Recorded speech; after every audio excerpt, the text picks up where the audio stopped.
The presiding court will now come to order. All right, good morning, ladies and gentlemen. Please be seated.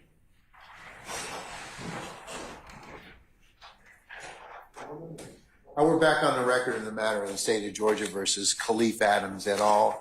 In 22 SC 183572. All right, Mr. Stillwell, Mr. Botson, Mr. Sharp, good morning, gentlemen. All right, Mr. Williams, Mr. Steele, Mr. Adams, good morning. All right, Mr. Kendrick and Mr. Weinstein, good morning. Mr. Huey and Mr. Matthews, Sr., good morning. All right, Mr. Nichols and Mr. Garner, good morning. And Mr. Ryan and Misty Williams, good morning. All right. Okay, Mr. Smith, Mr. Brown, Mr. Atkins, Ms. Lowe, Ms. Hilton, good morning, councils. All right. Okay. Mr. Kokomo, Mr. Monsbach, anybody, any other assistants in the corner over there? No, it doesn't look like it. All right, okay, all right.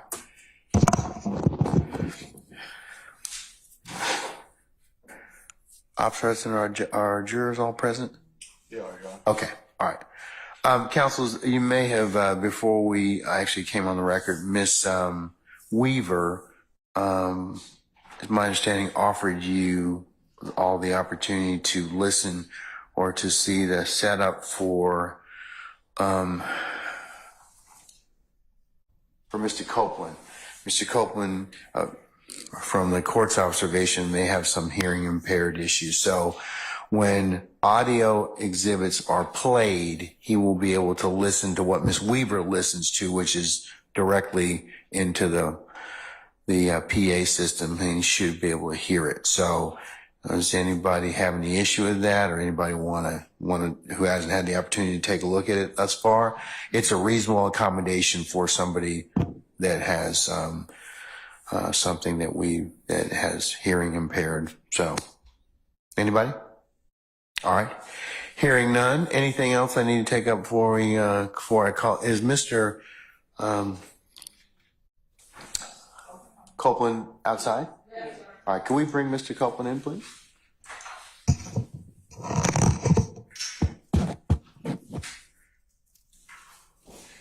All right. Summon our jurors, please, sir.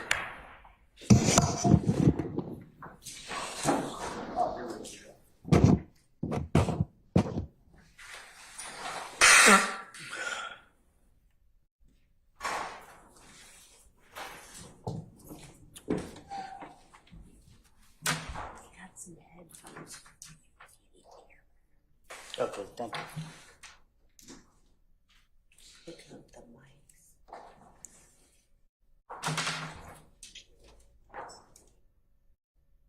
Just don't pull it because I put it into the Okay, We're sharing. just remind me.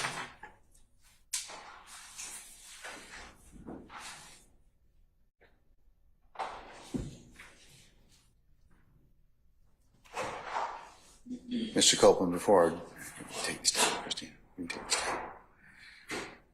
Mr. Copeland, before our jury comes in, that set of headsets is for your use when we play audio exhibits, so you can better hear the exhibit, okay? So just take it up and put it in your ear as soon as we play something, okay? All right. Yes? All right.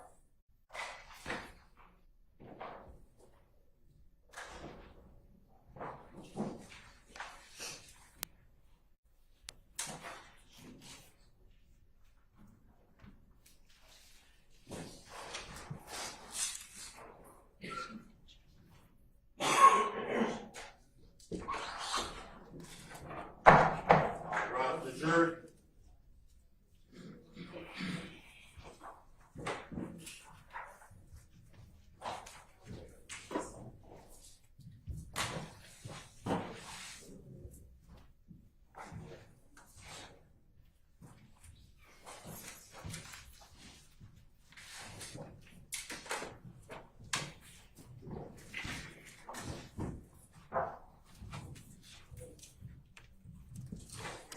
All right, ladies and gentlemen, please be seated. All right, Officer Hudson, all jurors present? All good, President. All right. Ladies and gentlemen, jury, good morning. Good morning. All right. We're going to go ahead and continue with the examination of our current witness. Mr. Copeland, still under oath, okay? All right. All right. Ms. Hilton?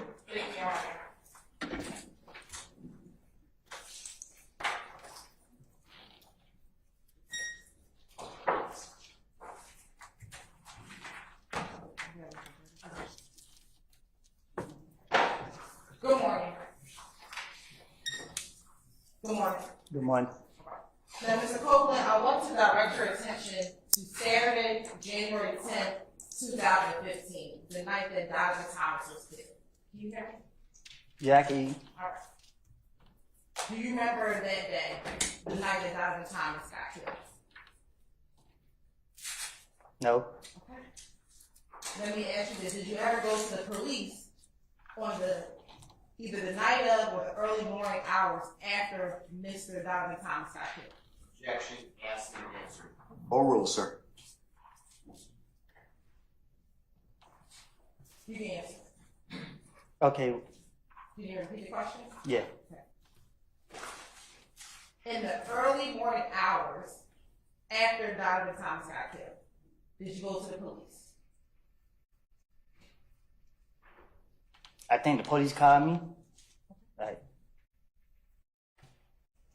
Did you go down to the police department after the police called you? I think. All right. I want you to go back to that day before Donovan Thomas got killed. And I want you to tell the jurors what you remember about the day that Donovan Thomas got killed.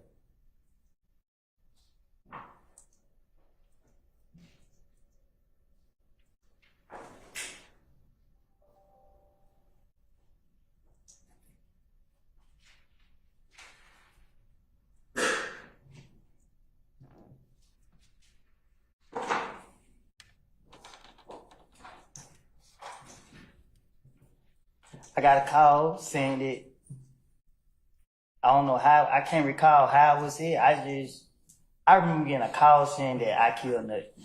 That you killed him. The word was, I got a call and people were saying that, am I okay? They saying I killed Nut. Objection, hearsay.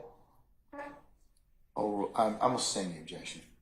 Before you got a phone call, can you tell the jurors where you were that morning before you got the phone call saying that I killed Nut?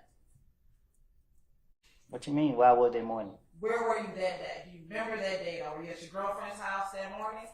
Oh yeah, So tell the jurors what you remember about that entire day up until you got that phone call.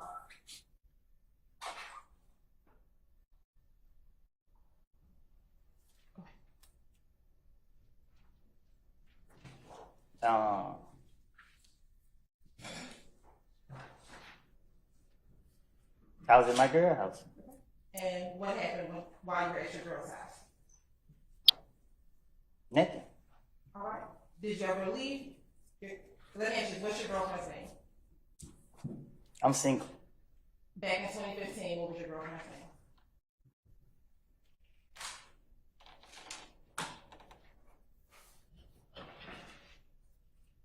Do I have to answer that? Yes.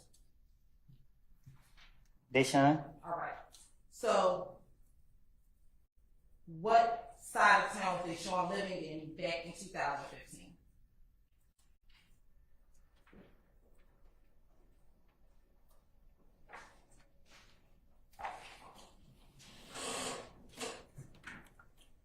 Carver home? Okay. And did you wake up at Deshaun's house in Carver Home that morning that you learned about Donovan being killed? I was in the car when I found out he got killed. I said that morning. Before you found out when he got killed, we're going to talk about that morning. Were you at Deshaun's home? Yes. All right. When you were at her house, were you there by yourself?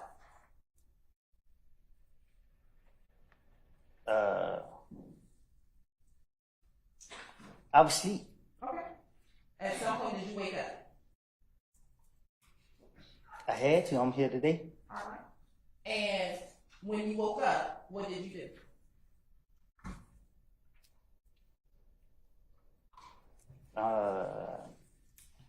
I came out the house, I guess. I went out that door. All right. Where did you go?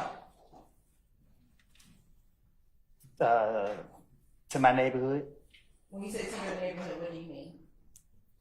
To my neighborhood. Is that Mechanicsville? Yes. Okay. How did you get to Mechanicsville?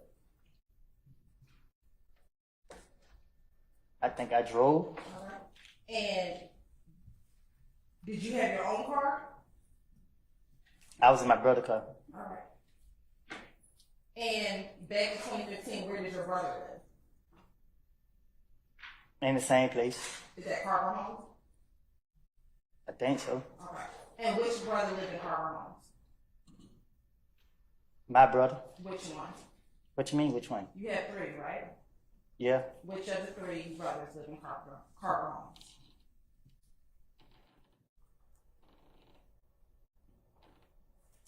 Trez? All right.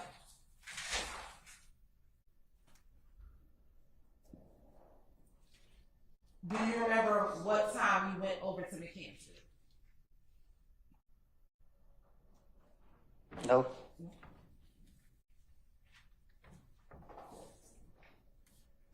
Do you remember what you did in Mechanicsville when you went over there? No. Did you go anywhere after leaving Mechanicsville?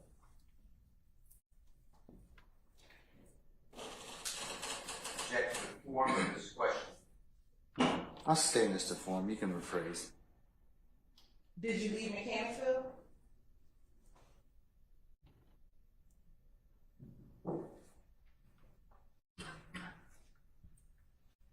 I think so. And when you left Mechanicsville, did you go anywhere? At what point in time? After you left Mechanicsville, did you go anywhere after leaving Mechanicsville, from what you remember?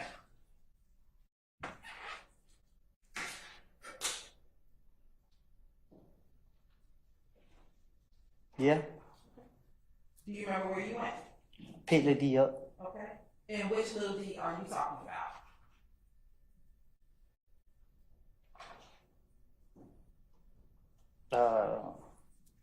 The one that always be with me. Okay. Is that the little D you referenced as your son? Yeah. Okay. Do you remember where you picked little D up? Where did you pick little D up at? I McDonald's Okay. Where was the McDonald's? on Cleveland Avenue. And when you got to the McDonald's on Cleveland Avenue, was there anyone else with little D? Just him and Shannon. Anyone else? Just him and Shannon. When you picked up little D, what did Shannon do? What you mean? You said you picked little D up. Did you also pick up Shannon? I said I picked up both of them. Okay.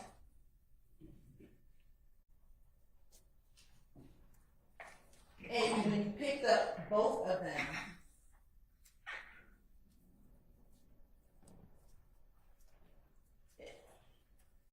where did you all go? I blinked out after that. You blanked out after that. Okay.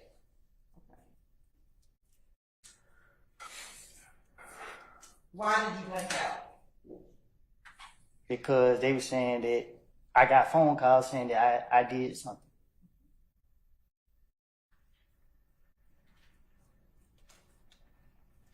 Do you remember who called Yeah. you? Who? Fulton.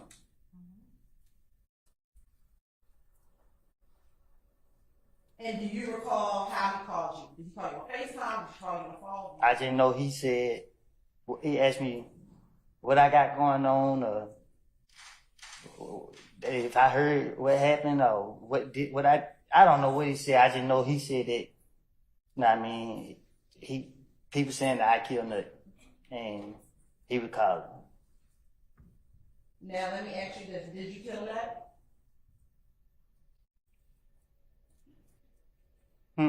Did you kill Nut?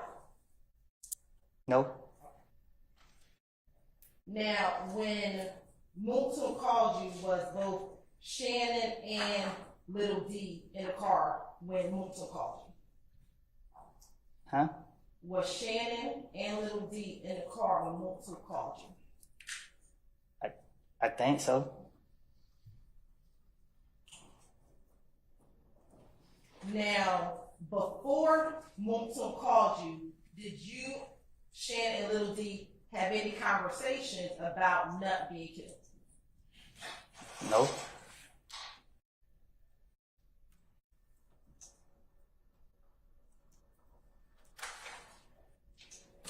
Now, after you got off the phone with Moulton, did you, Shannon and Little D, go anywhere? Huh? You said you were on the phone with Moulton in the car. I blinked out. Like, I know I end up in a whole lot of places. Every time I looked around, I was somewhere different.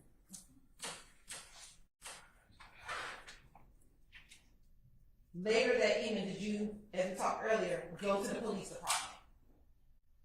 No. The night that you learned about Nut's death, and Moulton called you, at some point, did you ever go to the police department? Oh, yeah. I'm sorry, you say ask and answer? Correct.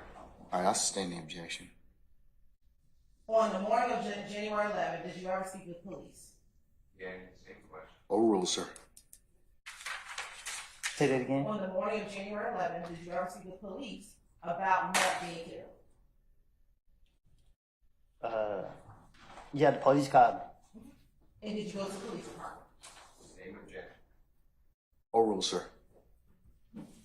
They called you, did you go to the police department, speak to the police? Yeah, I think. How did you get to the police department? I got dropped off. By who?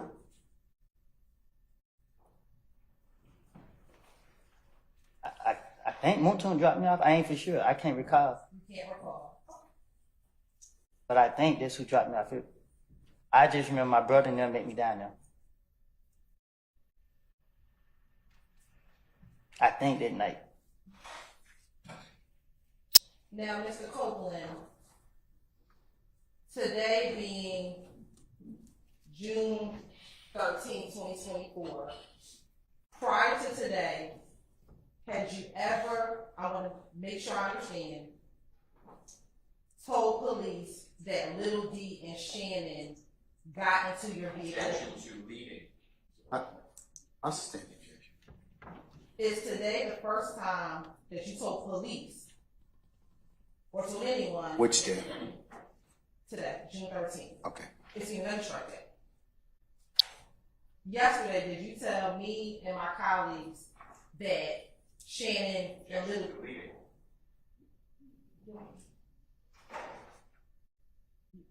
Bronner, this is I'm gonna overrule the objection.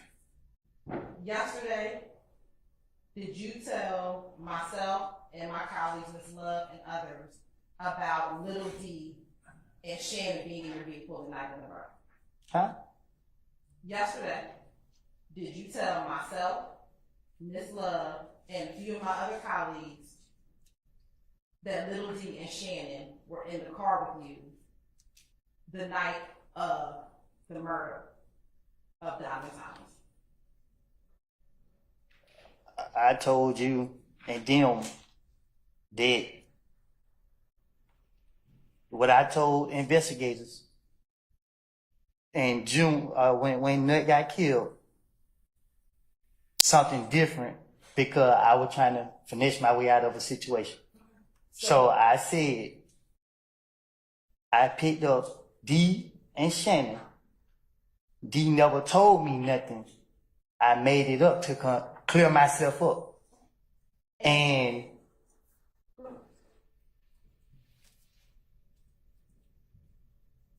that's it. And was that yesterday that you said that? Did you tell us that yesterday, what you just said? You asked me to be truthful. And I didn't, and I told you. What I told the investigator back then wasn't me being truthful. So I'm telling you something that I didn't tell them because I ain't trying to go back to jail. I got it. But I asked you was yesterday,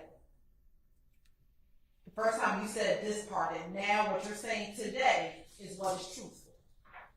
What you're saying right now, what you're trying to tell the jury right now, is what you are now saying is truthful.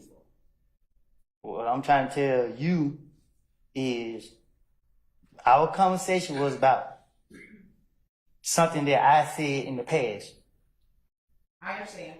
I'm asking you. I asked that Mr. Copeland allowed to finish his. Okay, all right. Oh, I thought you was done. Mr. Copeland, you need to finish your answers? No, I need a break, young.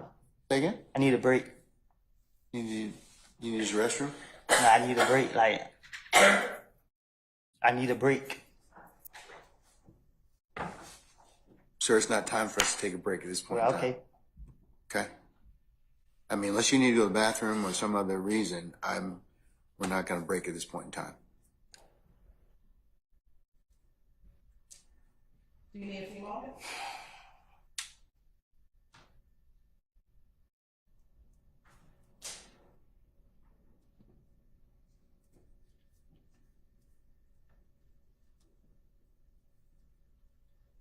Was yesterday the first time that you told?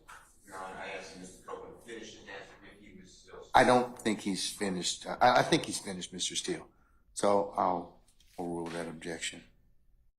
Was yesterday the first time that you told anyone from the state that what you said back in January of 2015 was a lie?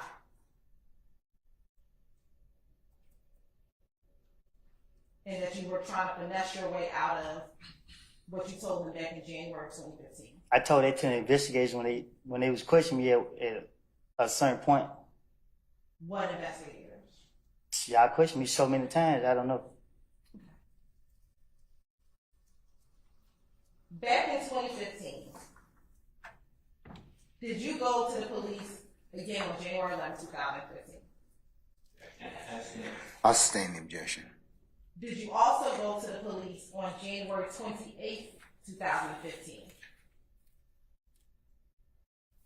I don't know no dates, but if you know that if I went to the, you could just see it.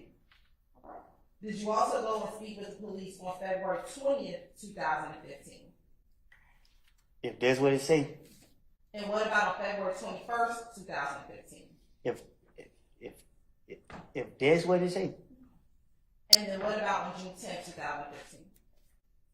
if that's what it say, Let me ask you this. In your interview on January 11th, 2015, do you recall your girlfriend's mother's home being shot up? was it? Do you recall it?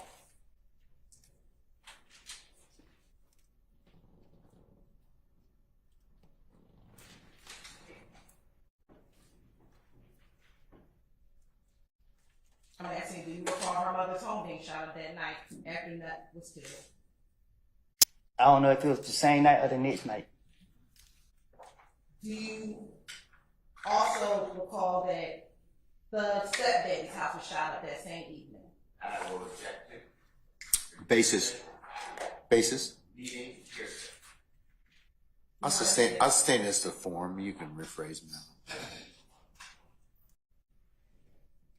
When young Thug's stepdaddy's house shot up the night that Nut I don't got know. killed.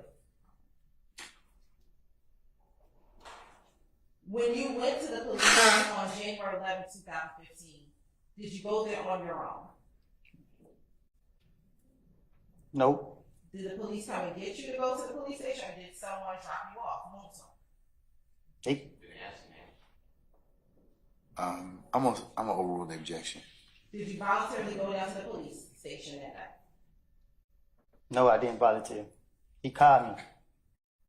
And did he tell you you had to come down there, or did you decide to go down there yourself? Well, he told me to come down there, and people told me to go down there because No, you're on. Is there an objection, sir? And just state what it is. Nothing. Still talking. Okay, let me see if he's finished his response. were you there? Mr. Copeland, are you finished? Or do you need to say something else to complete that last question you were asked? yeah, I was just gonna say that I was told to go down there and speak with the police. Okay, all right. Do you recall in 2015 telling law enforcement officers that you were calling to get advice on whether or not you should go down and speak to the police because your name was coming up in the murder? Can you say the first part again? Sure.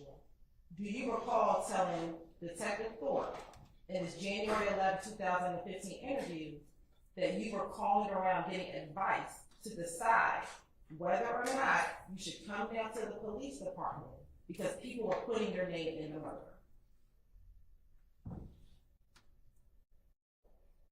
I don't know. I know when he called me, didn't know what to do, so that's why I was told to go down there.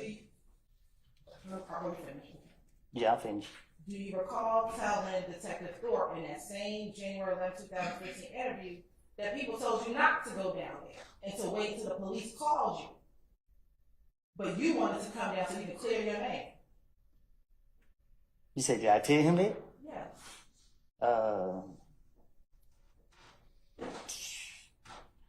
I guess. In that January 11, 2015 interview, was Thug in that interview with you? Huh? When you went to go speak with Detective Thorpe on January 11, 2015, was Thug in that interview with you? What you? Basis. Okay. Mr. Copeland, can you step outside for just a second? Ladies and gentlemen, jury, can I get you to step in your headquarters just for a minute, please?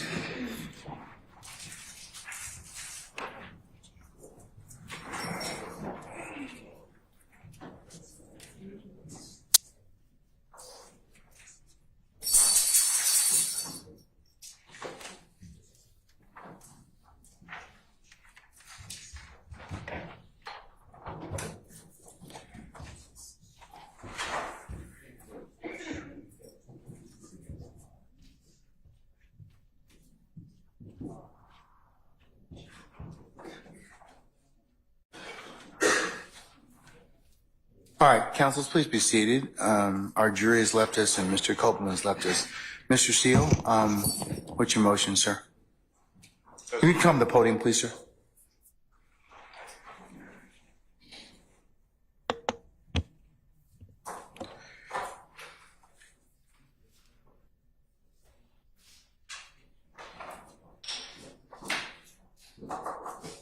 My motion is that there is a 24-4-403 comment on pre-arrest silence under ORR versus state.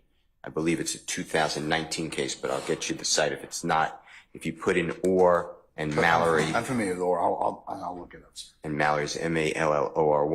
What the state did is they set up a series of questions, repeating the question that Mr. Copeland gets a call from a Detective Thorpe on January 11, 2015, morning hours, telling him, according to Mr.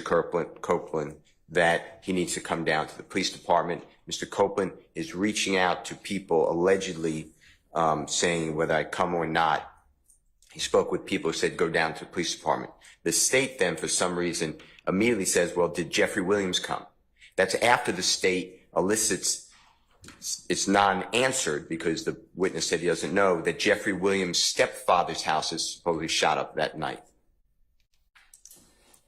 When you put that together, it is a clear indication that Jeffrey Williams should have, if he's involved since his stepfather's house is being shot up, then he's being accused and he should go down to the police and talk to them as well. There's no basis for that. The state knows that Jeffrey Williams wasn't called by the police, wasn't asked to come down and speak. Why in the world would any prosecutor anywhere in this nation at any time ask a witness whether Jeffrey Williams was there? Nobody would say he was there. Nobody asked him to come.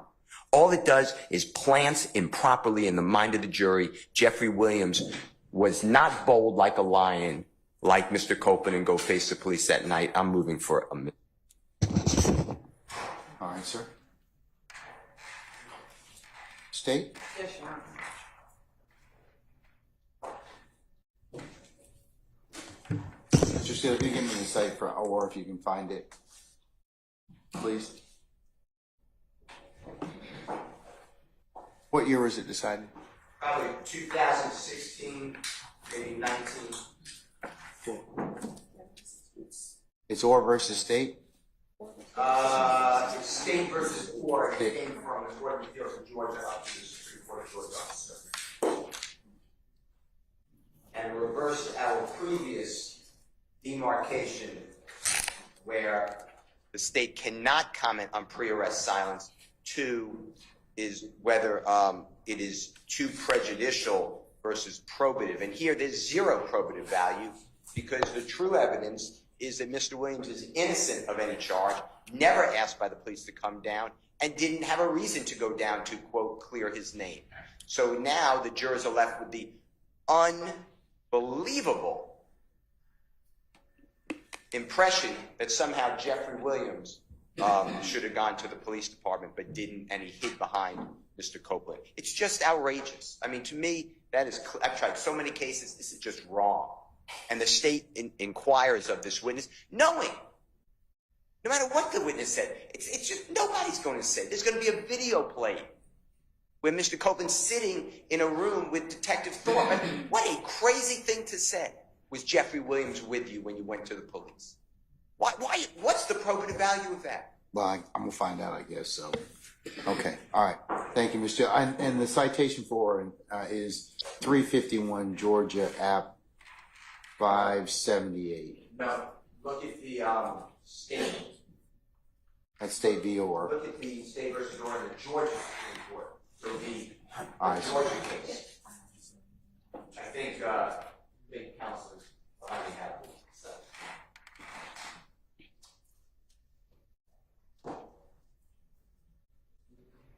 Get the date. All right.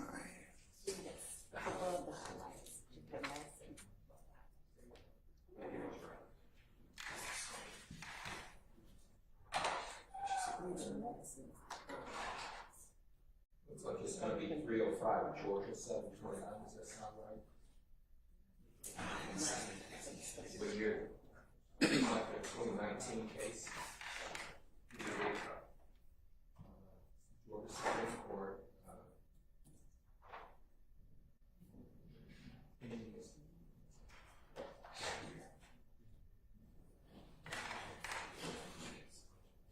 That's correct, Judge.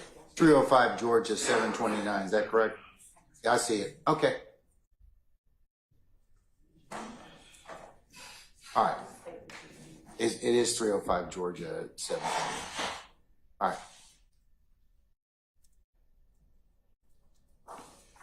Okay, first question is what's the relevance of asking Mr. Copeland about Mr. Williams? Sure. Mr. Copeland is now stating to this jury for the first time a version of facts very different than what he told police on January 10th, 2015.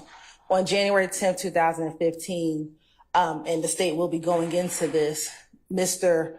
Copeland advised police, specifically I want to talk about what happened on Cleveland Avenue. Mr. Copeland repeatedly in 2015 stated that Little D got into the car. The first time he said that Little D first said they killed Nut. As his interviews proceeded over the course of 6 months, he eventually says to police that Little D told him that they, and he was referencing Shannon, Mr. Stillwell, Mr. Kendrick, Mr. McMullen, all killed Nut. He is now saying today, for the first time, to this jury and to us yesterday, that Little D and Shannon got into the car and Little D did not say anything to him. And that now everything he said back in 2015, he just lied to get out of the trouble. So what we are doing is showing that back in 2015, none of these individuals were present none of these individuals are present in the room when he was speaking to law enforcement officers. And therefore now his story is changing when he has to now testify in court in front of these individuals. So this has nothing to do. So you're not trying to get into pre-arrest silence? Not at all, Your Honor. And especially on January 10th, 2015, Mr. Copeland speaks for the first time during that interview about Mr. Williams. But at no point is the state trying to get into any pre-arrest silence. It is solely to show that back then, none of these people were in the room with him. and he gave one version. And now when he has to testify in front of all of them, he's now giving a completely different version than he gave back then. Mr. Steele, I'm going to overrule your motion for mistrial. I'll note it that you've asked it before the positive of the next question, and I'll make it a continuing objection, okay? Sir, did you hear me, Mr. Steele? Okay, all right. Anything else, Mr. Steele? Before I move on to Mr. Sharp? I mean, you ruled, so Okay, appreciate the mistrial being waged. okay, all right. Mr. Sharp? On behalf of Mr. Stillwell, I just want to make it clear. I know the Harvey Rule is in effect, It but is. I believe just for the record that the comment, because this is a RICO case, and we've instituted the Harvey Rule for a reason, but also specifically, this is a RICO case where the constitutional violations of one defendant affect all the rest of us. We are linked together. We sink and swim together in many ways. I am too moving for a mistrial for the same reasons that Mr. Steele enunciated, and I understand the court's ruling, but for the record, I just want to make it clear that I have specifically joined this motion on behalf of Mr. Stillwell. I'll note that Harvey Rule is in effect and all counsel, it will apply for all counsel that you move for mistrial and that you posited another motion for mistrial before the positive of the next question, okay? Yes, thank All right. you, Your Honor. Okay, anybody else? Okay, thank you. All right. Like I said, I'm going to note it for all defendants present that you move for mistrial. All right. Unless there's anything else. Would you consider a curative instruction admonishing the state in front of the jury that this has nothing to do with Mr. Williams, they should not have asked that question, and that the jury should take no adverse inference against Mr. Williams whatsoever? No, sir, because it's a proper question at this point in time, given the state's rationale over your objection. Okay? All right. Anything else? I'd like to use that, but I can wait. No, go ahead. I'll let you all take 5 minutes and bless you and do that. We'll be in recess.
thank you, Ham.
I was hoping.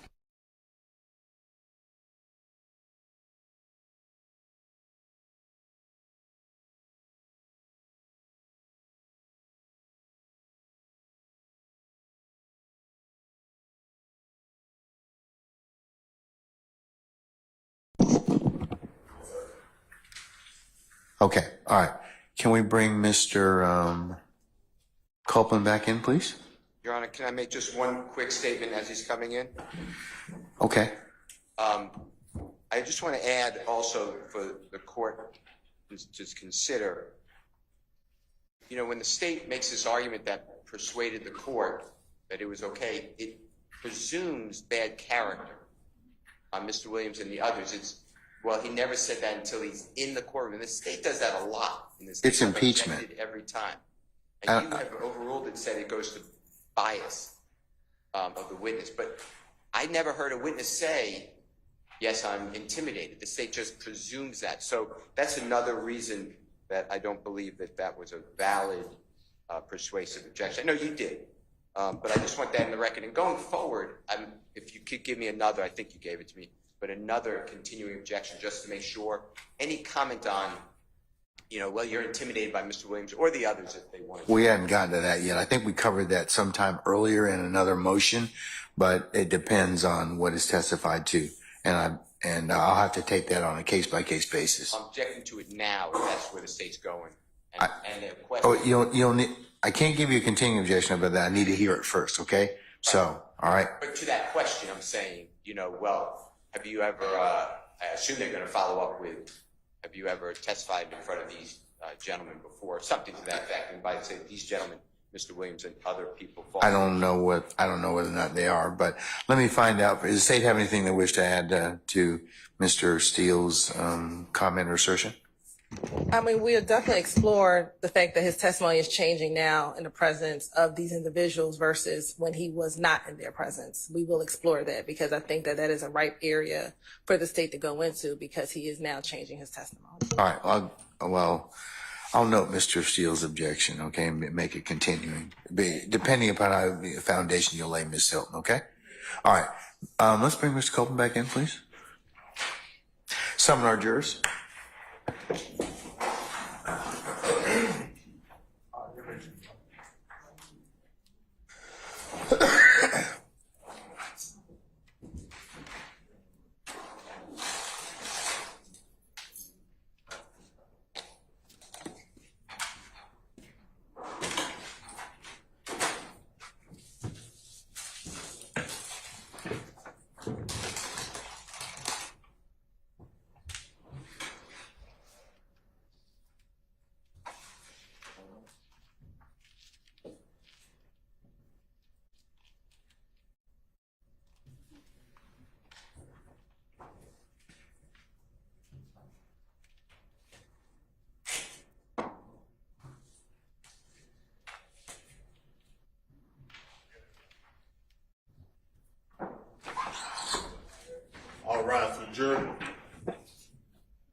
All jurisprudence. All right, ladies and gentlemen, please be seated.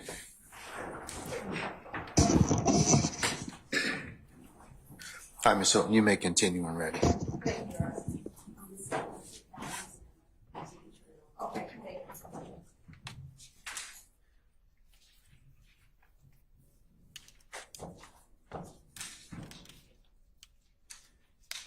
Better?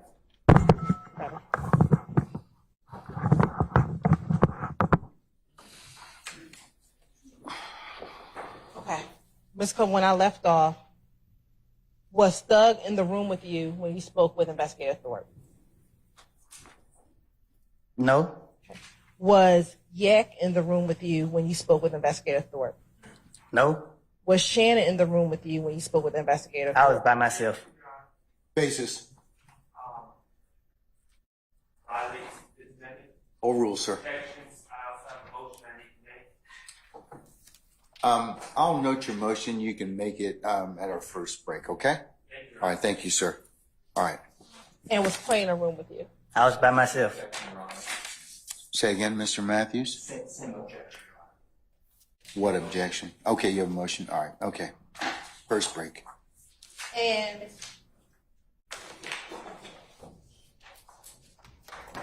when you spoke with Investigator Thorpe, was that at about 3:00 a.m. on January 11, 2015? I guess. And during that interview, did you go in there to speak with him about everything that you knew leading up to the murder of Donovan Thomas? I guess.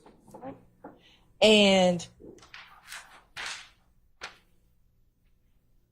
during that interview, did you tell Detective Thorpe your concerns about? I'll sustain the question, sir.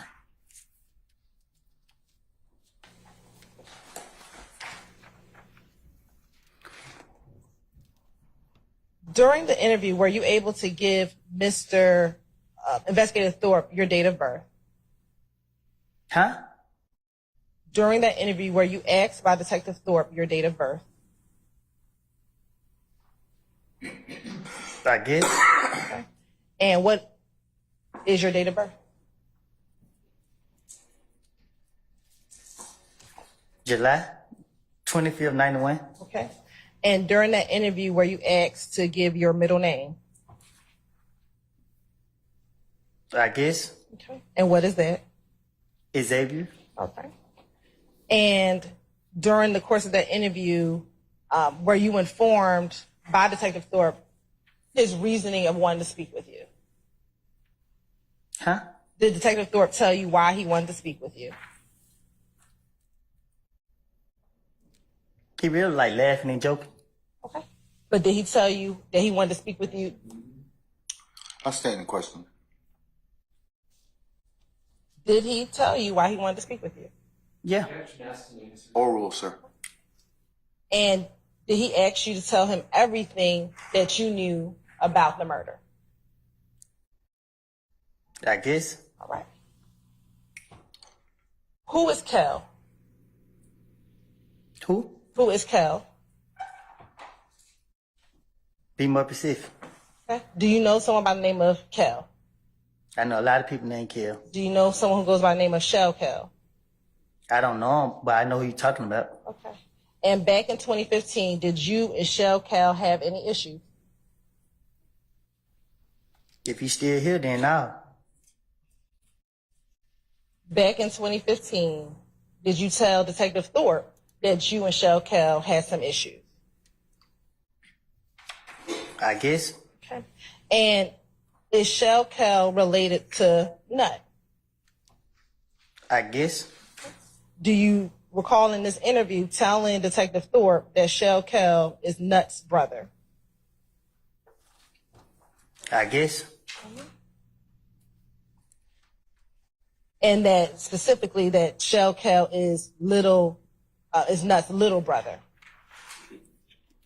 I guess. Do you guess or do you know?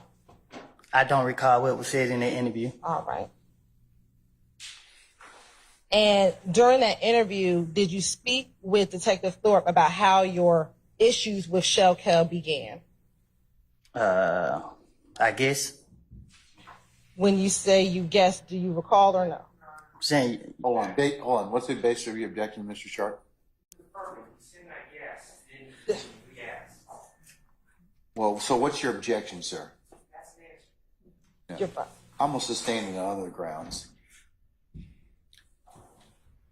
When you say you guess, what do you mean? you asking me so clearly, I must have did.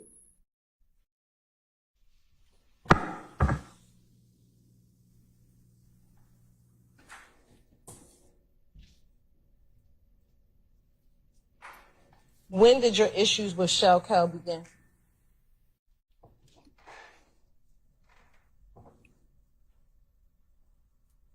I don't know. I don't.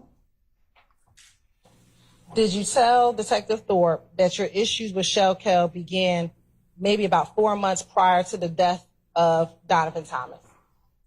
I guess. When you say you guess, what do you mean? I mean, I guess I said it, I guess. Do you know if your problems with Shell Cal began 4 months prior to the death of Donovan Thomas? If I had a problem with Shell Kill, I'm gonna leave it at that. Okay, and I'm asking you, when did those problems begin? Say it again. When did those problems begin with you and Shell Cal?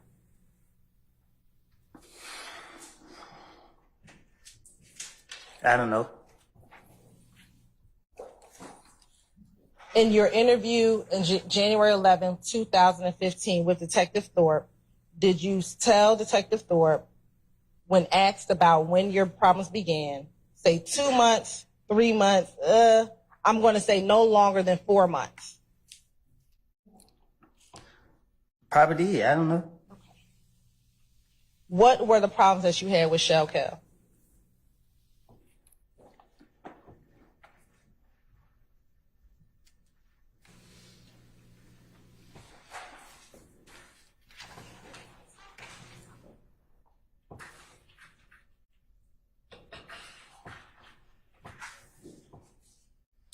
A misunderstanding. What was the misunderstanding? I don't know. Okay. Did you and him get into a fight at Club Crucial on the Monday before Donovan Thomas' death? No.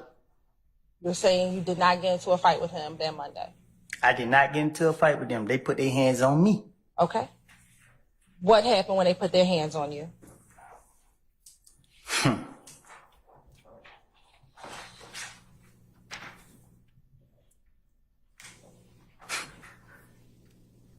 Can you respond? What happened when they put their hands on you?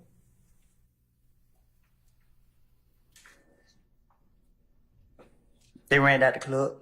Who is they? I don't know.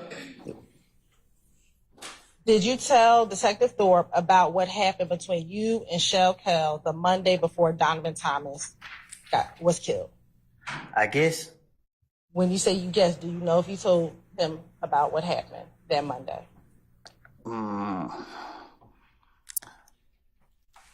Back then, my mouth was all over the place, and whatever he asked me, I was just trying to get him out my face. Okay.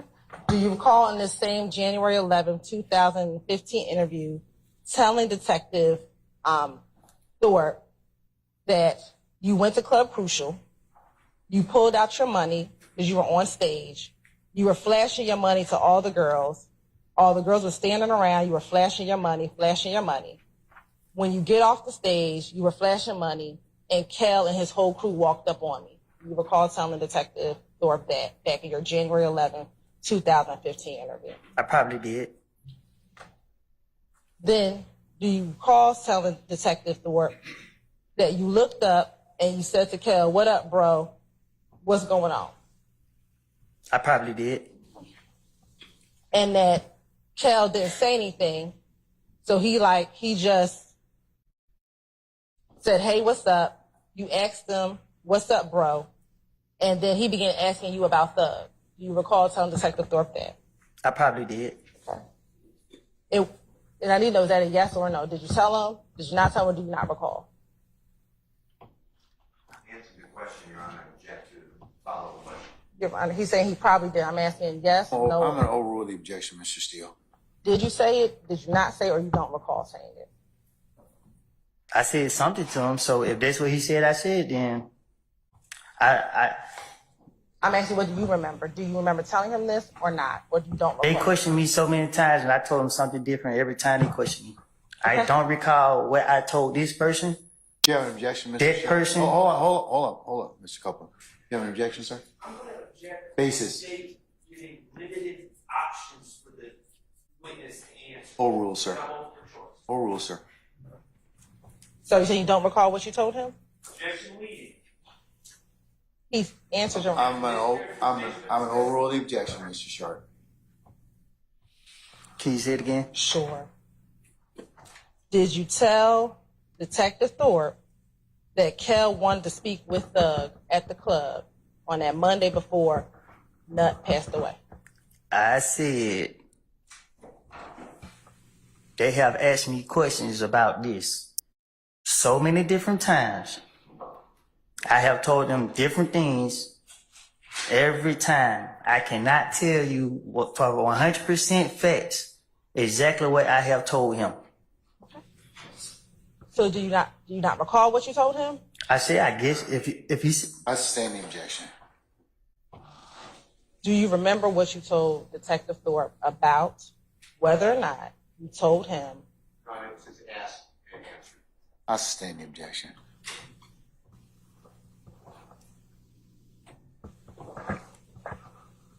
Do you recall telling Detective Thorpe that after you told Kel that Thug was in the club, Kel began to...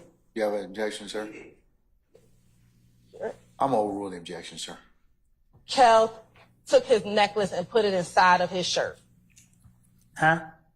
Do you remember telling Detective Thorpe that after Kel asked you about Thug, you then saw Kel put his necklace inside of his shirt? I guess. When you say you guess, do you recall telling him that or no? Yeah, I said it, I guess. And then when you saw him put his necklace inside his shirt, you then put your money inside of your pocket. Yes. Do you remember what happened after you put your money inside of your pocket? They jumped on me. Who is the they that jumped on you? I didn't see no, I knew I was surrounded by a lot of people. I mean, Was Kel one of the individuals that jumped on you? I don't know if he hit me. I don't remember if it was him who hit me, somebody hit me, and when whoever hit me. Do you remember telling Detective Thorpe that Kel punched you in the back of your head on that same January 11, 2015 interview? He probably did. He probably hit you, or did you probably tell? Yeah, I said it. Right. And did you also tell Detective Thorpe, so he punched me in the back of the head, then they pushed me to the ground. He tries to go in my pocket and take my money, but I hold on to my money. The other guy punched me all in the face, but I didn't care. I was holding on to the money. Yes. Okay. After they were punching you on the ground, do you remember if you ever got up? Clearly. Okay. What did you do after you got up?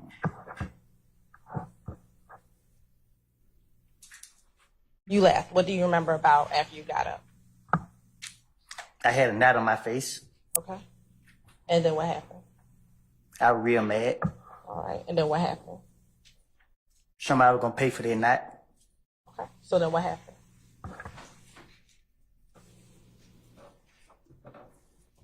I went home. Did you go outside of the club right after you got off the ground? I had to leave out the club. Okay. And when you went out the club, did you see anyone outside of the club? If that's what they said, I'm asking you, what do you remember? I guess. Okay. Do you recall telling Detective Thorpe in his January 11th interview that when you got out of the club, Bloody J was outside of the club? I guess. You guess that you told him? Yes. All right. And when you got out of the club, what, if anything, happened to Bloody J?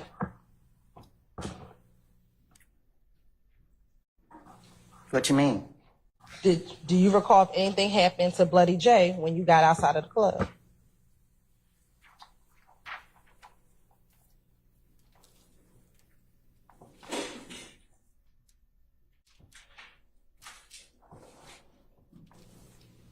You can't remind me?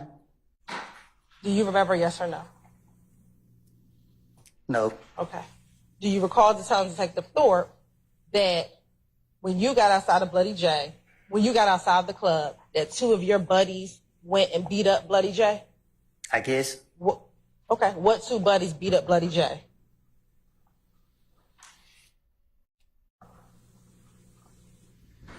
Tell me. I don't recall. You don't recall? Do you recall it being one of the individuals being Moonson? Yes, I guess.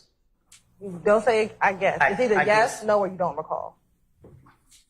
I ain't trying to say the wrong thing. So So do you not recall? I stand the question. I don't need it. Just tell me the basis for the objection, Mr. Sharp, okay? I need you to answer yes. Was it Moonson? Overruled, Mr. Sharp. Do you remember if it was Moonson or not remember if it was Moonson? if he said that's what I said, then yes. I'm asking you what happened. I don't recall what happened.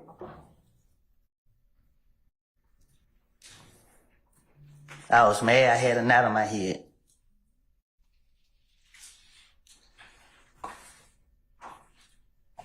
Now, do you also recall speaking with Detective Thorpe about what happened at the Cascade skating rink before this fight at Club Crucial on the Monday before Donovan died? I guess. When you say you guess, do you recall or you don't recall?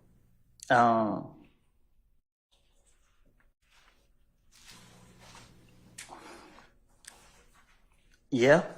Okay. Tell the jury what happened at the Cascade skating rink before this fight at Club Crucial. What happened at Cascade? Yes. And nothing happened at the skating rink? Yes. Nothing. Do you recall speaking with Kel at the skating rink? That's what I told Detective Thorpe. I'm asking you, what do you remember?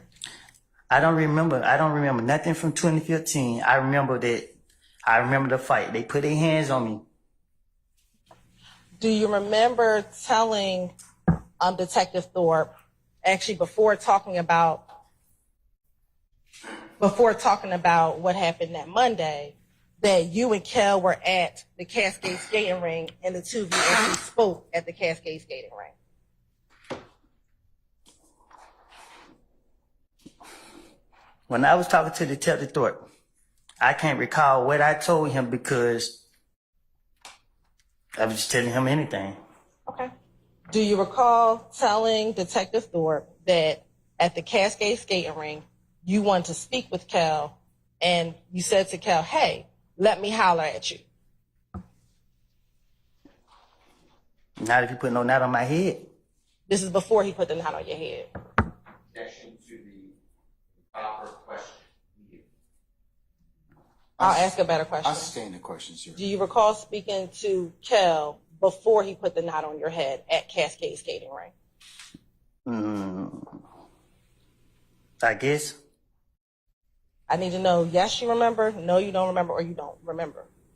If you saying this what I told Thorpe, then this what I probably told him. Do you remember speaking to Shokel, period, at Cascade skating ring? We ain't no speak. We wasn't on speaking term.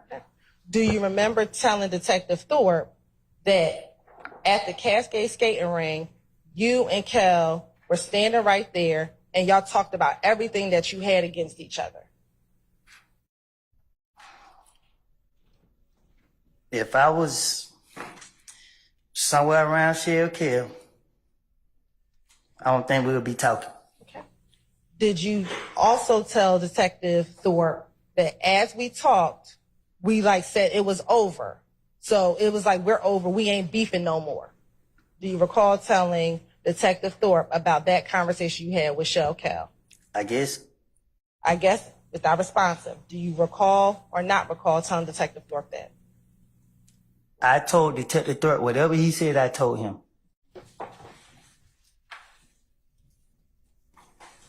Do you recall telling Detective Thorpe that on that same day at the Cascade skating ring, Kel wanted to speak with Thug?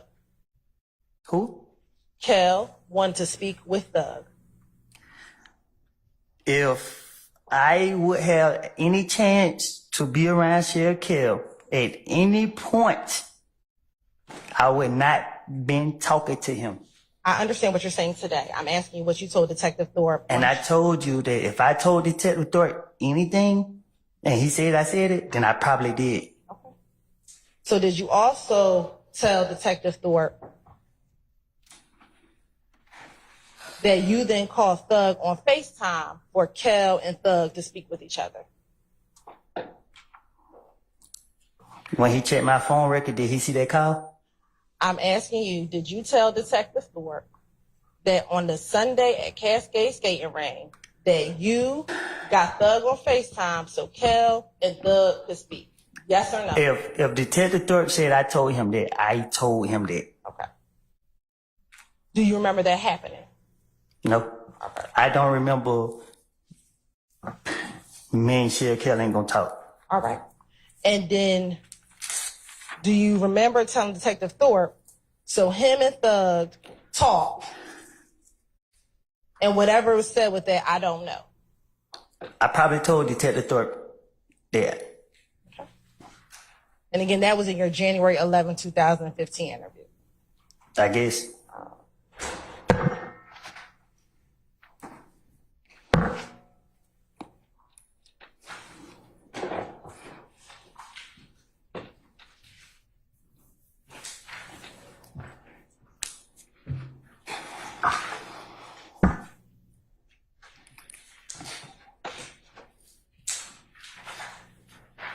Now, did you also tell Detective Thorpe about a shooting that occurred at a gambling house in Lakewood? If that's what he said. Do you recall a shooting at the gambling house in Lakewood?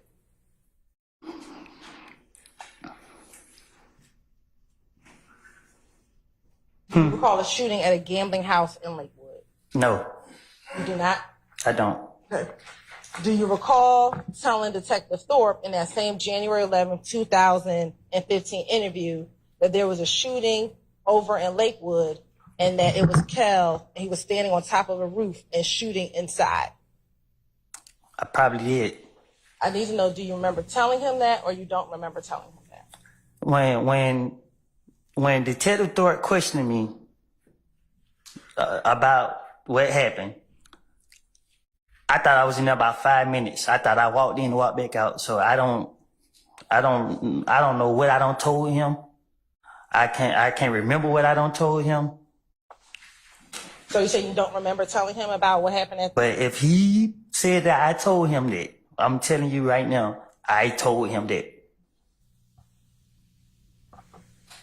So can you start asking me what I supposed to told Detective Thorpe? Because I'm telling you now, if he said that I said anything about anything, I'm telling you, more likely I probably did. Great. Well, I want to ask you about all the things that you talked to Detective Thorpe about.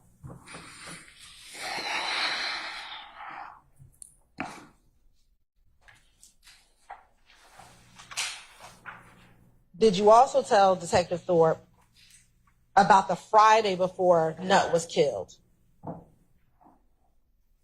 I guess. Okay. On the Friday that Nut was killed, were you with Thug the Friday evening before Nut was killed?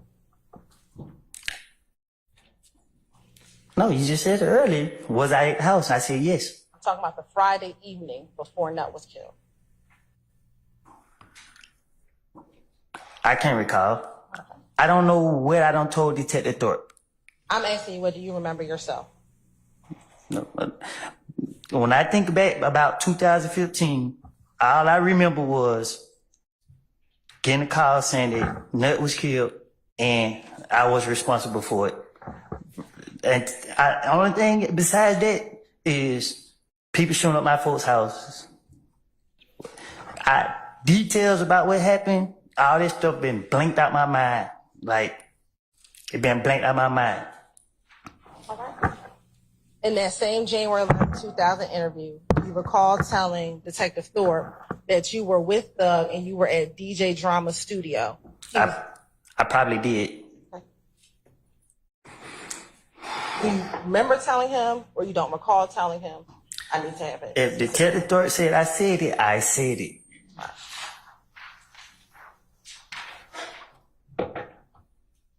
And then after leaving the studio, that is when you went over to your girl's house, which would be Deshaun's house.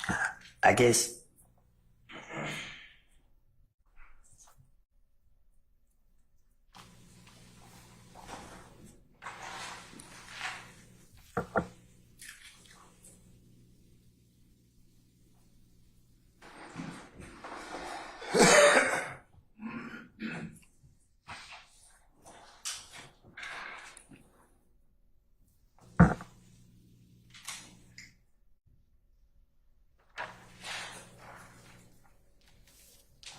Now, earlier I asked you about what time you left Deshaun's home to go to your brother's house. Do you recall telling Detective Thorpe that you left Deshaun's home around 5:00 p.m.? I guess. When you say you guess, I need to know, do you recall telling him that or you don't recall telling him that? If he said I said it, I said it. And is that true or that not true that you left her home around 5:00? If you notice something about me, I don't keep up with the time or the days. I just go with the flow. So do you remember it being around 5:00 p.m. that you left Deshaun's house? I don't know what time I left her house.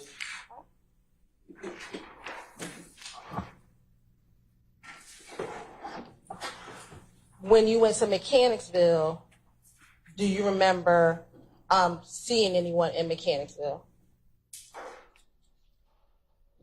What you mean? You said earlier that on the night before Nutt's murder, on the day of, you left Deshaun's house and you went to Mechanicsville. Do you remember seeing anyone when you went to Mechanicsville?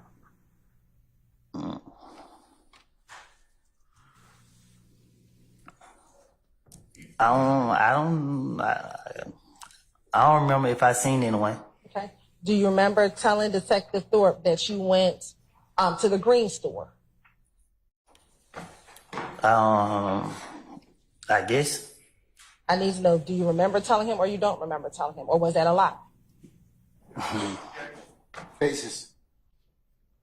Saying he's allowed to answer and make you force him to answer in the binary one or two ways.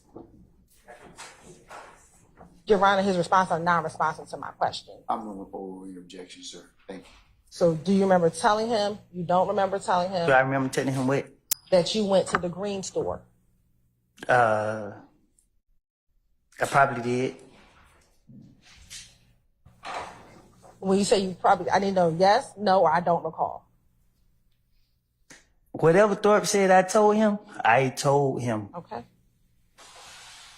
Do you remember telling him that you met with Little Rick at the green store? I probably did. Yes, no, I don't recall. You want me to? Yes, sir, you may. Yes, no, I don't recall. If Thorpe said I said it, I said it. Do you recall telling Detective Thorpe that while you were at the green store, you called Little D? I guess.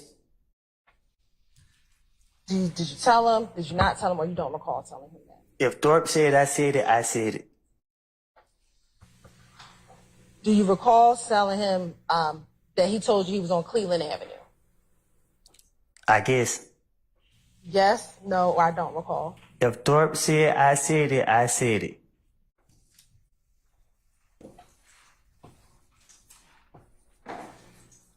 Now, when you got to Cleveland Avenue earlier today, you said that Little D and You didn't test them. Probably that's a question. you're right. I think she's oriented to time and place. I'm over with the objection, sir. Earlier today, you said that Little D and Shannon got into your vehicle. Do you recall saying that earlier today? I think I did. Okay. Back in January of 2015, did you ever tell Detective Thorpe? Your Honor, now I'm impeaching. I'll No impeachment when you don't have the original foundation. rule the question, sir. Did you ever tell Detective Thorpe that Shannon was in the vehicle with you and Little D back on the morning of January 10th, 2015? If he said I did, I did. I'm asking you, did you? Because you're saying you're saying today, you're saying the truth, and back then, To the commentary. I sustain the objection. did you ever tell Detective Thorpe that Shannon was in the vehicle with you? I guess. Back in 2015, you did not tell Detective Thorpe that Shannon was in the car with you. Objection asked and answered. I sustain the question.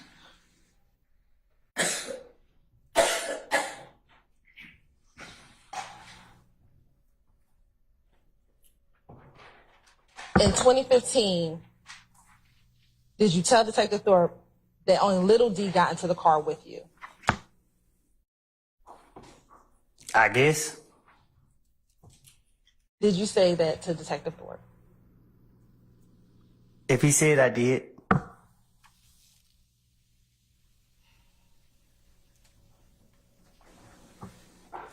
Back in 2015, did you then tell Detective Thorpe that Little D told you that Nut just got killed? Basis, sir. You're safe. Your Honor, do we address this? I'm over with the objection, sir. Confrontation clause as well. Your Honor, Overruled, sir. today you said that you and Little D never talked about the murder, correct? Today I said whatever I told Thorpe in 2015, I was trying to get him out my face. So I do not know exactly what I have told him. Today, do you have an independent memory of what happened on January 10th, 2015? What you mean? Do you have a memory outside of what you told Detective Thorpe about what happened on January 10th, 2015? Basis, sir. I did tell me the basis for your objection. Question. He already gave it. I'm overruled the objection, sir. I'm going to object to ask and answer your honor. Overruled, sir. Wait. So today, do you have an independent knowledge of what happened on January 10th when you picked up Little D?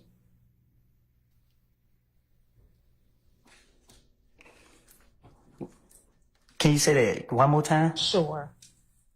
Today, without remembering what you told Detective Thorpe, what is your memory of your interaction with Little D on January 10th, 2015?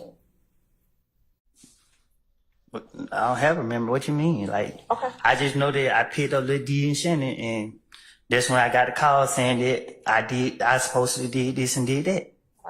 And in January 2015, you never told Detective Thorpe that you picked up Little D and Shannon. I guess.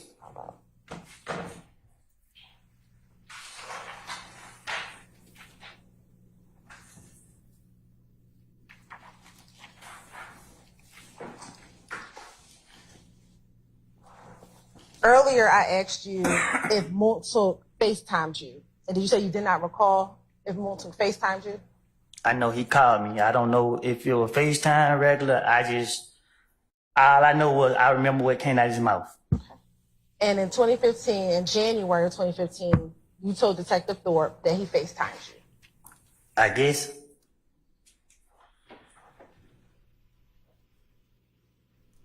Do you remember telling Detective Thorpe that or no? Objection asked and answered. Yeah, that's non-responsive. I guess it's non-responsive. I'm over your objection, sir. You can answer the question, sir. I need to know if you remember or if you do not remember. If he said I said it, then I said it. Do you remember telling Detective Thorpe that? Overruled, sir. That's not, do you remember telling Detective Thorpe that he FaceTimed you? I guess. I guess it's non-responsive. Well,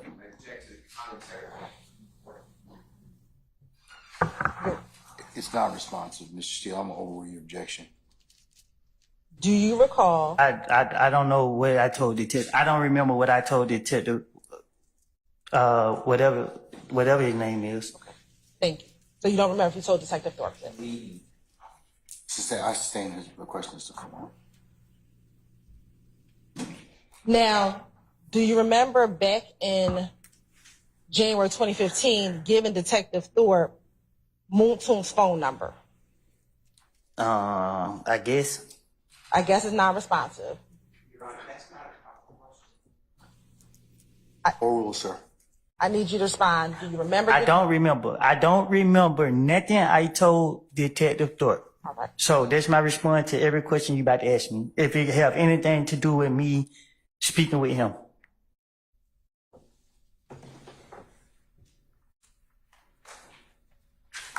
It wasn't in my right state of mind. I don't have a clue. Well, you're going to bear because I'm going to have to ask you the question specifically. You just Okay, say I you can don't ask. remember. I just said. Prosecutor, is it not? Mr. Steele, overruled. Do you remember today what Moontoon's number was back then? Back then when? Back in 2015. No, I better know my phone number now. All right. Do you remember giving him the number 404-662-8935? I guess. I need to know, do you remember or you do not remember? Yeah, I did. I Do you remember what kind of car that Moontoon dropped you off in to take you to the police department on January 11, 2015? I don't know. I don't know if he. I don't know. I don't know if he asked me. I don't remember what I told him. Okay. Do you remember saying it was either bluish, grayish Malibu and it was rented? Yeah. Yeah, you remember telling him that? Yes, I guess. Yes.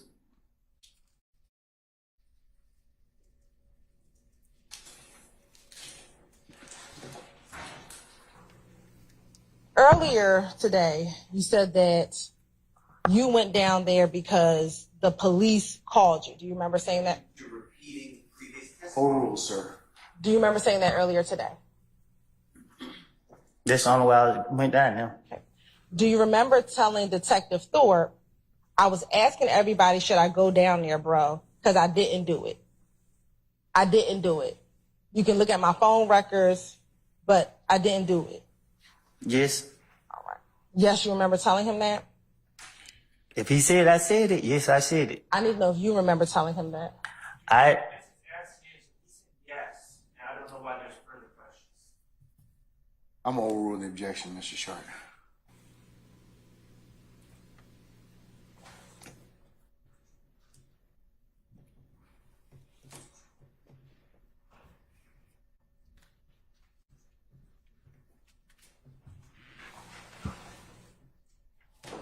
Do you also recall telling Detective Thorpe that you also advised Moontoon that he should come down and speak with the police?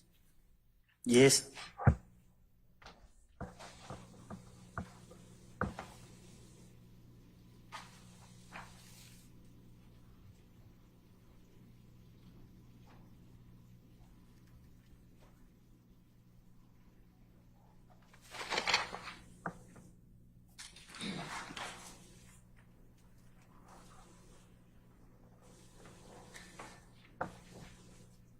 When you just said yes, you kind of shrugged your shoulders. Why did you do that? Overruled, sir. Because you asked me questions. Hold on, Mr. Objection on relevance, this is five. Overruled, sir. Why did you just shrug your shoulder? 'Cause they my shoulders. Okay.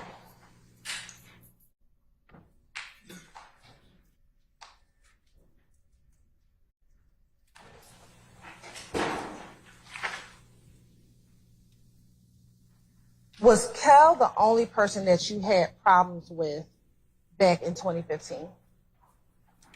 Objection, Your Honor, paid. I'll stand this form. Let me ask you, did you have any issues with Nut in 2015?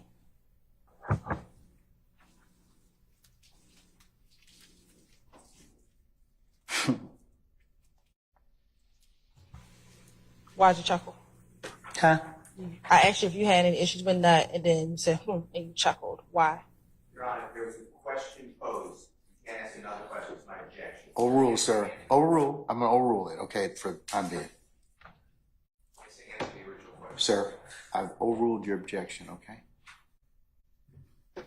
So I'll ask you first, why did you chuckle when I asked the question?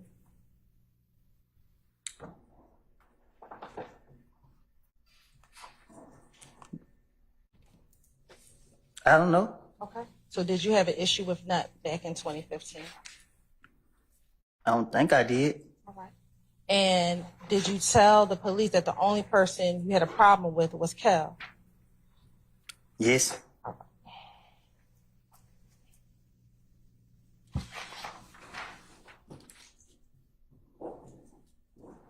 Now, after the murder of Donovan Thomas, did you try to call Bloody J?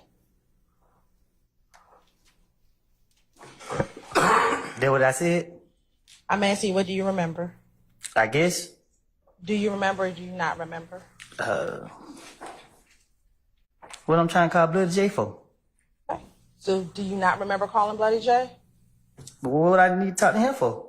So do you not remember calling Bloody J? I don't know. Okay. I don't remember. I don't recall. All right. Do you recall telling Detective Thorpe in that same January 11th interview that you called Bloody J on the phone? Yes. So why would you want to call Bloody J? You need to tell me. I'm not you, so why I'm would saying, you you want... know what I supposed to say? I'm asking you now. I don't know. I don't have a clue. Why would I want to call him? Did you attempt to call anyone else the night that Donovan Thomas was murdered to tell them that you did not kill Donovan Thomas? Say that again? On January 10, 2015, did you attempt to call anyone who was affiliated with If Gang so that you can tell them that you did not kill Donovan?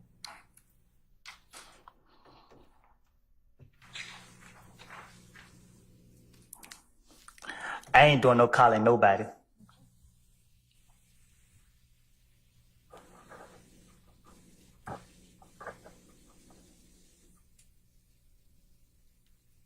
Do you remember telling Detective Thorpe first that you tried to call Bloody J and that there was someone else that you could call, but it's no use? Yes.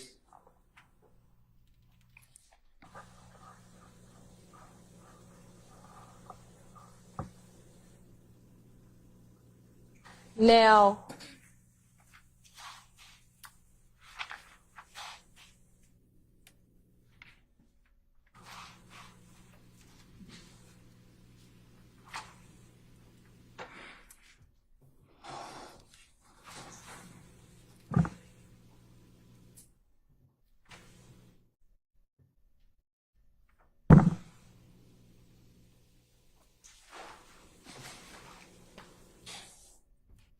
course indulgence for one moment. I didn't hear you. I said course indulgence for one moment. Huh? You done me?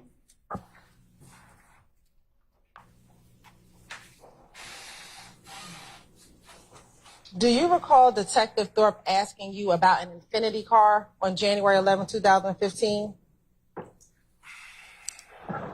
I guess.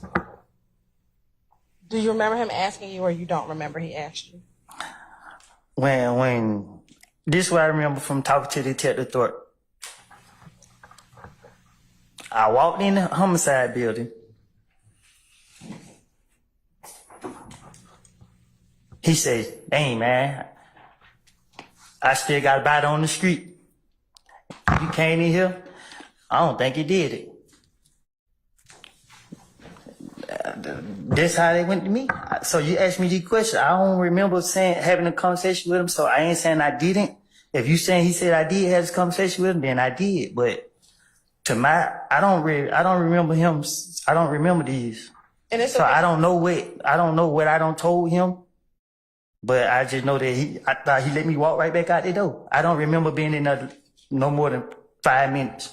And if you don't remember, that's all you have to say is you don't remember. I keep telling you I don't remember. And I have to ask you specific questions. So if you don't remember, Mr. Steele? Mr. Steele, I need to see an objection, not commentary, okay? So, Prosecutor is not. no, that's not, He doesn't instruct the witness in front of the jury. I object. I'm gonna overrule the objection, sir.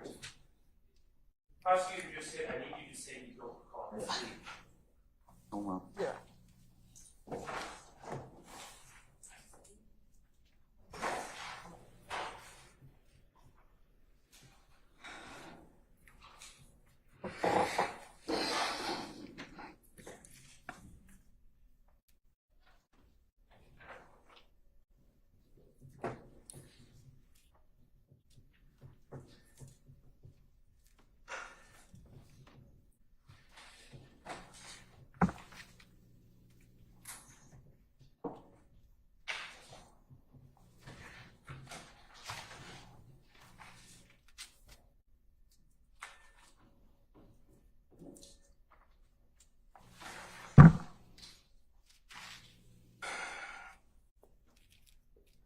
Mr. Short, I'm gonna overrule your objection. That's not what the prosecutor asked, okay?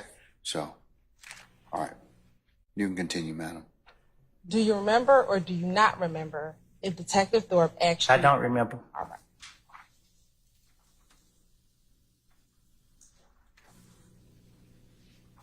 Do you remember Detective Thorpe asking you if you've ever been stopped in an infinity before?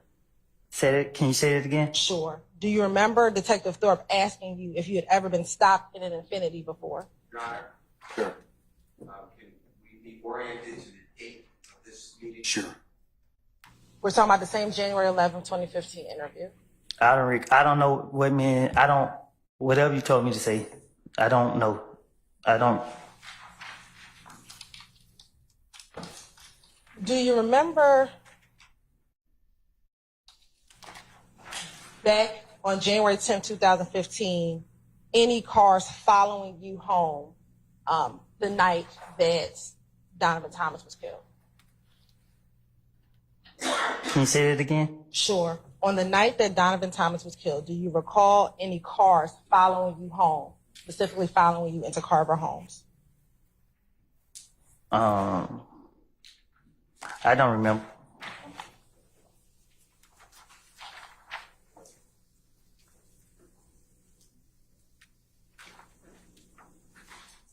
Do you remember telling Detective Thorpe that you were heading into Carver Home and you saw a little red Camaro following you inside of the apartment complex? I probably did. I need to know, do you remember or do you not remember? I told you already. I don't remember. You keep asking me.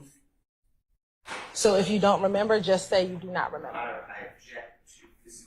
You can't delegate the court's ruling. I object to this type of work. Well, Your Honor, I'll ask. I'll sustain the question. I'll sustain the written that you. Your Honor, then I'll ask. You can instruct Mr. Copeland if he does not remember, just to say he does not remember. Mr. Copeland, just answer the question to the best of your ability, okay? I thought I did, Judge. You're I told her I don't remember no conversation I had with. She trying to cross me up. She trying to say this and that when I don't told her I don't tell the police anything they wanted to hear for them to. And she keep asking me over and over. gonna have to answer the question, sir, okay? So is your entire interview with Detective Thorpe a lie? Huh? Was your entire interview with Detective Thorpe a lie? I don't know. I can't tell you what I told him. You got to tell me what I told him. Okay. So we're going to keep on going.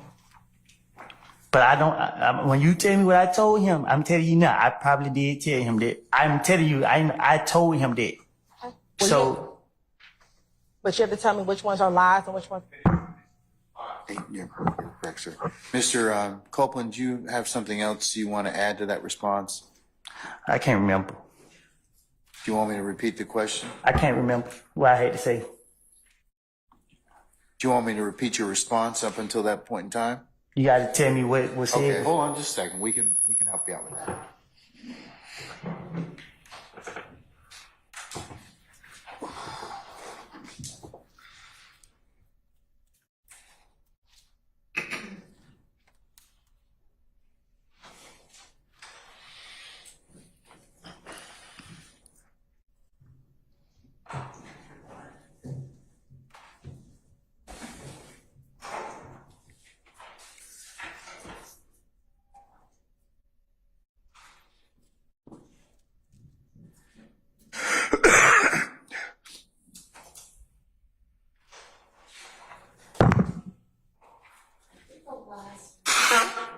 I'm sorry.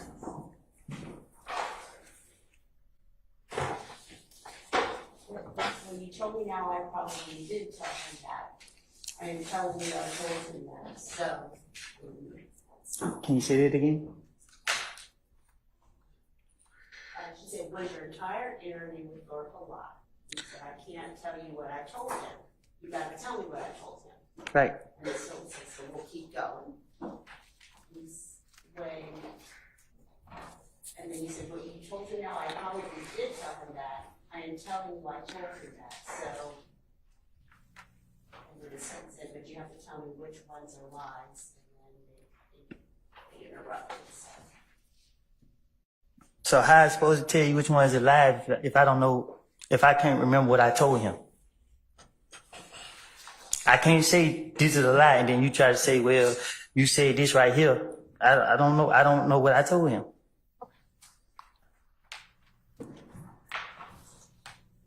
Back in 2015, did you tell Detective Thorpe in the same January 11th interview that you get blamed for everything and that your name comes up in everything? Yes, sir.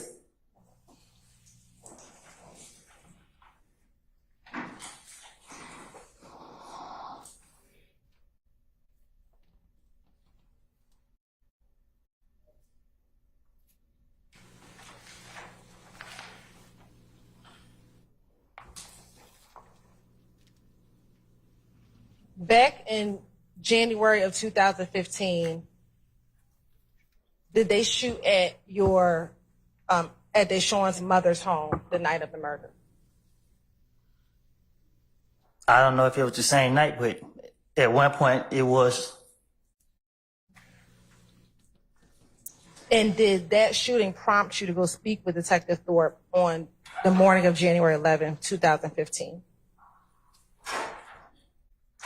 They called me. I think that's how he was able to get my phone number. But I can't recall if it was or not.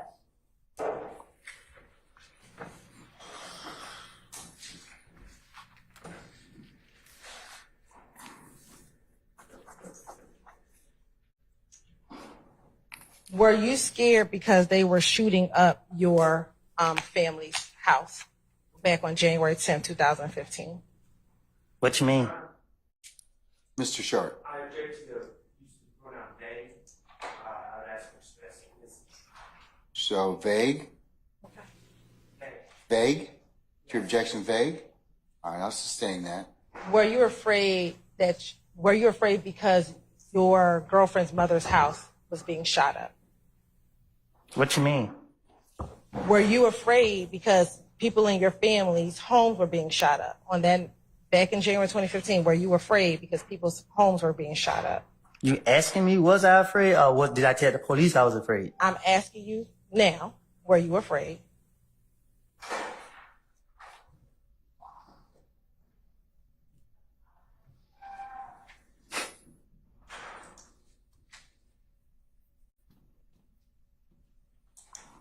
I was afraid for the people who was in the house.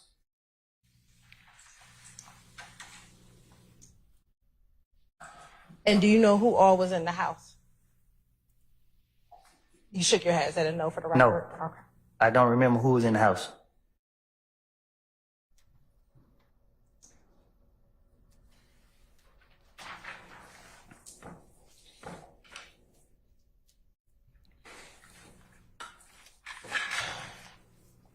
Now, in that interview, did you give Detective Thorpe the reason why you thought Kel was beefing with you? I probably did. I don't remember. Which one I was supposed to say it? Okay. Do you recall telling Detective Thorpe that this is all about you not being down with it no more and being down with the gang anymore? Yes. Okay.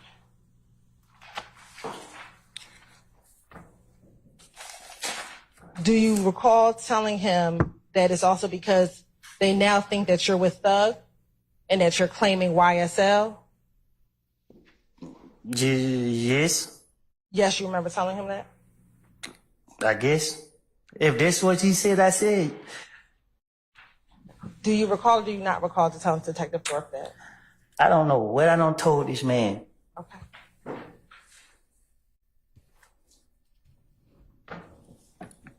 So, sitting here now, was the beef because you were no longer down with them and you were down with YSL? Yes, I guess. Is it yes or you guess? If that's what he said, I'm asking you right now today. I don't know. All right.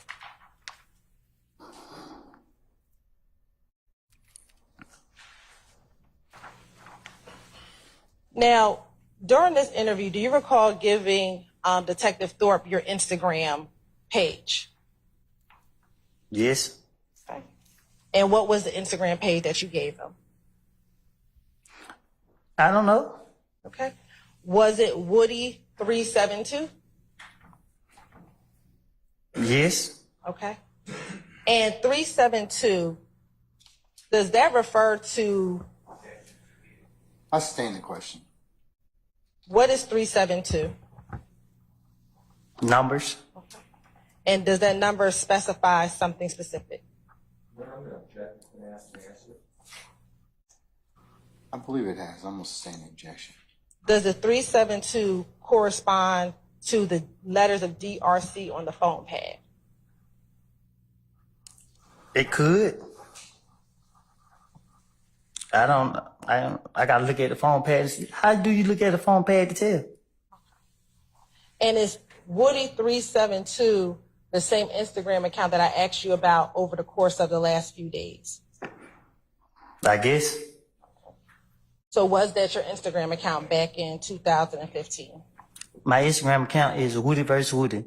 I asked back in From 2000. back then, I think my Instagram account is the same account as it is today. Woody vs. Woody. I'm not 100% sure. I done did so much time away from society. You asking me about something I don't know. I don't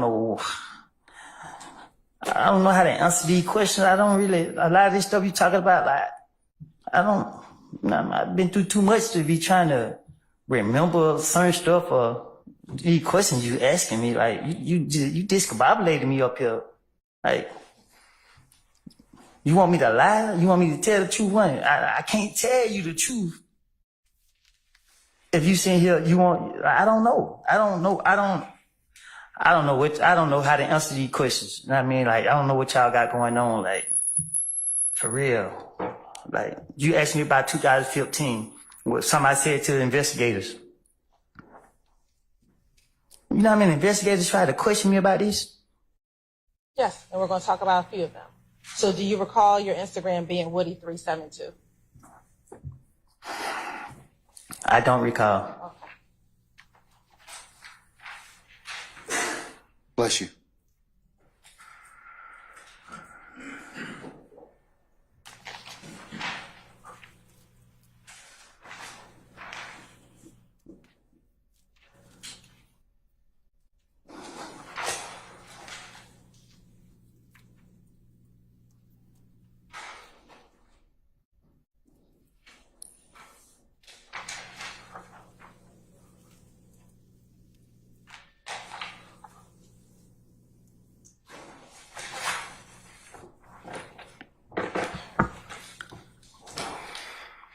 Court's indulgence.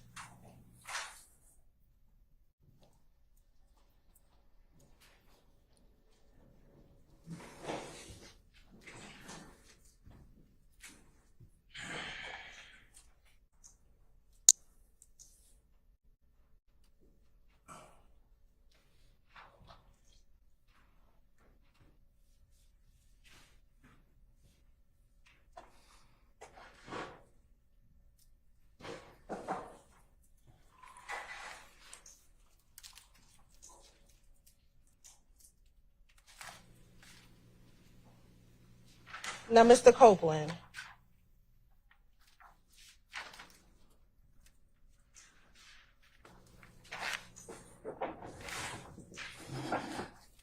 did you speak with Detective Thorpe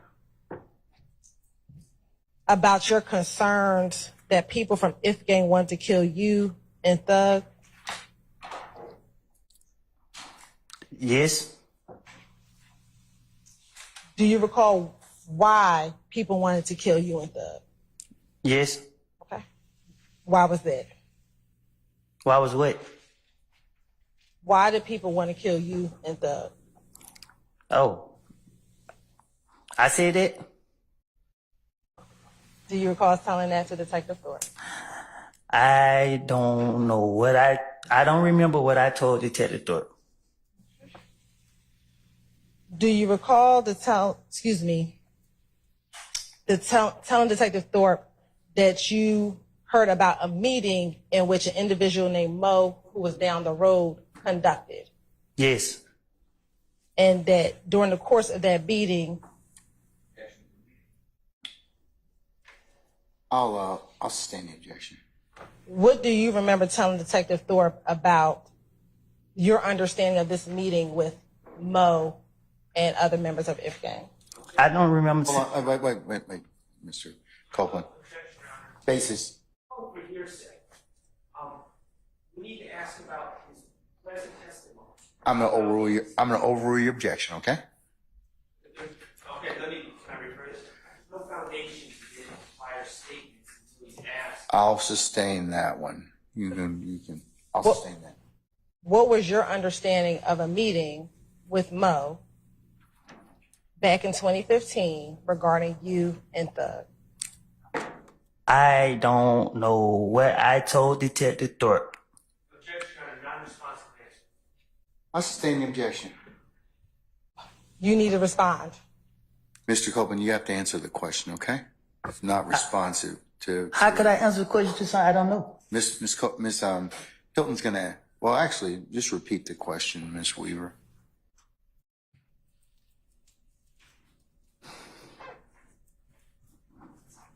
What was your understanding of the meeting with Mo back in 2015 regarding you and Thug? I don't know nothing about no meeting. I don't know nothing about no meeting. Okay. Do you recall telling Detective Thorpe about this meeting with Mo and that he was supposed to kill you and young Thug? I don't remember what I told Detective Thorpe. I'm saying yes to your question because you saying something I said to Detective Thorpe. So I'm saying yes to everything you saying, but I don't know nothing about where I supposed to told Detective Thorpe. So you trying to, I don't know what y'all trying to do. Like, do you remember telling Detective Thorpe that you called other people to confirm whether or not this meeting occurred? I don't know what I told Detective Thorpe. I don't remember what I told Detective Thorpe. I told you, I thought that once he questioned me, once I came down there, he said, well, you came, you free to go. I don't remember sitting down talking to him. So you don't remember the interview at all? Or what you said during the interview? Your Honor, Yeah. specificity about what I didn't, did you say that? I- I'd ask for specificity about what interview. So what's your objection, sir? Maybe. I sustain the objection. We can move on, Your Honor. All right, madam. Did you have any issues with Nut? With who? With Nut.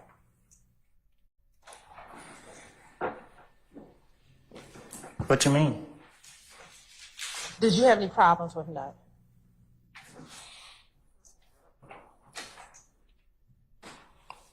I wouldn't hope not.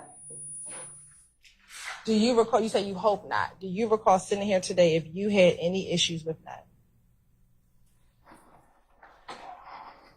I don't know. Do you remember telling Detective Thorpe that you did not have any issues with Nut? And matter of fact, that you and Nut would see each other and dap each other up? Yes.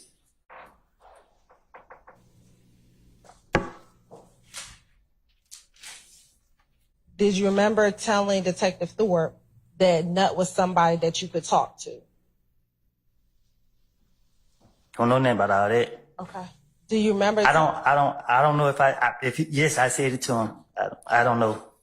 Do you remember telling Detective Thorpe about the last conversation that you had with Nut? I had a conversation with Nut. Do you remember telling Detective Thorpe about a conversation that you had with Nut? I don't remember what I told Detective Thorpe.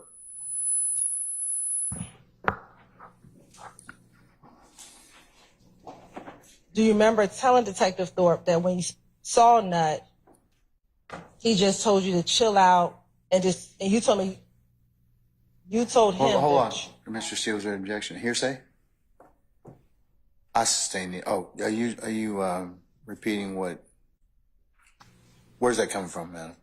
Your Honor, it's going to be effective on the listener. It's going to be what his response was. I'll overrule the objection. And that you told Nut, I'm just trying to get some money. Was I supposed to say it to the police? You told the police Yes, I said it. that was your last conversation with Nut. I guess, yes. I don't know.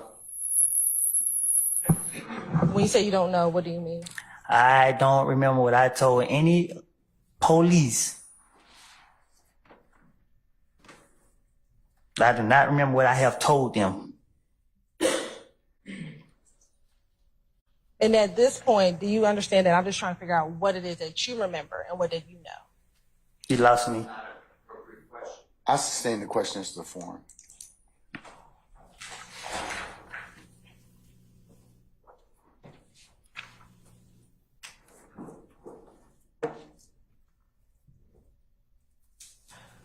Do you recall being concerned that it was a whole gang after you? You talking to me? Yes, sir. You say that again? Do you recall in 2015 being concerned that there was a whole gang after you? You said, did I tell that to the police, or you asked me, was I? I'm asking you, were you concerned that there was a whole gang? Not even a little bit. Okay. Do you remember telling Detective Thorpe, and now these niggas show up at my girl's mama's house, and it's the whole gang. It's the whole clique. You know what I'm saying? They deep. You know what I'm saying? That's the only thing that put fear in my heart. Now I have to watch everywhere I go. I have to watch out. It ain't nothing I can do about it. I didn't have nothing to do with this. I didn't kill him. I ain't never killed. I ain't never tried to fight him. I ain't never tried to rob him. I have never done nothing to Nut. Do you recall telling the police that?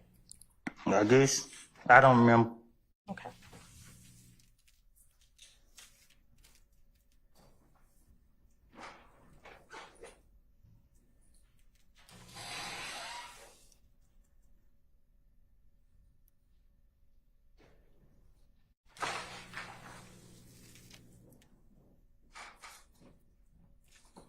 Now, do you know back in 2015 who was beefing with Nut? How I supposed to know that? Do you recall being asked about that in the January 11th, 2015 interview? I don't remember no. I don't know what. So you're saying you don't remember? Whatever the detective said, I told him. That's what I told him.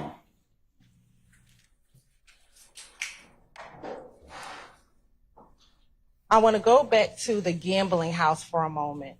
Do you remember at the gambling house whether or not vehicles were shot up at the gambling house? What gambling house? The gambling house in Lakewood. What about it?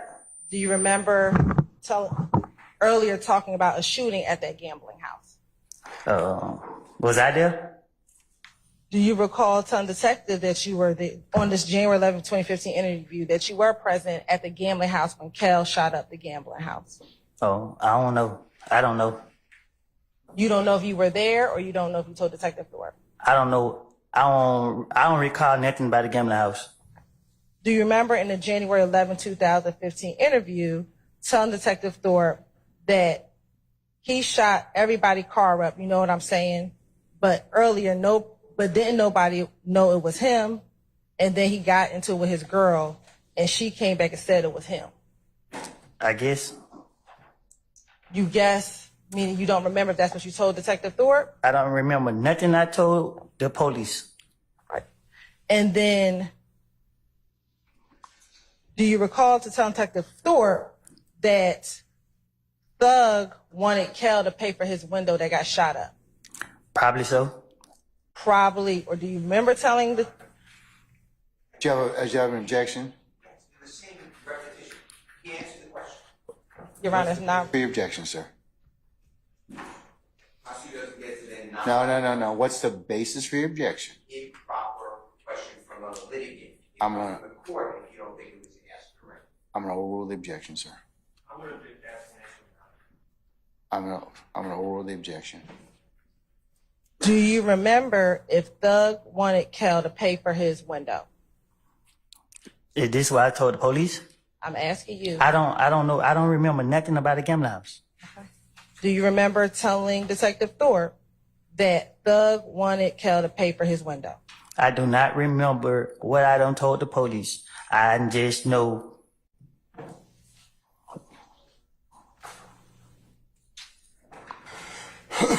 And do you recall telling Detective Thorpe that Thug said you were going to pay for the window? I guess. Does I guess mean you remember telling Detective Thorpe, or you don't remember telling Detective I don't have my whole thing with talking to the Detective Thorpe was to get him out my face. So did you tell things to Detective Thorpe that was a lie to get him out of your face? I don't know. That's a trick question. It's whatever honest question answer that you want to give. Well, I told the detective whatever came to my head to try to get up out of there. And was whatever came to your head the truth about what happened, or not the truth about what happened? I don't remember what I told him. So I can't say if it was a truth or a lie. I don't remember what I said to the investigator, but I know I don't recall a lot of these things that you're saying. I don't remember. Okay. Was Nut in a gang? I don't know. Okay. Do you recall telling Detective Thorpe that Nut? I didn't know Nut personally. Do you remember telling Detective Thorpe that Nut was the big dog, but they big dog,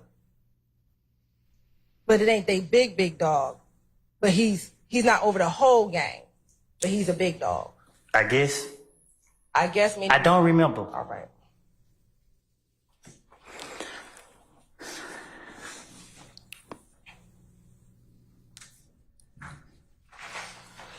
Did you and Nut ever talk about Kel and your issues with Kel? I don't think me and Nut would have been talking. Okay. Do you recall telling Detective Thorpe that you and Nut have talked about Kel? I don't know. I don't remember. I don't know what. No, I guess I don't. So do you remember? If Thorpe said I said it, I said it. Do you remember telling Detective Thorpe that? No, I don't remember. I told you that when Detective Thorpe called me down there and tried to question me, I felt like I walked in and walked right back out. I don't remember sitting down talking to him.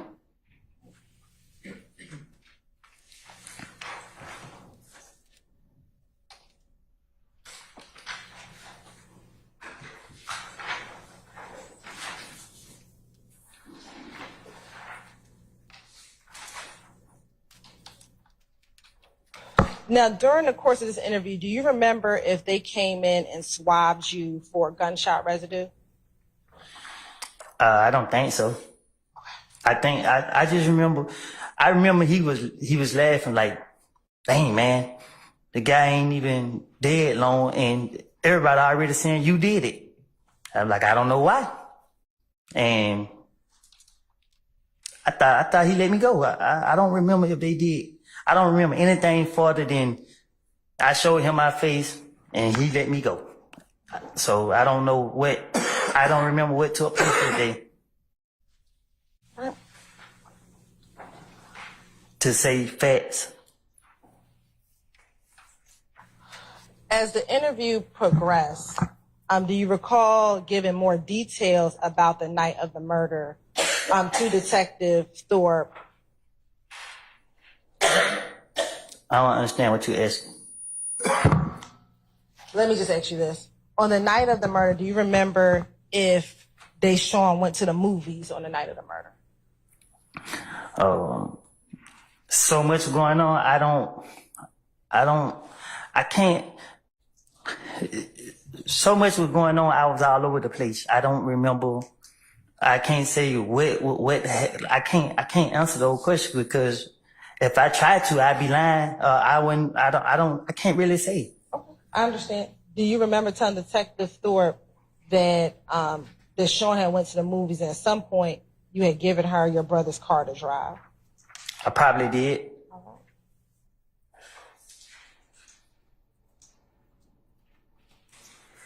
Now, earlier I asked you about a Camaro following you inside of your apartment complex the night that Nut was killed. You said, do you remember that occurring? I don't remember. Do you remember telling Detective Thorpe that you turned into Carver Homes off of Pryor Road? I don't know. And you saw a Camaro and it was flying behind you? Oh, excuse me. I don't remember what I told Detective Thorpe again. And that when you turned left, the Camaro went straight, and instead of going to the front door, you went around to the gate? I guess. Do you remember telling him that, or you don't remember? If he said I said it, I said it. Do you remember telling him that? I don't remember having a conversation with him. I don't remember what I was telling him when he questioned me. All right. So the gate card was to Deshaun's apartment and you were clicking it and you couldn't go, so you went around front. I guess. Do you remember telling him that, or you don't remember telling him that? I don't remember. All right. And that you had your brother to call the police. Do you remember telling him that? I had my brother to call the police? Do you remember telling Detective Thorpe that? I wouldn't know why my brother would be calling the police, but I don't remember if I said that to him. But if he said I said, I probably did. Do you remember or do you not remember? I don't remember. And so do you remember telling him that you saw the Camaro fly to the stop sign and it was going so fast that it missed it, but they turned and left behind? And when they turned left, I was in front of them. Do you remember telling him about the red Camaro doing that? If a red Camaro followed me and I noticed it, I wasn't gonna let it. I don't remember. Hey, Ms. Hilton, before we posit more questions, I have a good authority. We need to take a comfort break, okay? Thank you. Ladies and gentlemen, given it's so close to the lunchtime hour, how about we just have you come back for 1 o'clock, and then we'll see where the afternoon leads us, okay? All right. All rise.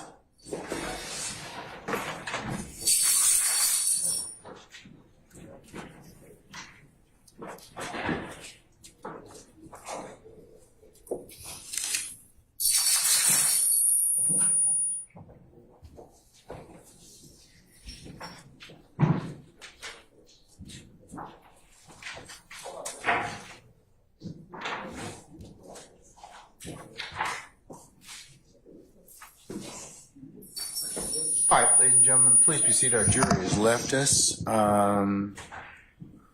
Before we go ahead and break for lunch, Mr. Short, you can make your motion, and Mr. Matthews, you can make your motion.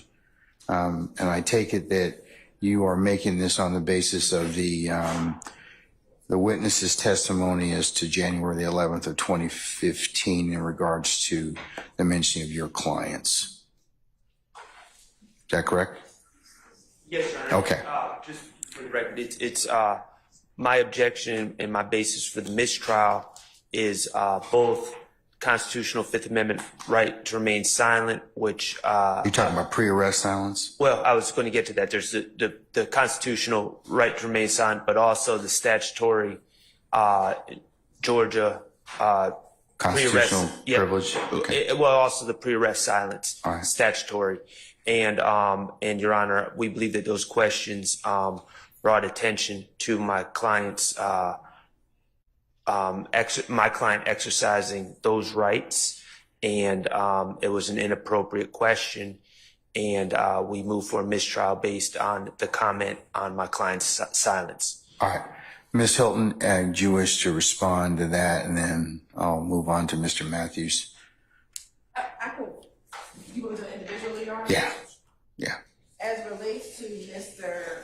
Stillwell, at the time that I'm questioning Mr. Copeland. Mr. Copeland, at the time of January 11, 2015, at that time, Mr. Stillwell was not a suspect in this case, so would not be counted as his pre-arrest silence. Additionally, looking at Dinkins v. State. Sorry. Repeat that last thing. Is it Dinkins, you said, v. State? Dinkins v. State, which is 295 Georgia App 289, which is a 2008 case. A prosecutor does not impermissibly comment on pre-arrest silence merely by showing that the accused demeanor and conduct during and after the crime, but before an agent of the state questions him and before he knows he's being investigated, were inconsistent with a defense such as coercion or justification.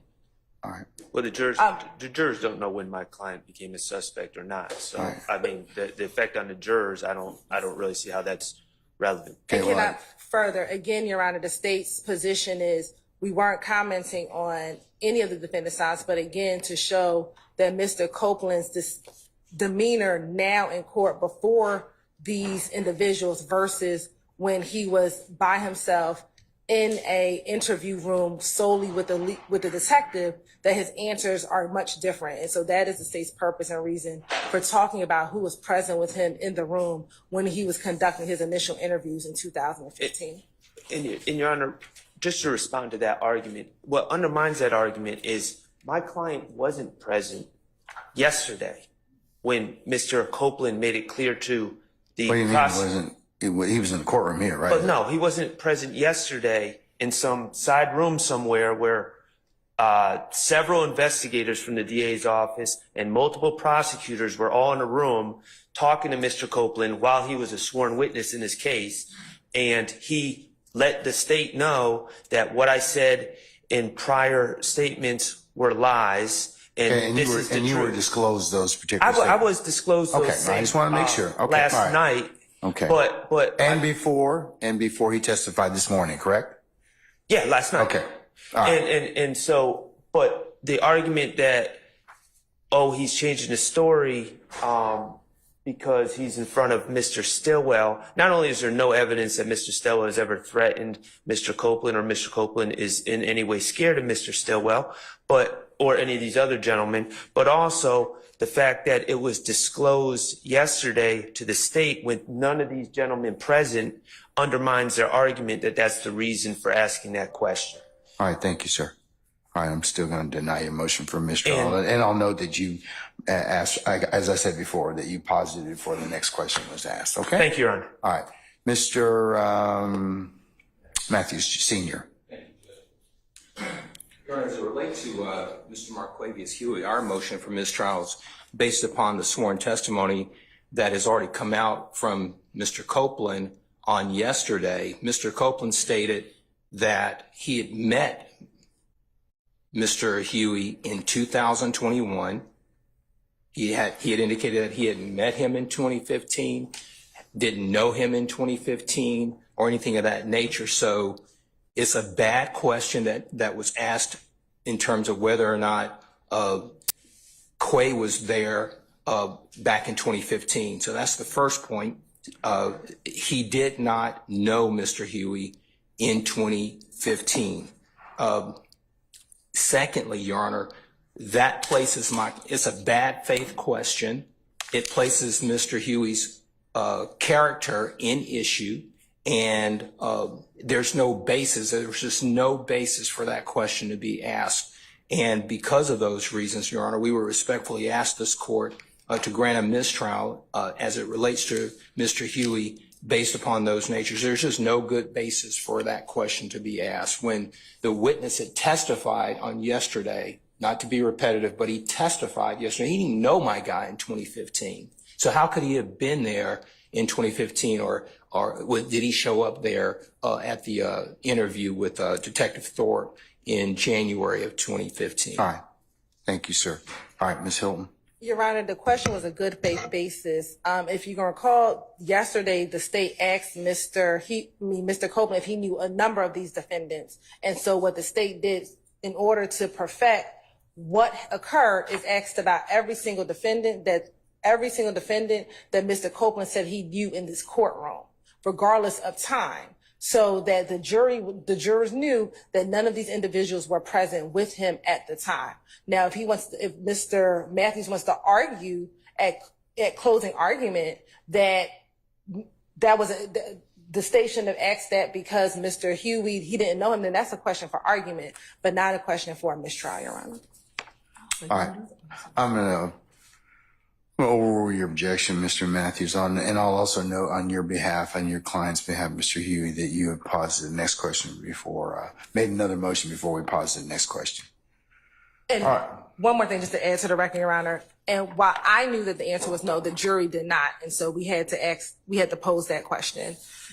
And there's the one additional thing I want to put on the record after the close of this hearing, Your Honor. All right. Anything else in regards to mistrial? All right. Ms. Hilton, what else? Your Honor, as Mr. Shard just disclosed, the state turned over yesterday an email to all defense counsel regarding our interaction with Mr. Copeland on yesterday in the afternoon. I know Mr. Shard just said that, you know, he was a sworn witness and we were speaking with him in a room without any of the defendants present. The statement from Mr. Copeland was a sua sponte question to us, or response to us, as we were talking in the room yesterday, and that is why we immediately disclosed that information to defense counsel. But in addition to what we disclosed yesterday, Your Honor, the state also disclosed on Thursday, June 6th, as well as on Monday, June 10th, some additional information that Mr. Copeland has disclosed to us over the last few days. And so we have a copy of that email. We want to put it in the record, Your Honor. And we're going to mark it 400 Yankee. All right. Okay. All right, counsels, enjoy. Sorry. I would like the court to look into the appropriateness, Mr. Copeland, to my observations around your courtroom, outside your courtroom on breaks, is surrounded by several members of law enforcement with the district attorney's office and prosecutors, potentially other persons. I don't know why a sitting witness under oath is in a room with prosecutors during breaks, mornings, afternoons. It's totally inappropriate. There are people who are in your court's door. There's a double door where the court sits to its right that aligns with the witness chair. And I noticed people standing there in law enforcement while Mr. Copeland is testifying. He's making eye contact with them. I don't know if they're his brother. My point to you is this: what gives anybody the right to surround a witness? He's not in custody, and bring a witness. I'm sure Mr. Copeland didn't say to the prosecutors, I don't know this, Your Honor, so if you think I'm wrong, then just strike it from your memory. But I'm sure he didn't say, hey, you guys want to hang out in this room a little while? So I believe that he is being led on a tether by the prosecutors, and it is coercion. It is inappropriate. And why would anybody not be recording everything he said? And why do I have to get it in drips and drabs? So I am objecting to the tactics of the Fulton County District Attorney's Office and whomever else they may have employed with a citizen, regardless of what the court may think of him or the prosecutors think. I don't have any thoughts. So please don't put that in. Please don't put that in in the ether. Okay, but that's what you just said, sir. Ether is okay. Clear. The court wouldn't do it. I wouldn't do it either. So why is it happening? He's a. See, I have no interest other than I'm a referee. Well, you're the referee who spoke with the witness without my presence. Mr. Steele, we're not gonna get into that right now. Well, okay? my point is, how is he being treated here? And why don't I have all this? And why is this going on? What an unfair trial for Mr. Williams. Think about it. If you were accused, Your Honor, and the judge met with this witness, with the prosecutor, and you sat next to me and Mr. Adams, you would say to us, what kind of case is this? Now he's being surrounded with all this law enforcement. My point is, Your Honor, we're going to object that this. I'm not going to be interrupted. Mr. Steele, hold on. No, but you're Mr. Steele? Mr. Steele? Yes, sir. What? Okay. I want to finish. I'm making a record for the court to understand. Well, Mr. Steele.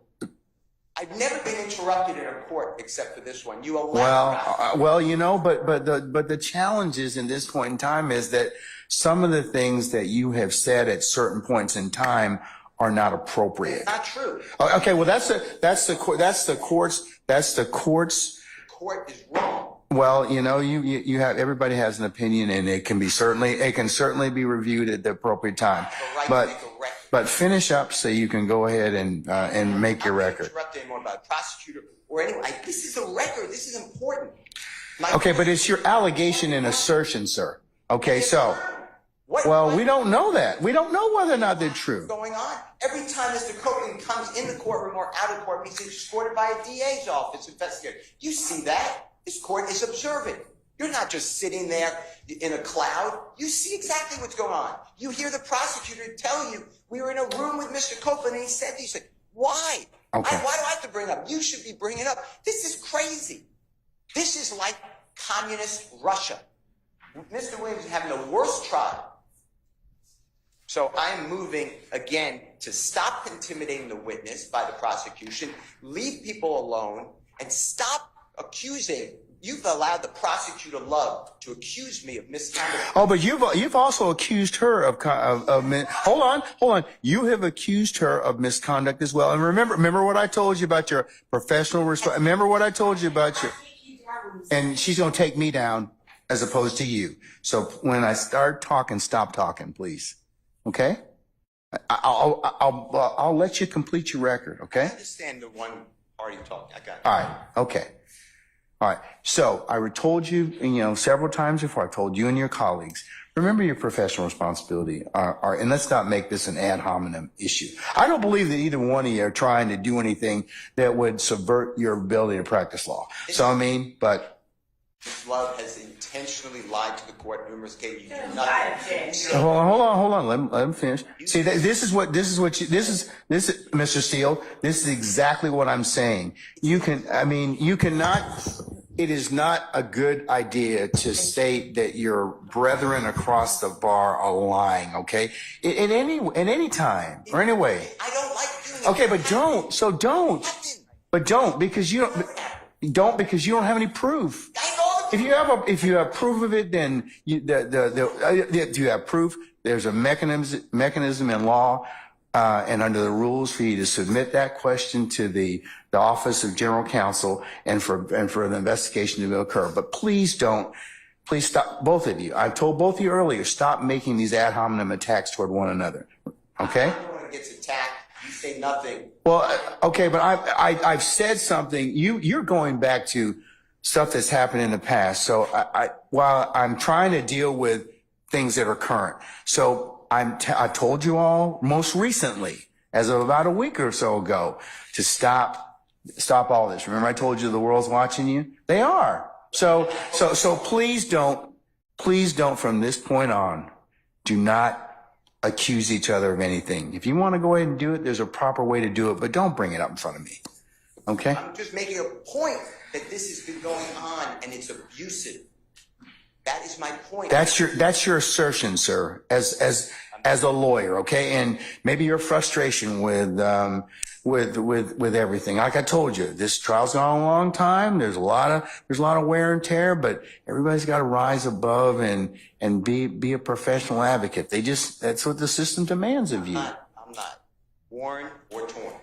I am here to tell the court that from a objective, casual observer, could see what's going on here is inappropriate. Okay. At the end of the day, I understand your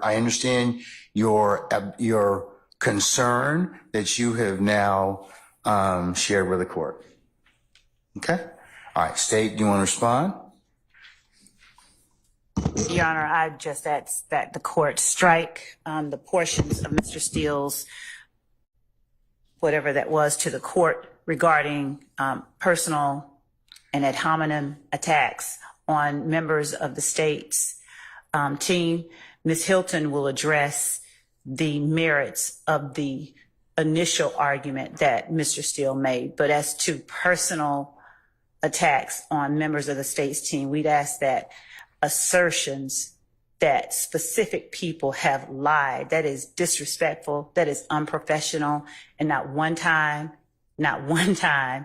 has any such statement been made by any member of this team about anyone else. Oh, I think, Ms. Love, in the past, you've made some statements. I have never about said me. anyone lied. You made some statements about Mr. Steele and Your about, Honor. well, just let me finish. I'm not done. All right. And about several others of your colleagues. I mean, and it may have been the heat of discussion and everything else.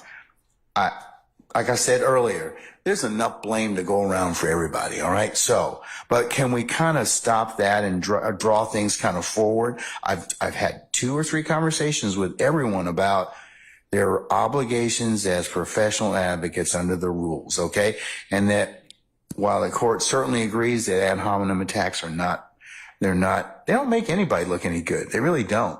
I mean, but I'm just saying I acknowledge that. I acknowledge what's been gone on in the past. So, and I ask that you all reflect upon that because, like I said, you can't say some of the stuff that people say to one another can't be taken back. They just can't. So, and that's just something that the court would just have you reflect upon. Thank you, Judge. Sides, okay? And we just ask again that statements like Ms. Love lied be stricken from the record. Those are personal attacks. There's none been made, at least not this day. I'm not gonna consider your ad hominem attacks. Either one is. Okay? Thank you. Or anybody's. All right? Okay. All right. Madam. Your Honor, regarding Mr. Steele's assertions of our interactions with Mr. Copeland, we have not treated Mr. Copeland any different than we would treat any of our other witnesses in the state of Georgia. He is our witness. If he wants to be around us, he can. If he chooses not to, he doesn't have to be. The fact that he's saying we are coercing Mr. Copeland to speak is clearly not true given Mr. Copeland's testimony here today. If we were coercing him to speak, he would answer my questions and I would not have to sit here and go in a back and forth and struggle with him. So clearly we are not being influential on Mr. Copeland given our interactions with him outside of the courtroom. So again, Your Honor, there's nothing inappropriate about the state's interactions with Mr. Copeland. He is the state's witness. We can't interact. We have not influenced any of his testimony, Your Honor.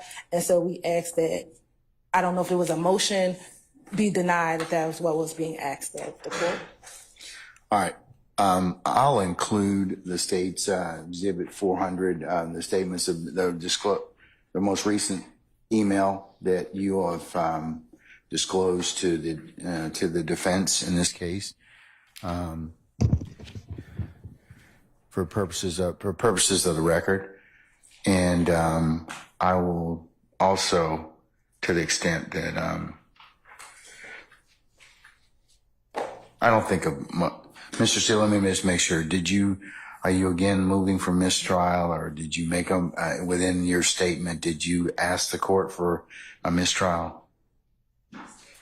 Yes, based upon the totality of what I said, yes. Okay, I'm going to deny that motion, and I will also note for the record that it was, that the same was positive for the next question, okay?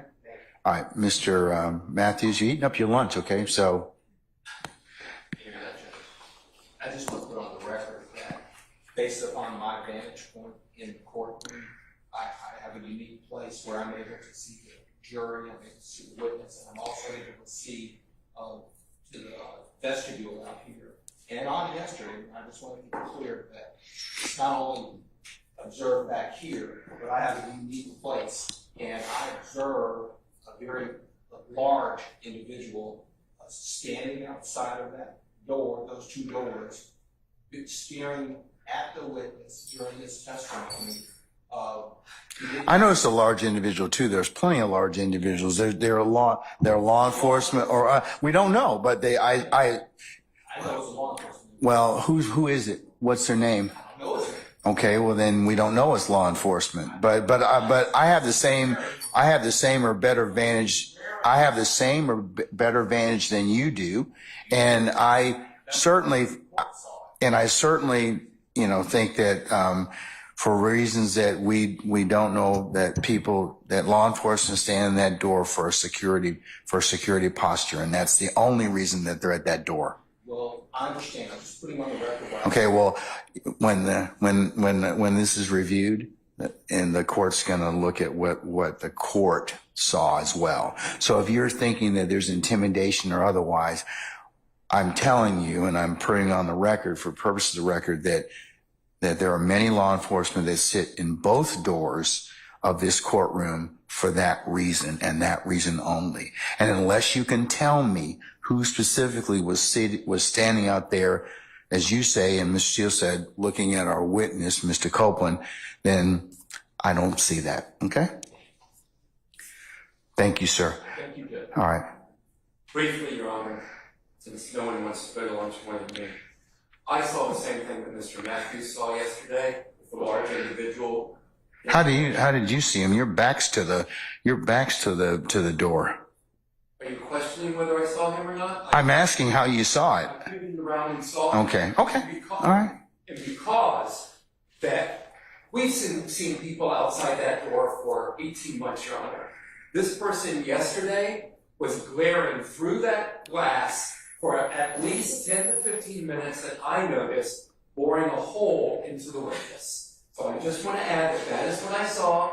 I don't know his name. I don't know if it was law enforcement. I believe it was. I've not seen any other individual with law enforcement do that to that witness or any other witness during the course of the trial. Okay. Thank you. Thank you. Your Honor, this, just so that the record is clear, could they give more detail, because there's no member of the state that fits that. Yeah, I don't need. He was no a idea gentleman what yesterday that was. dressed in black or dark clothing. That's what I saw. Also, yes, Your Honor, and I don't know. We don't know who they're talking about, what they're talking about.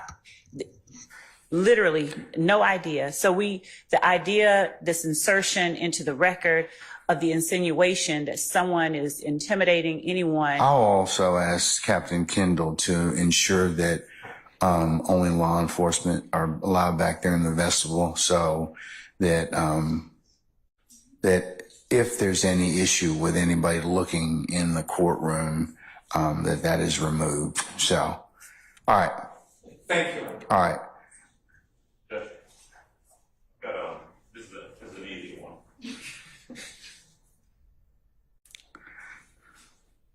And I don't know whether this is something that the court can give an instruction in regards to, whether folks can just take notice of it. We've had some discussions before about the configuration of the courtroom. There's a lot of folks in here. We've got jurors who are sitting right there on the front row who are closer than they would normally be to the parties in this case. I've noticed over the course of the last number of weeks and months, quite frankly, and I'd like the court to either remind the state, or maybe because it could be inadvertent, but maybe they can take note themselves of the fact that sometimes their facial expressions, their reactions, their statements to each other, their conversations to each other are done so close in the presence of the jury that it can't help but impact the jury. There was one time last week where Ms. Hilton was attempting to introduce a document, and there was some frustration because there's an objection, and Ms. Love reached over and says, and I could hear it from over there, just show them the original. Just show them the original. And you know, those type of conversations and you know, when someone's upset with a ruling and roll their eyes or makes a facial expression or throws up their hands in front of the jury, 2 or 3 feet away from the jury, can't help but impact the jury.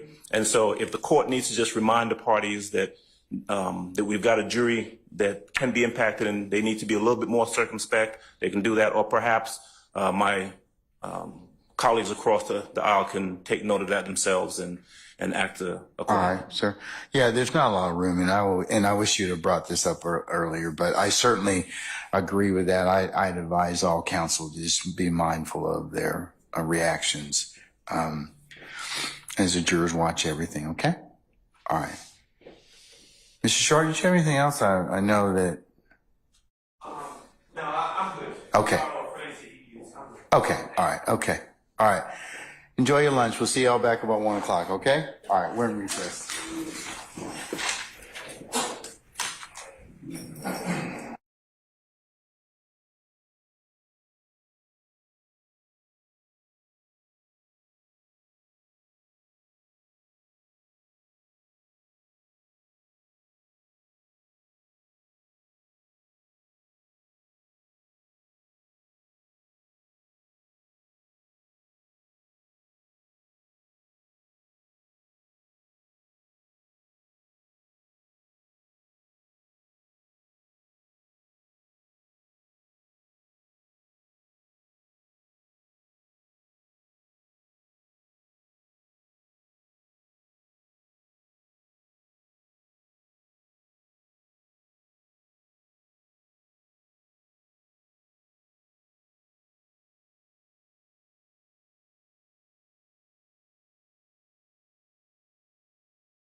Deputy Ham, can we summon Mr. Copeland, please?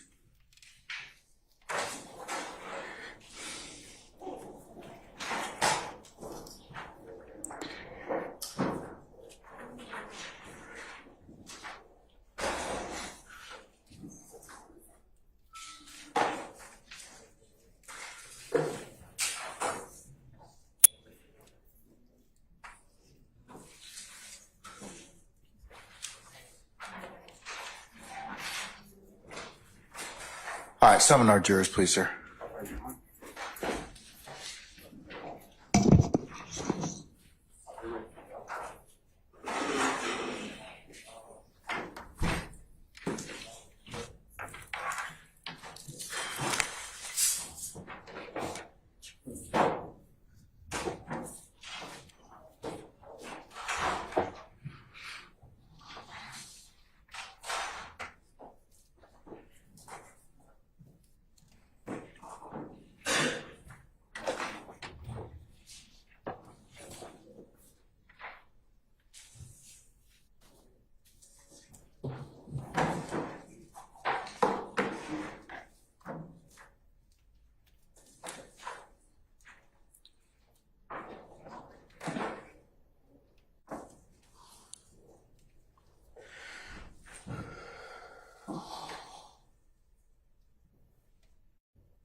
All rise for the jury.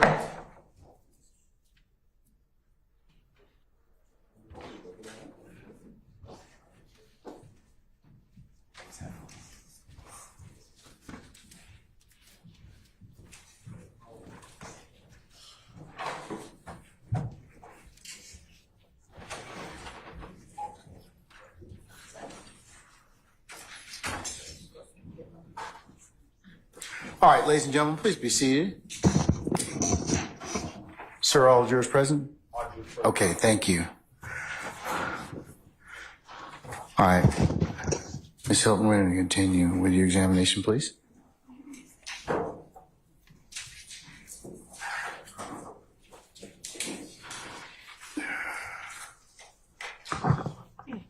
Good afternoon, Ms. Copeland.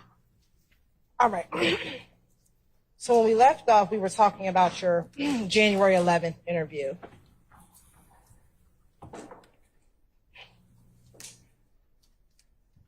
Do you remember during your January 11th interview speaking with Detective Thorpe regarding several individuals that you texted about you and Kel, about your relation, about the fights that you were having with you and Kel? You say that again? Sure.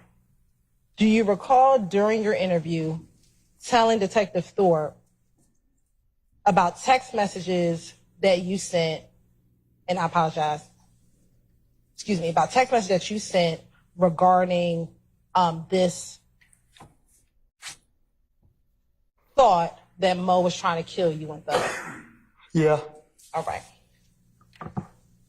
Do you remember the substance of what those texts were?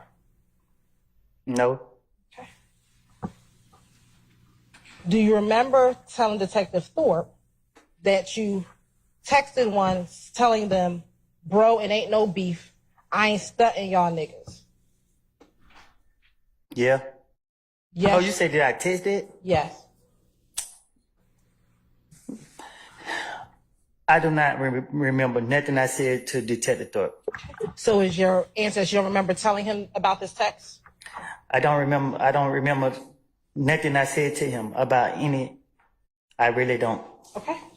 And that you also texted that there's a guy down the road, Mo, he's supposed to kill me and Thug, so that you had 10 minutes on your phone, and that you texted someone and asked, y'all going to kill me and Thug? And you put a laughing like ha ha ha emoji. Basis. 2 reasons. Leading in prior out-of-court statements without a foundation.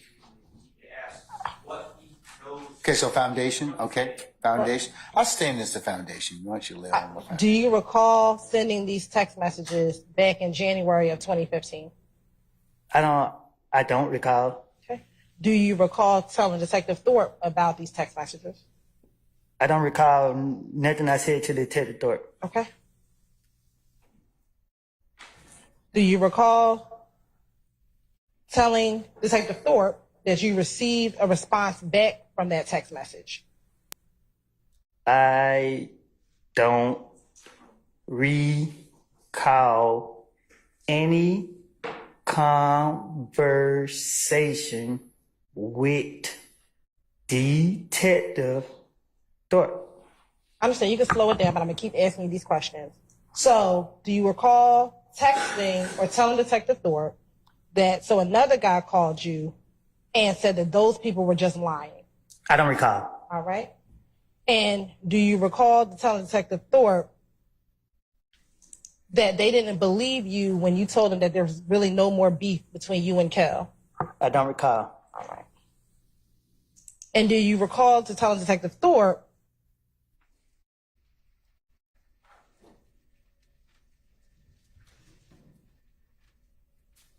that you asked them, or you told them that it's not about you, you wanted to know what they had against you and what have you done to them? You never took any of their girlfriend, you never did nothing to him, and you were referencing Kel. That was it? I don't recall. Okay. And do you recall telling Detective Thorpe that you asked, why does he hate me? Why? Who hate me? Why does Kel hate you? I don't recall. Okay.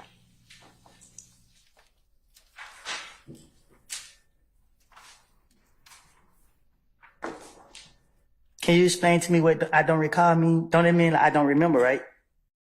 Do you remember any of this? No. I'm just trying to make sure I'm saying the right thing. I don't remember this stuff.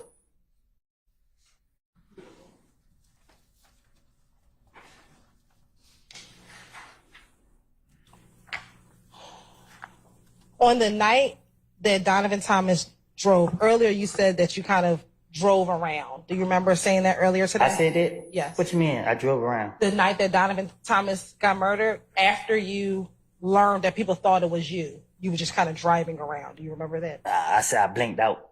Okay. Do you remember driving around at all? I remember being at a lot of different places. Okay. Do you remember any of the places that you went to? I remember people staring at me like they. I just remember how people were staring at me. Okay. Do you remember in the same January 11th, 2015 interview, Detective Thorpe, that first you went towards Hateville, then you got off the expressway right by the Chick-fil-A? I don't recall what I told Detective Thorpe. Okay. Do you recall to telling Detective Thorpe that you went over to Thug's house to see what was going on? Your Honor, lack of foundation in prior statements. I stand the objection. Do you remember going to Thug's house that day? I don't recall. Okay. Do you recall telling Detective Thug that you went down to Thug's house to see what was going on? I don't recall. Do you recall if you talked to Thug that evening after you learned that people thought that you killed Nut? Can you ask me that again? Sure. Do you recall speaking to Thug on the night that Nut was killed? Nah, I don't. Okay. Do you remember telling Detective Thorpe that you spoke to Thug while at his home? Can you say that again? Sure. Do you remember telling Detective Thorpe that you spoke with Thug while at his house? I don't recall.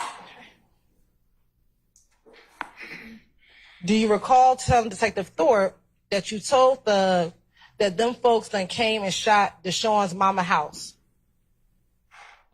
I don't recall. Okay. And do you recall telling Detective Thorpe that his answer was, for real? That's it? Yep. I don't recall. Okay. And do you recall you telling Thug what I'm supposed to do, bro? I don't recall. Okay.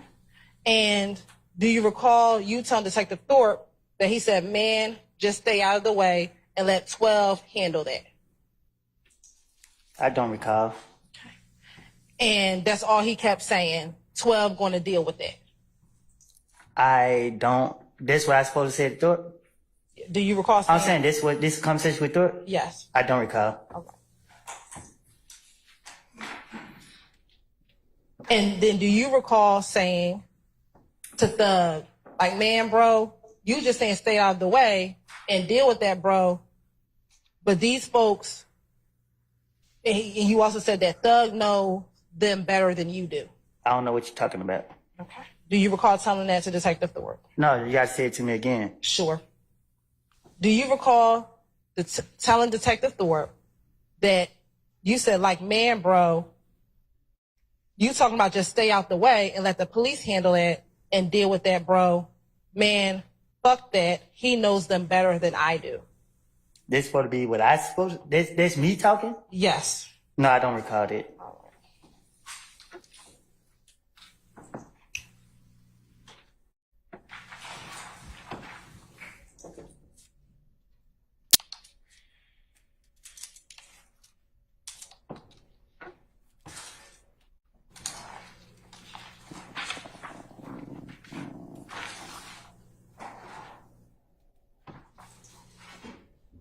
Now, earlier I asked if you remember that if Deshaun went to the movies. Did you tell me that you do not recall if Deshaun went to the movies that night? I never even heard of whoever you mentioned it. Deshaun, your girlfriend at the time. I never dated no girl named that. You never dated a girl named Deshaun? Never dated a girl named Deshaun. Desha? My baby mom name's Deshaun. Okay, so it's Deshaun, not Deshaun. I think that's what I just said. Okay. Do you recall if Deshaun went to the movies? I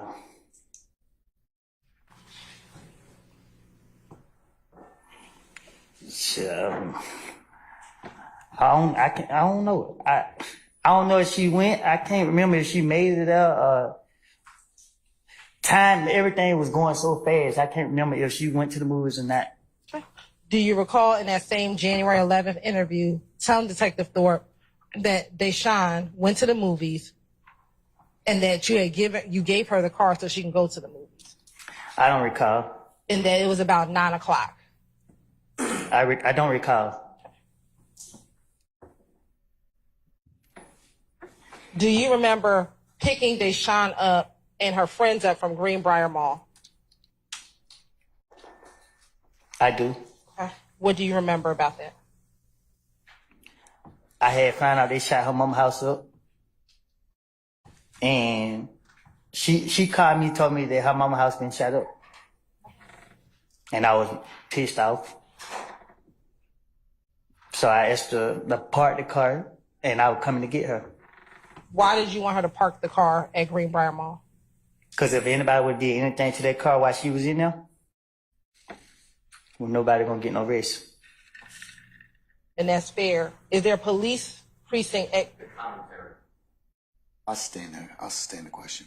Is there a police precinct at Greenbrier Mall? I don't know. Did you want her to park at Greenbrier Mall because of... Oh, yeah, it is. And did you want her to park at Greenbrier Mall because of the police station being there? No, it's an area that... I don't know if it was me who told her or she came up with it. I just told her to park, get out the car. I was coming to get her. When you went to go get her, who were you with?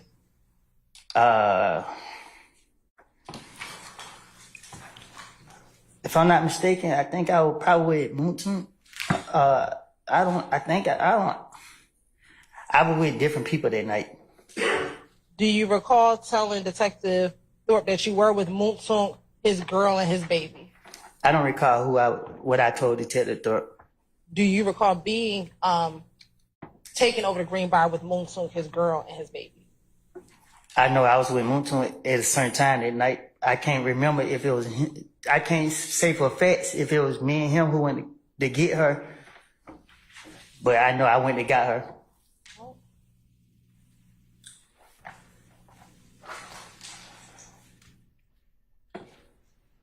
Now, Mr. Copeland, after January 11th, 2015, and in the weeks after Mr. Thomas was killed, did you stay in the Atlanta area? Can you say that again? Sure. Did you stay in Atlanta? Still do. Okay. Did you ever go anywhere after Mr. Thomas was killed? I went right back to Carver home. Did you ever go to Miami?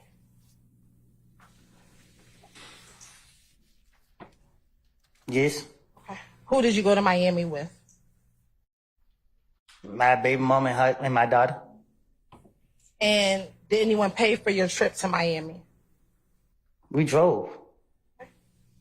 Where did you stay when you got to Miami? I think a hotel. Did you pay for that hotel? No. Who paid for the hotel?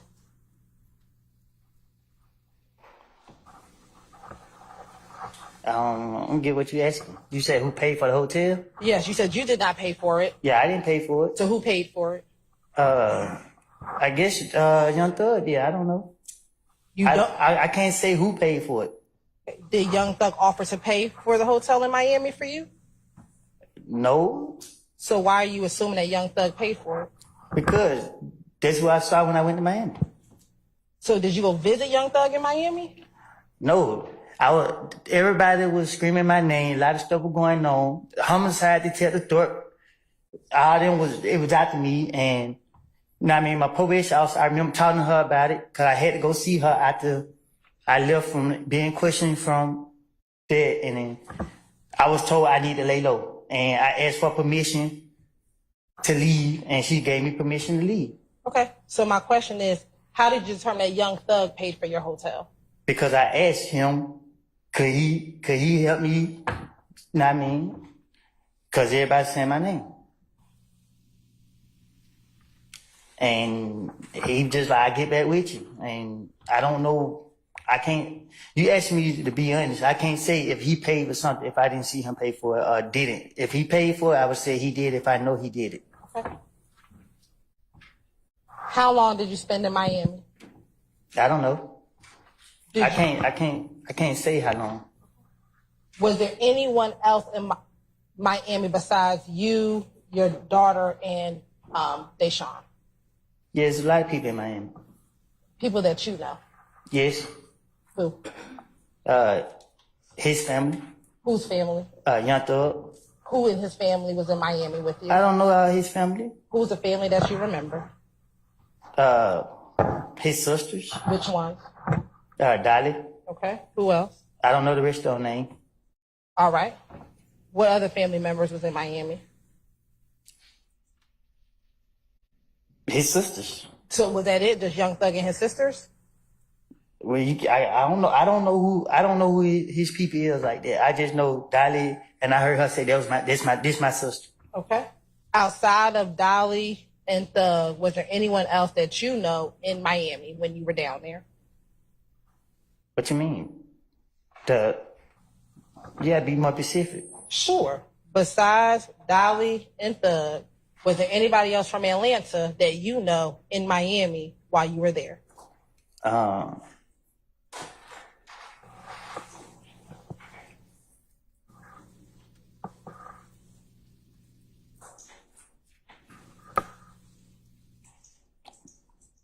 I don't know how to answer that. Like, I don't know what to say. What don't you know how to answer? You asked me who down there, I just said it. Was there anybody else besides Dolly and Thug down there? There's a lot of people down there, but I can't say, I don't remember who I was down there, if that's better answer. Was Shannon in Miami? I think they was. You said they. I asked about Shannon. Was Shannon in Miami? Yeah, but now that you said that, I think all them was down there too. Shannon and them. Shannon Liddy. Okay. Little D from Cleveland or Little D your son? He not my son. I know he's not your son, but that's what you said. Say he's like my son. Which Little D are we talking about? The one that's like my son. Okay. Was Little D from Cleveland down there too? I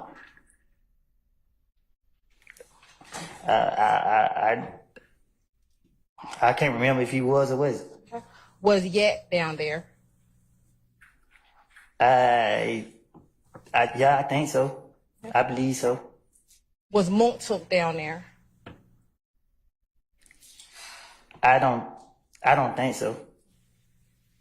I can't remember if he was down there. I don't remember. I can't remember if Montauk was down there. Okay. Was someone named Doo-Wop down there? Who? Doo-Wop. How? I don't know who that is. Okay. Was OG Bentley down there? Who? OG Bentley. I can't recall.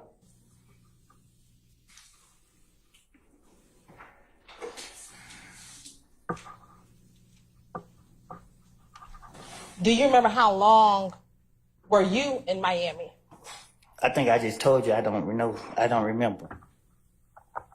It was more than a day, if that's what you asked. Do you remember if you had an interview on January 11th, what day or how many days passed? Do you remember if the interview was on January 11th? How soon after that interview did you leave? How soon after that interview did you leave to go to Miami? I know I had to report in my probation, so I don't know if it was a couple days later. I don't know. When you came back from Miami, let me ask you, did you eventually come back to Atlanta from Miami? I most definitely did. Okay. When you came back from Miami, did anything occur on I-75/85? Did you get shot at while driving a vehicle on the highway? I was already back when that happened. Right. So that's what I'm asking. When you got back from Miami to Atlanta, did you get shot at on the highway? Yeah. Okay. And once you got shot at on the highway, did you go in and speak with investigators about that shooting? No, I told my brother to report the car was damaged. Do you recall going into the Atlanta Police Department on January 28th, 2015 to talk about the shooting on the highway?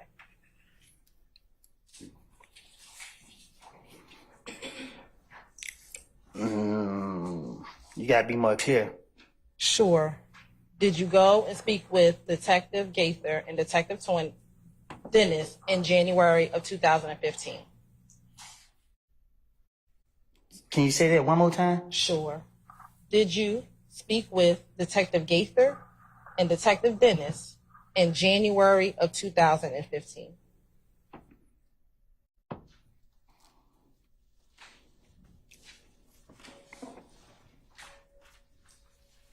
I can't recall.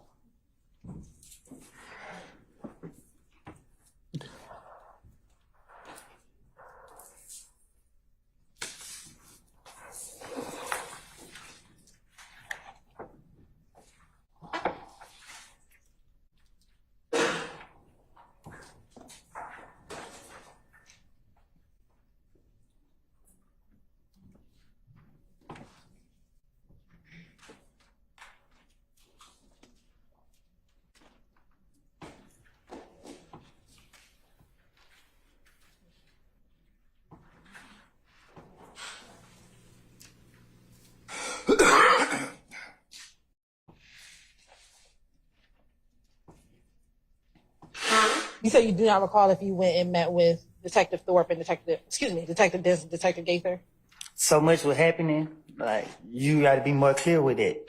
Do you remember ever speaking to Detective Gaither, Detective Dennis in 2015? Yeah. How many times do you think you spoke with Detective Gaither, Detective Dennis? I know one time they were following me. Let me ask you, was the first time you spoke to Detective Gaither and Detective Dennis after you spoke with Investigator Thorpe? You gotta explain to me. When so much stuff was happening, and I remember out for certain things that were taking place, and the police was coming after me. So you gotta explain to me when they came after me, or what made them call me or whatever. I don't know dates. Do you remember going to speak with the detectives after being shot at on the highway? I told you I had my brother to report the car. I didn't talk. My brother reported the car. I never told him. He reported the car. I wasn't in the car. I understand. I'm asking you a different question. I'm asking a different question. Did you go to the Atlanta Police Department and speak with police even after your brother reported it to the police? Did you go? So you saying that I just went in the police? You asked me, did I just go in the police and precinct and just talk to them about being shot at? That's what you're asking me. Do you remember going down to speak with the police after being shot at? I remember being accused of shooting somebody's house up, and the investigators calling me. Yeah, that's what you're talking about. You have permission to approach? You may, as long as you show that to the defense counsel.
I'm going to show you what's been marked as 378 Yankee Bravo 1. Do you recognize yourself in that picture? And do you recognize two detectives inside that picture? Yes. Do you recognize it to be Investigator Gaither and Investigator Dennis? Yes. You're at this time, the state like the 10 to 6 is in 378 Yankee Bravo 1 is the evidence. Any objection to states 378 Yankee Bravo 1? All right. Hearing no further objection, it's admitted, maybe published as you see fit. Thank you.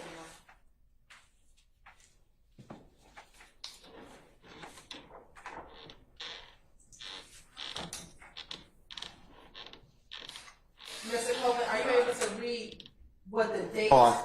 1 second. I object to the caption and the wording at the top. That wasn't part of what I was showing. I don't believe that's wrong. Never mind. You have an independent objection to. Can I see it, please? Sure.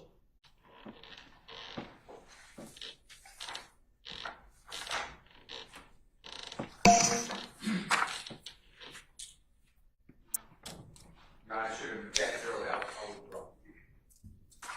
All right, it's withdrawn. Go ahead.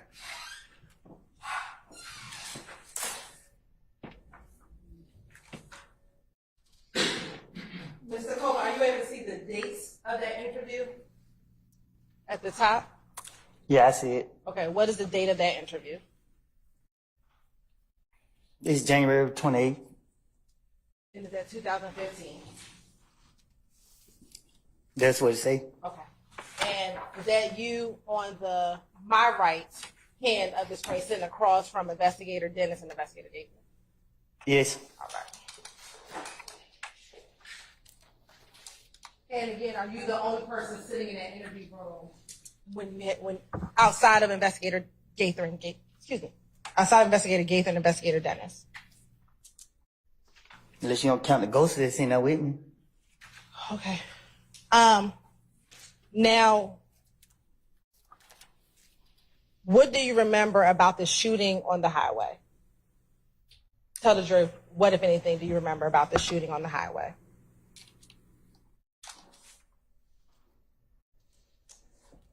What you mean? Were you shot while driving on the highway? I never been shot. Was your car and your vehicle shot at while driving on the highway? Right? Okay. Tell the jury, what do you remember about you being in a car, driven on the highway, and being shot at in 2015? Well, I'm driving and I heard some piping, pop, pop, pop. But I ain't think nothing of it. Do you remember where on the highway you were when you heard the pop, pop, pop? No, I was on the expressway riding. Which expressway? The expressway in Atlanta. Which one? The one in Atlanta. You got 20, 75, 85? I don't know the expressways. I don't know the name of the highways. Do you remember what street you were near? I was closer toward downtown. Okay. Were you near University Avenue exit on the highway? I was closer towards I was closer towards Pryor Road. Okay. Do you know that near Pryor Road is I-75 and I-85 near Pryor Road? I don't know the expressways. All right. I just know directions. Okay. So once you heard the pop, pop, pop, do you remember what happened next? Yeah, I turned the radio down to see was I tripping. Okay. And once you turned the radio down to see if you were tripping, what do you remember happening next? Bullets hit my car. Was there anyone else in the car with you? Yeah. Who? Me and Ladie.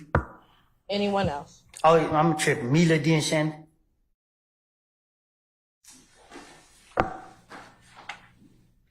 And once you heard the pop, pop, pop, and you turned your music down, what happened? What do you remember happening after that? I got pissed off.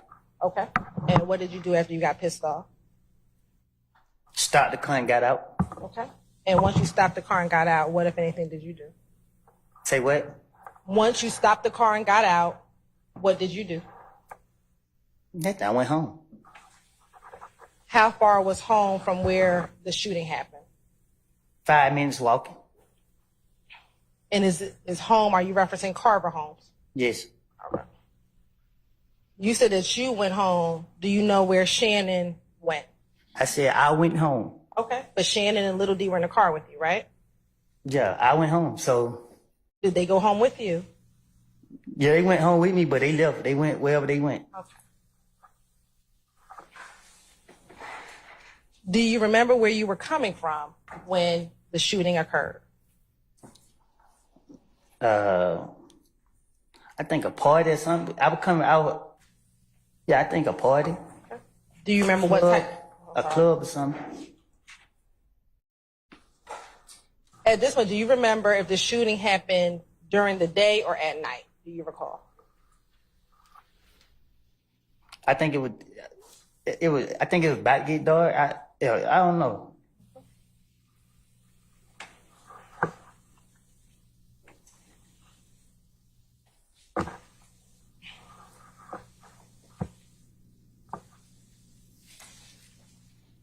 Now, do you recall if the party you was at was a pool party? I stand the objection. Were you at a pool party? I can't be specific where I was coming from. Do you know a girl by the name of Bushi? Or Busha? Yeah. Okay. How do you know Bushi? I grew up knowing her. We went to school together. What school did y'all go to together? I think King or Southside, one of them. I don't know. And is King elementary, middle, or high school? It depends on what you're talking about. What grade were you at when you went to King? I was in when I went to was middle school. And in Southside, is that a high school or middle school? It was a high school. Now, besides Bushi, you and Bushi going to school together, did she ever date any of your friends? Yeah. Who? Yeah, got it. All right. And was she dating him in 2015? That's him. I'm asking you. I don't know if they were dating at the time. Right. Do you remember in this January 28th, 2015 interview talking about Bushi at this party that you went to before your car was being shot at? I don't recall. Do you recall in this January 28th, 2015? Sure.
Madam, you may continue. Thank you, Your Honor.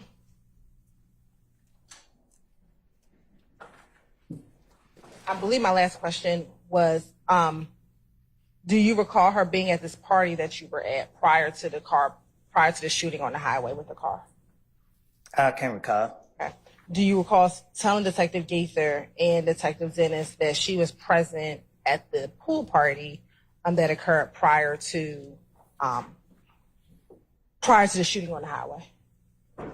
I don't know, I guess.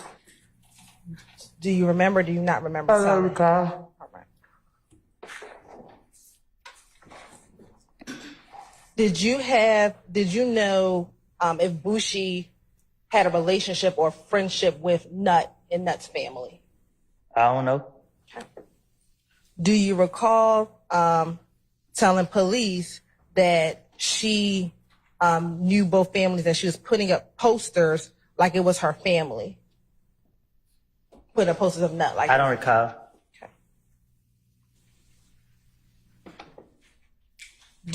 Were you concerned about Bushi being on the phone at the pool party prior to you leaving the pool party?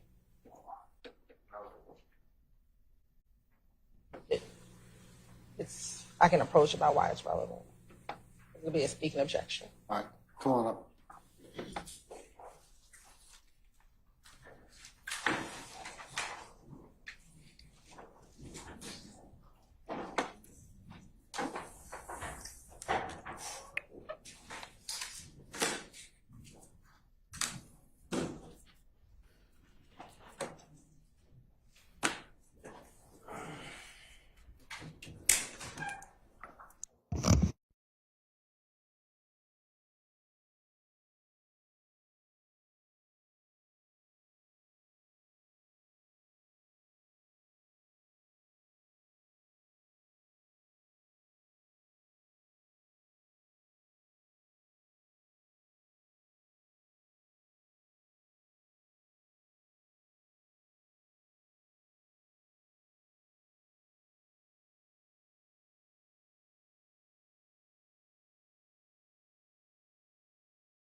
My last question was, did you see Bushi on the phone at the pool party? Do you remember seeing her on the phone at the pool party?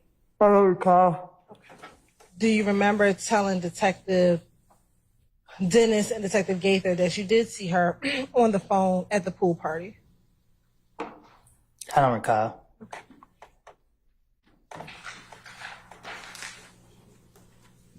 Do you remember who was with you at the pool party?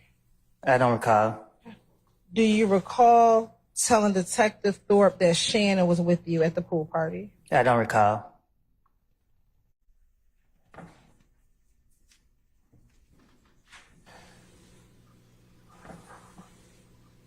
Now, on the shooting on the highway, do you recall how many cars were shooting at your car?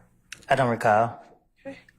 Do you recall telling Detective Gaither and Detective Dennis that it was 2 cars shooting at you, or excuse me, 2 cars with you on the highway? Is your car and another car? I don't recall. Do you recall telling Detective Gaither and Detective Dennis that Boo was in a car? I don't recall.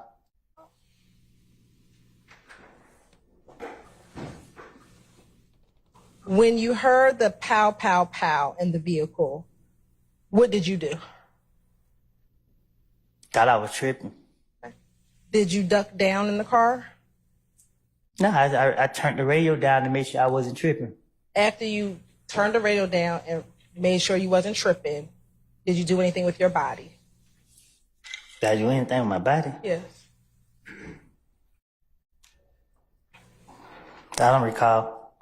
Do you recall telling Detective Gaither and Detective Dennis that you ducked down in the vehicle? I guess. I don't recall. Okay. Were you able to drive the car after the shooting?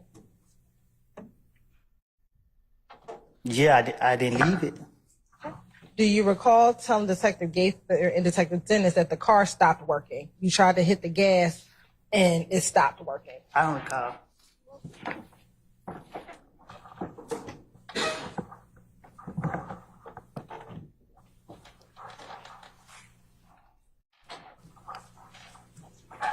Do you recall if anyone told you to try to keep going even though the car was stopped? I don't recall. Okay. Do you recall telling Detective Gaither, God bless you, Detective Gaither and Detective Dennis that he was telling me to go, go, go, and I'm like, I can't because the car don't work? I think the car did stop working for a second. Huh? I think the car did stop working. Do you recall anyone trying to tell you to go even though the car has stopped working? I don't recall. All right. After the car stopped working, do you recall hearing any more shots? Nah, because I got out the car. Do you remember telling Detective Gaither and Detective Dennis that you heard more shots going pow, pow, pow, you ducked down, but there was some others behind you?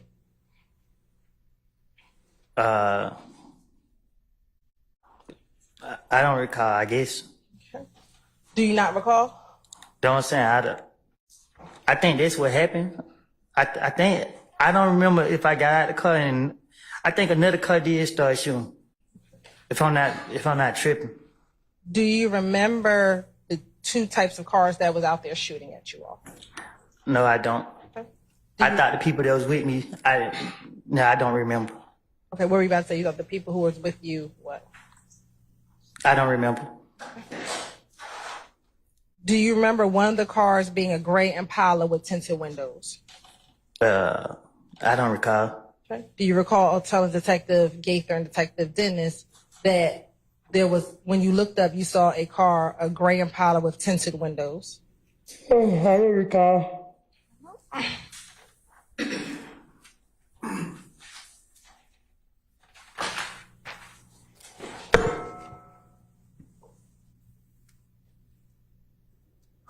Do you recall hearing even more shots after those first 2 set of shots?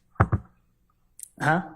Do you recall hearing more shots even after the first 2 set of shots that were fired? I don't get what you're asking. Did you hear any more shots while you were being shot at on the highway?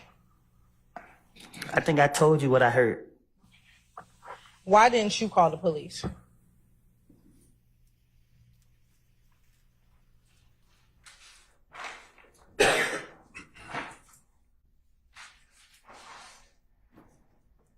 Why didn't you call the police? Gotta get my lid back. You want to get your lick back? I don't know why I didn't call the police. Okay, but what did you just say? You want to get your lick back? Asked and answered. I stay in that question. Was your brother in the car with you when it was getting shot at? No, So why did you have your brother call the police and not you? because it was his car. But did the shooting happen to you? The shooting happened to the car. Okay, while you were in it? The car was shot, not me. While you were in the car was shot? The car was shot, not me. I understand. While you were in the car. I stay in the objection. So, because the car was shot while you were in it, why didn't you call the police? Because it wasn't my car. I didn't have license. It wasn't my car. Okay. So did you not call because you didn't have a license? I stay in the objection.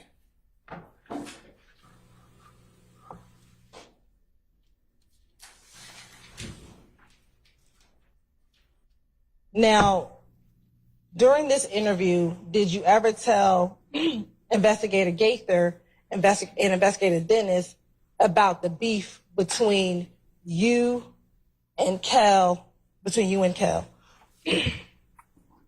Probably so. What do you recall telling her about the beef between you and Kel? Probably whatever I could have convinced them to make them believe. Make them believe what? Me. And so were you telling them the truth? It depends on who listening. It was Gaither and Dennis. I don't know. What you saying? I asked you, did you tell them the truth? Your response was, it depends on who's listening. I stay in the question. Did you want to tell the truth to Dennis and Gaither?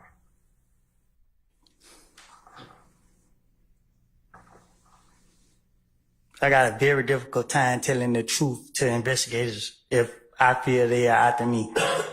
Okay, so I'm asking you, in this January interview, did you tell them the truth about the beef that was happening between you and Kel?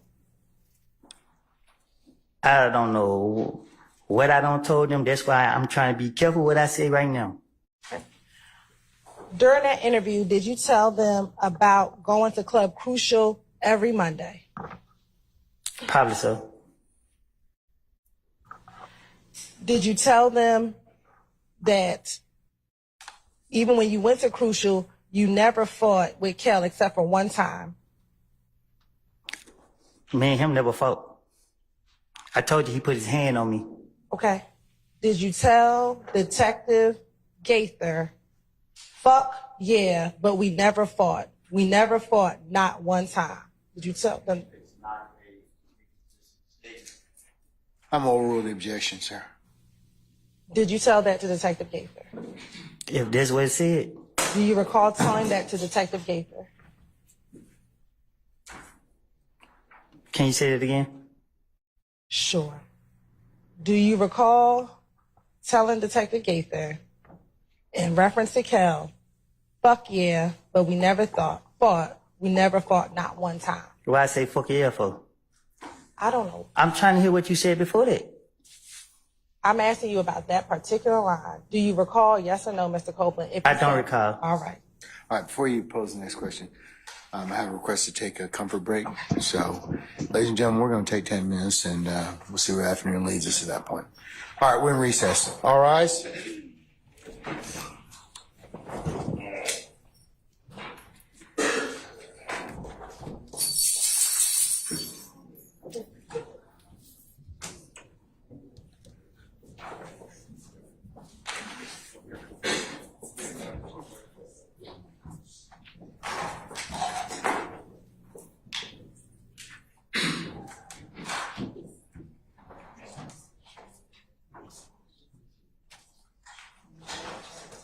All right, ladies and gentlemen, our jury's left us.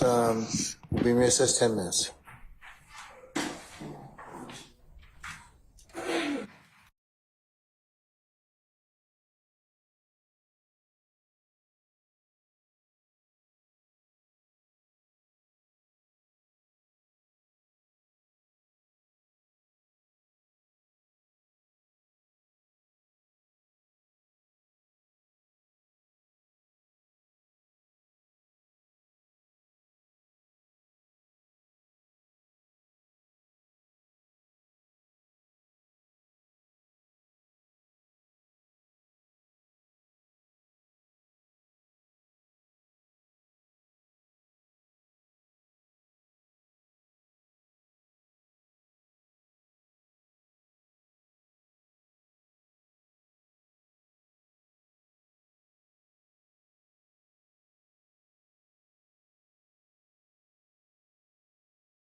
All rise for the jury.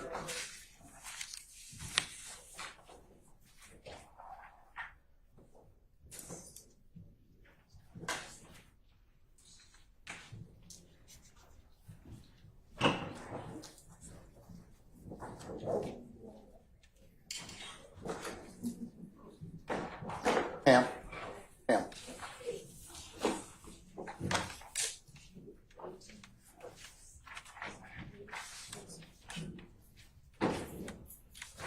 All right, ladies and gentlemen, please be seated.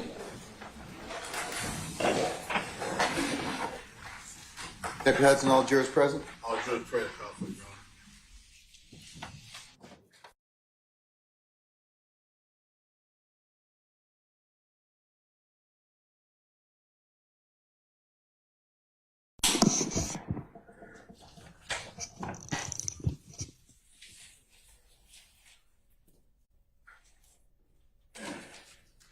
All right, Ms. Hilton.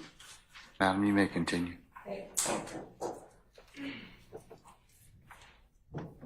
So I believe I left off talking about the beef with you and Kel.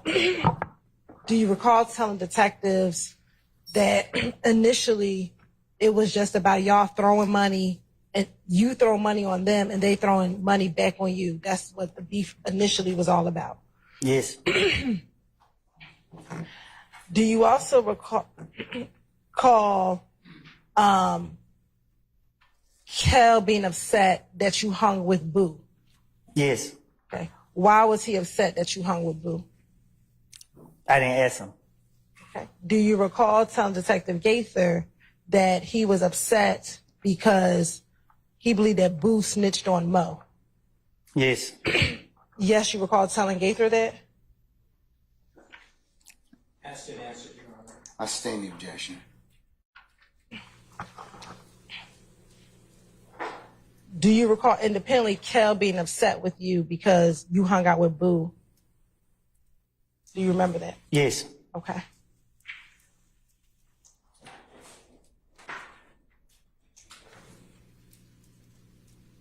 And do you recall saying to Kel, whatever Boo did has nothing to do with me?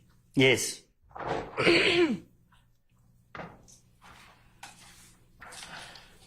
Now, do you recall in this January 28th interview speaking with Detective Gaither and Detective Dennis about this conversation between Thug and Kel at the Cascade skating rink in more detail?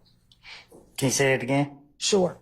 Do you remember in the January 28th interview talking to Detective Gaither and Detective Dennis about the conversation that Kel and Thug had at the Cascade skating rink? Yes. Okay. What do you remember telling Detective Gaither about that phone call? I don't recall. Okay. Do you recall telling Detective Gaither in this January 28th interview? Sir. Yep. It's a prior and consistent statement. I'll rule the objection. Your Honor, just to add on or maybe a different objection, lack of foundation for. Overrule, sir. Okay.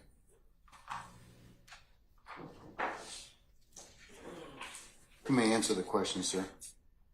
Do you recall? I'll ask the question again.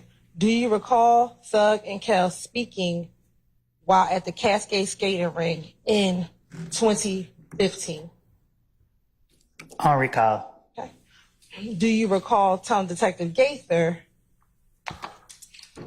about that phone call? Yes. Okay. What do you remember telling Detective Gaither about that phone call?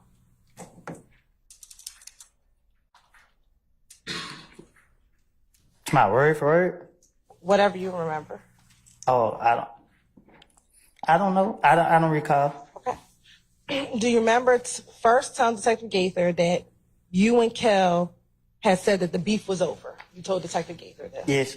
All right.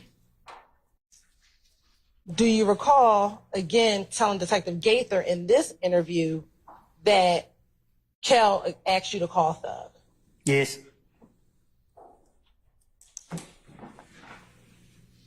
Do you recall what Thug said in 2015 to Kel? Yes. Yes, you remember what Thug said? I don't recall what was said. I don't remember what was said. Okay. I don't remember me talking to the investigators about it. All right. Do you remember telling Detective Gaither that when Kel got on the phone, that Thug said the beef ain't over with until you pay for my window? You shot my window. Yes. Yes, you remember telling Detective Gaither that?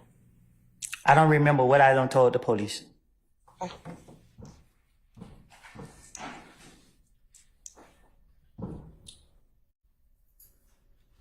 Let me ask you this. Are you just saying yes now to speed up your questioning? Most definitely. Okay.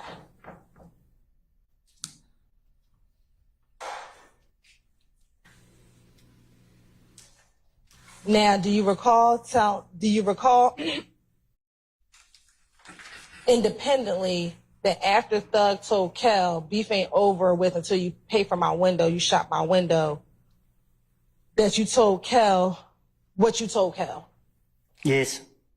What do you remember telling Kel? Yes. So you told Kel yes? Yes.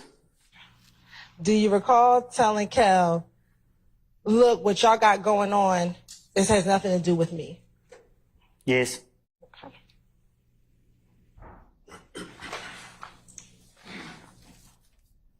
Do you recall also that you told Thug that your beef with Kel is over with? Yes. Okay.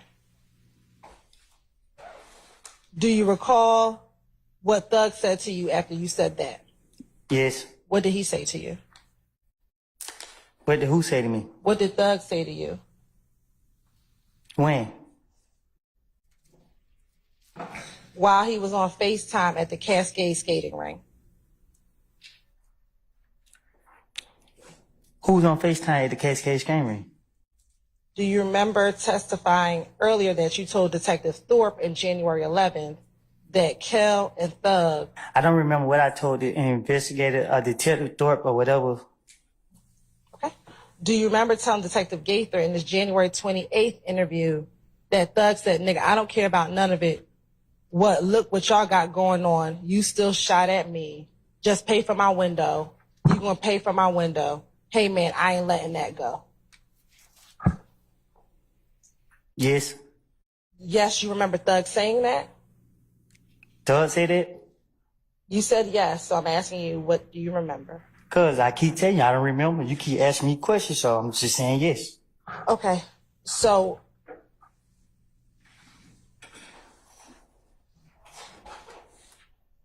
are you saying yes, that's what you told Detective Gaither?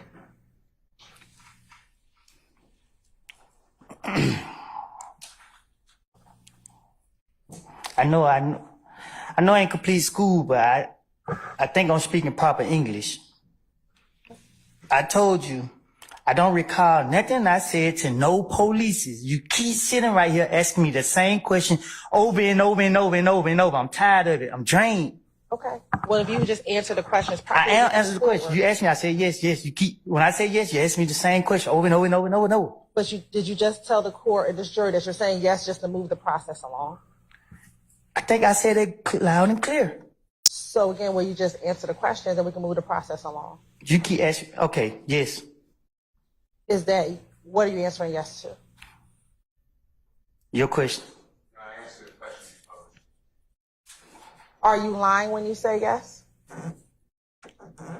Huh? Are you lying when you say yes? Am I lying about what? Any question that I've asked you so far? Objection made. Overruled, sir. I can't be lying because I told you up front that I don't recall. During the January 28th interview, let me ask you this. Do you remember back in 2015, after Thug and Kel got off the phone, did you speak with Kel any more about that conversation that he had with Thug? I don't recall. Okay. Do you recall telling Detective Gaither that Kel asked for you to call Nut so that y'all could talk about what his conversation was with Thug? I don't recall.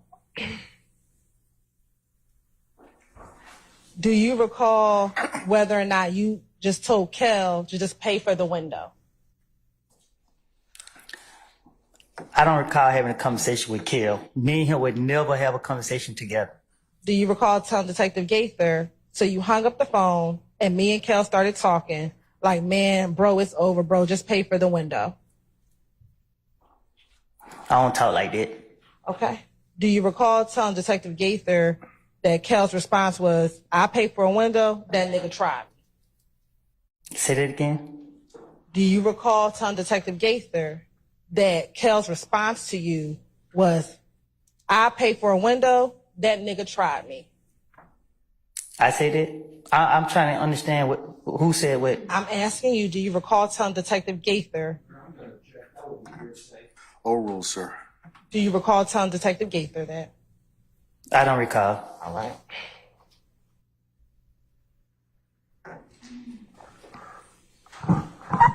Do you recall telling Detective Gaither that you said you told Kel you got a problem with Thug, you don't have a problem with me?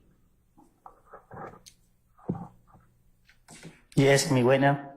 I'm asking you, do you remember telling Detective Gaither that in response to what Kel said, you said to Kel, you got a problem with Thug, you don't have a problem with me? So why am I talking to Kel if that was true? I don't recall. Okay. I don't recall. Thank you.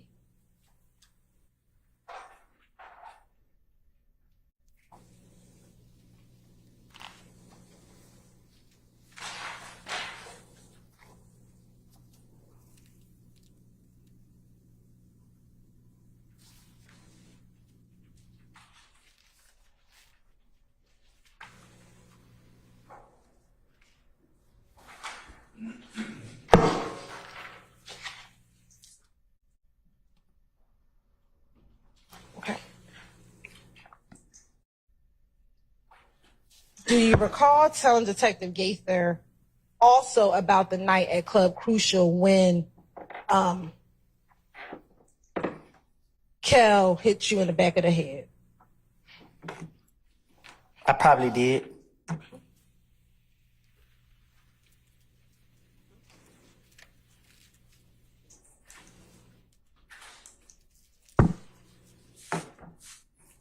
Do you recall going into more detail with Detective Gaither about what happened that Monday that Kel punched you in the back of the head? You say that again? Sure. Do you remember going in more detail with Detective Gaither and Detective Dennis about that Monday night at Crucial? I don't know. I don't know the recall. Do you recall telling Detective Gaither about the type of money that you had? You had a whole bunch of hundreds and a whole bunch of 20s. Probably so. Do you remember saying that, or you don't remember? I don't remember. I don't remember when they was questioning me. Whatever I said, I don't recall what I said. Okay. It was just I can't repeat what I said because I just said what I said. And what you told them, was that the truth about what happened that Monday at Club Crucial? I told them whatever I said to them is what I told them. So when they asked me questions, whatever I thought I wanted to say, that's what I said. Was it the truth, or were you just making stuff up?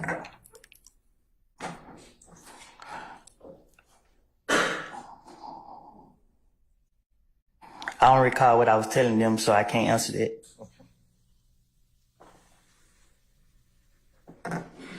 Do you recall telling Detective Gaither in a little more detail that you walked up and you tried to dap up Kel, but he did not grab your hand? I'm not walking up, down nobody up. Do you remember saying to Detective Gaither, so they walked up, like, is it good, bro? I'm like, yeah, all good. I reached out the other hand, but he didn't grab my hand. I don't recall saying it. Okay.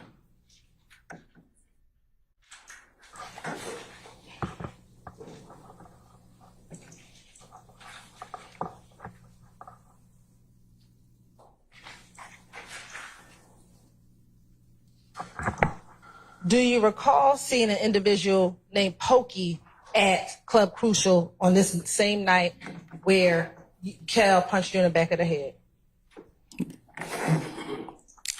Okay, let me make myself clear, right? Because you keep asking me about things I don't told investigators in the past. I can't say from when to when, but so much was going on. My name was on everything. The police kept coming to grab me. Every time they grabbed me, I had a different story for them. I know 100% facts, and I'm telling you now, I was not truthful. I was saying whatever they wanted me to say. I was saying whatever I could come up with. I was trying my best to convince them that I didn't do nothing, that I'm an innocent person, and that people put their hands on me. When they ask me about any of these things, you sitting here keep asking me step by step by step by step. And I'm telling you now, because you asked me, was I being truthful? Okay. I know I wasn't being truthful. So is your testimony today that you lied in every interview that you did in 2015? See, you the way you asking that, I don't recall what I was saying in the interviews, but I'm telling you now, when they was questioning me 2015, 14, whenever they was questioning me, I was lying. I was making up stories. So when they were asking me about this right here, I was making it up. When they were asking me about this right here, I was making it up. And when they was getting me and they would let me go, I'm just telling you. Do you recall telling every detective? Every time they got me, I have told the police, I tell y'all whatever y'all want to hear, just let me go. Do you recall telling every detective in every interview, you got to believe me, I'm telling y'all the truth? Okay. That sound like me. Do you recall telling every detective in every interview that you can go fact check what I'm telling you? Say that again? Sure. Do you recall telling every detective in every interview that you had in 2015, you can go check what I'm saying so you can believe me? Probably. I don't know if I said it or I ain't said it. In some of those interviews, were you in custody? Were you arrested in some of those interviews? I think so. Okay. Do you recall telling detectives in those interviews that you're just trying to get out of jail, so I'm going to tell you all what happened so you can check it and I can get out of jail?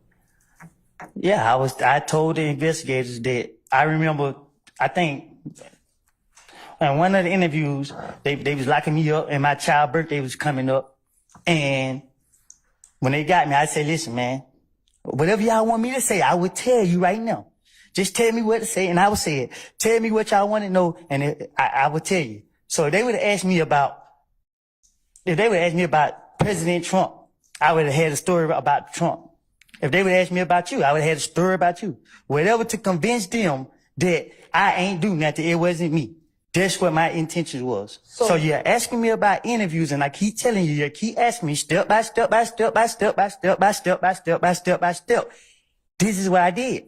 When they got me on this day and I was going to jail, I try to come up with something to tell them. That's why I can't tell you what I said. I was making it up. What benefit would it be for you to lie to the police if you were trying not to be in trouble? I was hoping to convince them so they could let me go. So why would you lie to convince them? What you mean? Why would I lie to convince them? Right. Why would you lie to convince them if you wanted to not go to jail? Why would I lie to convince them to not go to jail? Right. But they don't know that I'm lying. Well, they didn't let you go immediately, did they? Sometimes they let me go. Right.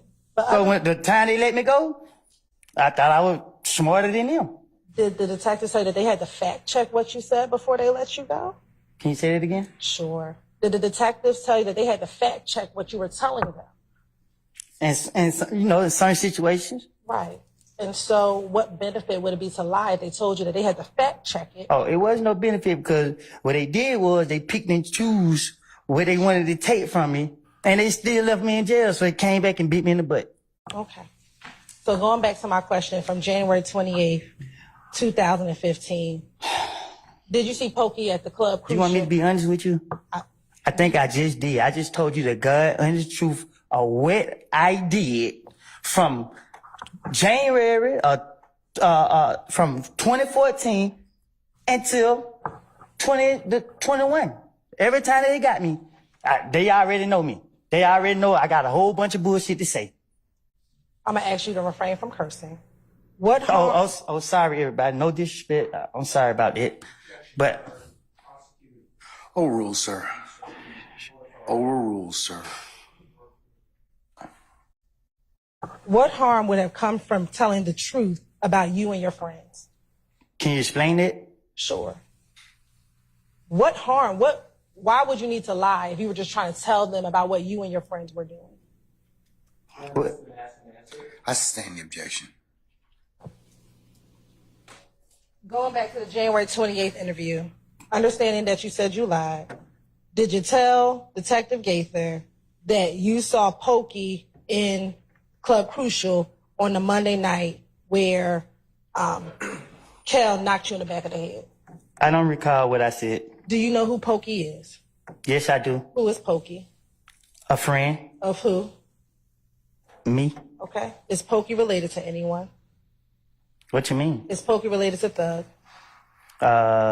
Is he related to Thug? Yes, sir. He may. I can't. He might be. Have you previously told police that Pokey is Thug's nephew? Well, if I did, then I guess he is. Okay.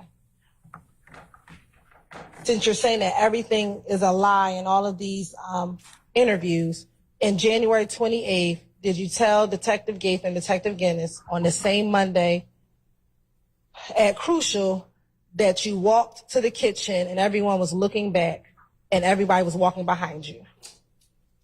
Can you say that again? Sure. Did you tell Detective Gaither on that did you tell Detective Gaither in that January 28th interview that while you were at Club Crucial, that you walked towards the kitchen, you looked back, and you saw everybody walking behind you? I don't recall what I told investigator, detective, whichever one. Okay. Did you also tell Detective Gaither in that interview that you put your hand in your pocket, you turned around, and you and Kel were face to face? I don't recall what I told the investigator. Did you also tell Detective Gaither in that same interview? Sir, Foundation for prior hearsay statement. I'll sustain the objection. You can rephrase, madam. Did Kel walk behind you and bust you and hit you in the back of the head, grab you and throw you down? I'm gonna overrule the objection, Mr. Steele. Did that occur, yes or no? Can you say that again? Sure. On that Monday night in Club Crucial, did Kel walk behind you, punch you in the back of the head, grab you and throw you down? No, he walked up to me. Okay. Do you recall telling Detective Gaither that soon he punched me in the back of the head, grabbed me and threw me down? No, he walked up to me and hit me in the face. Okay. Do you recall telling Detective Gaither what I just asked you? I don't recall what I told Detective Gaither. Okay. When he threw you down, do you remember what happened? I never hit the ground. What's the basis for your objection, sir? I'll sustain the question.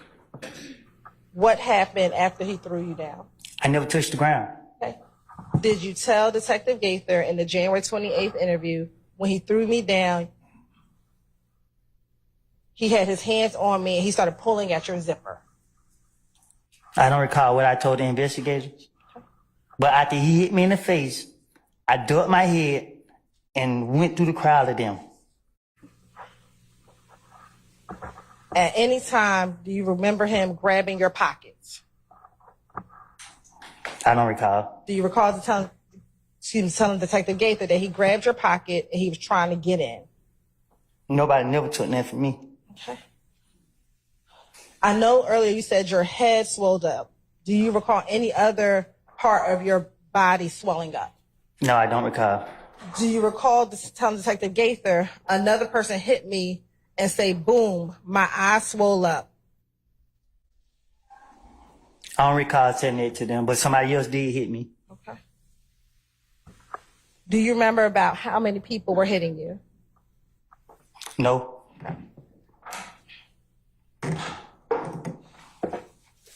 Earlier, you said that you ran out of the club. Do you remember telling Detective Gaither, I was really trying to run, but I can't run because they was holding me? They more or less were trying to take your money. Nah, I never tried to run.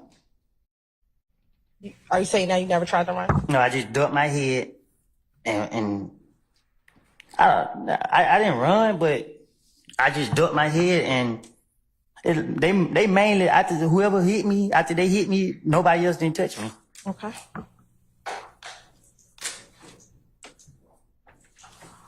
Did they ever try to grab your money? I don't know if somebody tried to intentionally grab my money, but as I'm going through a crowd of people, you know, I was brushing up against people grabbing me and stuff, but not in a way that actually take something from me that I recall. Do you recall telling Detective Gaither they were grabbing the money, but they wouldn't get it out the zipper right? I don't recall what I told investigators.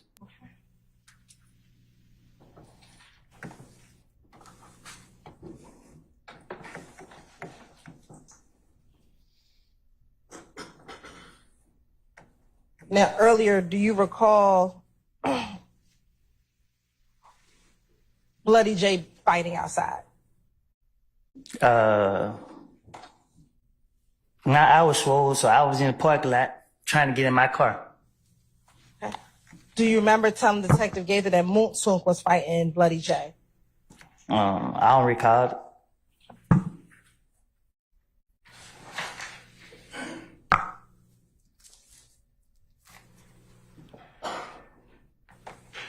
Now, what was your relationship like with Bloody J?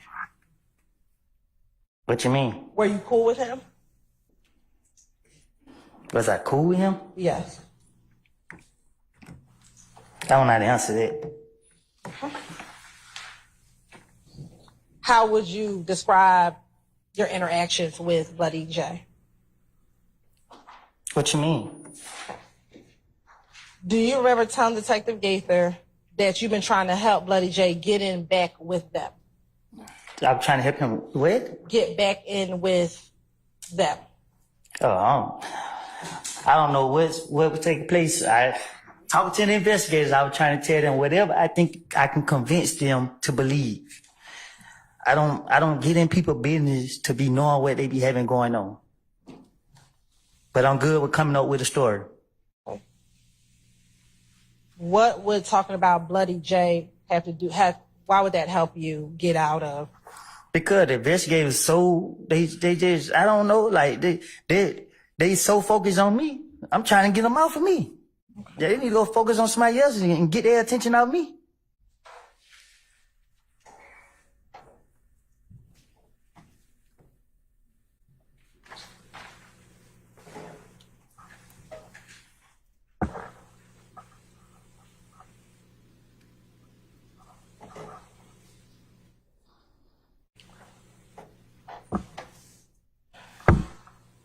Earlier, do you recall saying that when you went to speak with Detective Thorpe on January 11, 2015, you went down there because Detective Thorpe called you and told you to called you, and that's why you went down there? Do you remember saying that earlier today?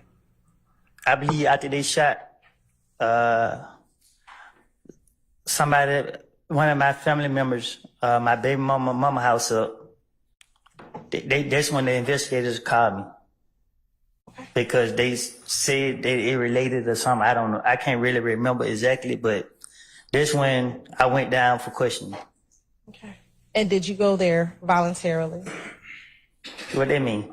Did you go there because you wanted to go there yourself? I went there because people told me to go there. Do you recall telling Detective Gaither that everybody's like, nah, wait on them to call you? And I was like, I ain't want to wait. You know what I'm saying? I ain't do it. I don't recall what I told them. Okay. Do you recall telling Detective Gaither? So they were like, just wait. And I'm like, so I wait, but I kept asking more people because they had shot up my girl mama house.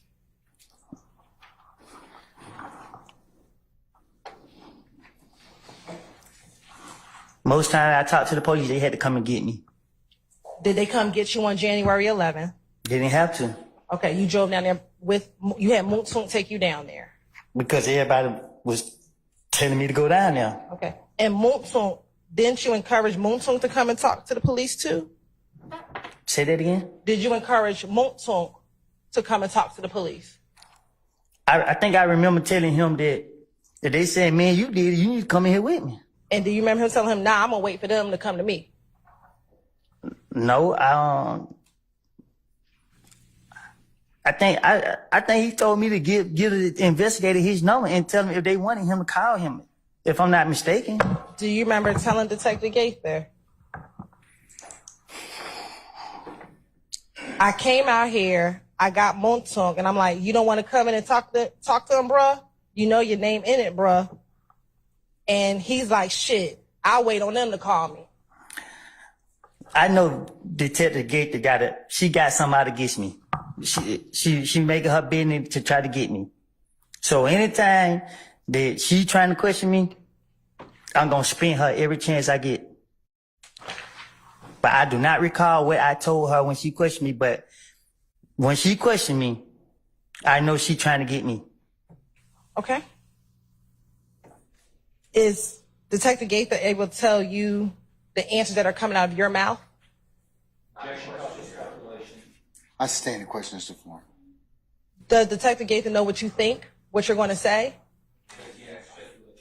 I stand the question. In the January 28th interview, let me ask you this before I ask you that. Do you know what the relationship was like between Nut and Thug back in 2015? No.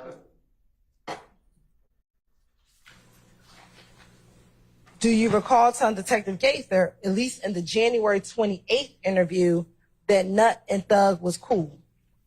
I don't recall.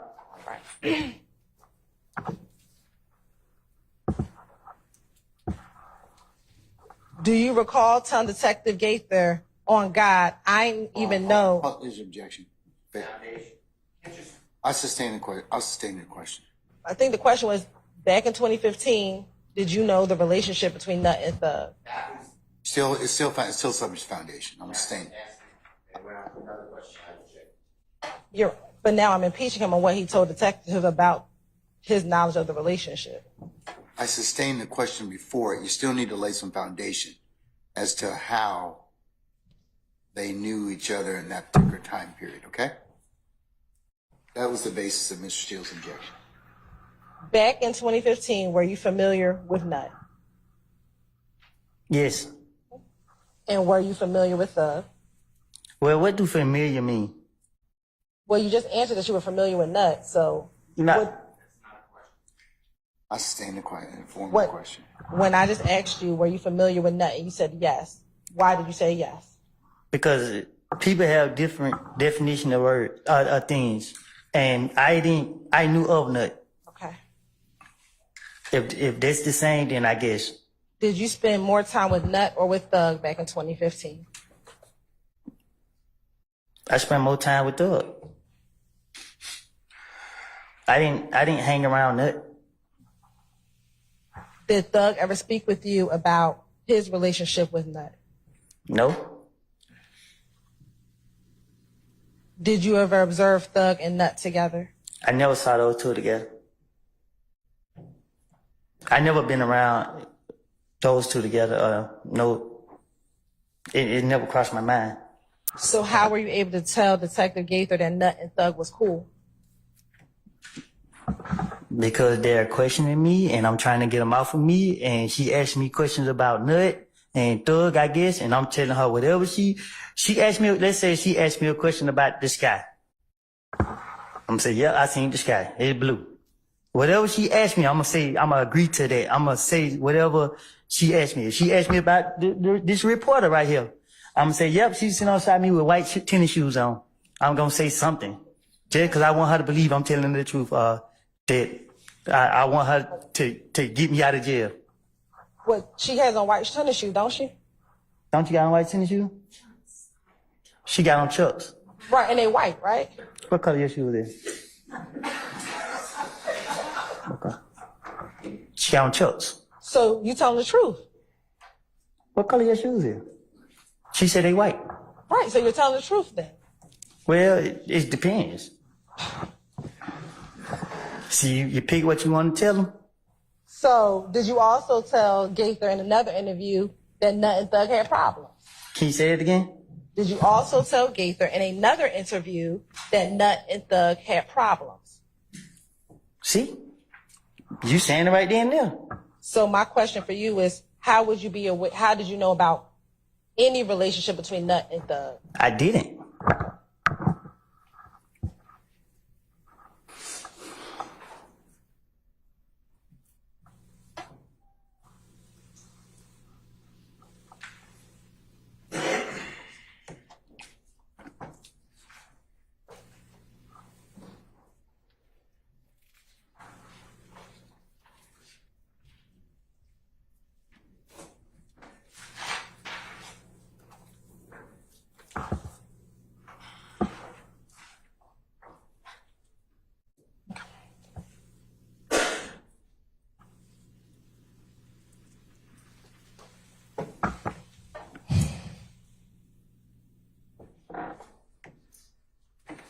Earlier, I asked you about the time you spent in Miami.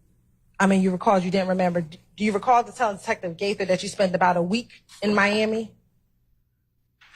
I don't recall what I told whoever you just said. Okay.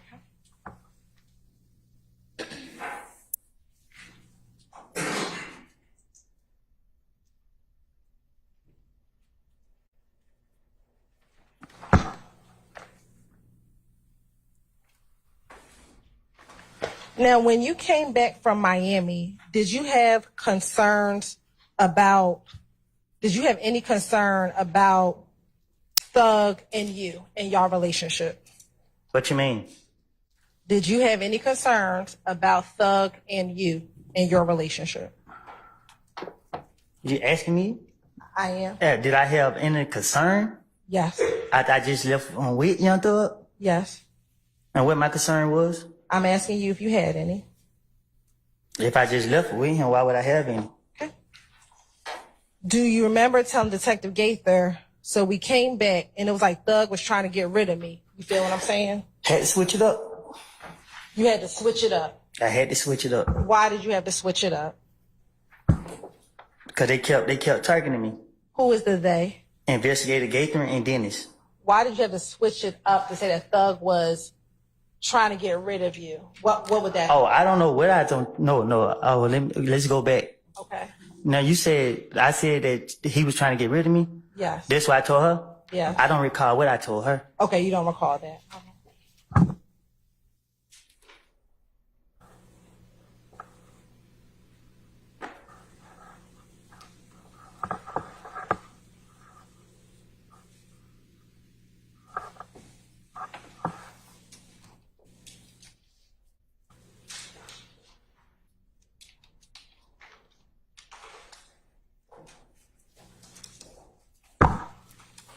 Do you remember any conversations between you and Thug regarding having a hit on your head?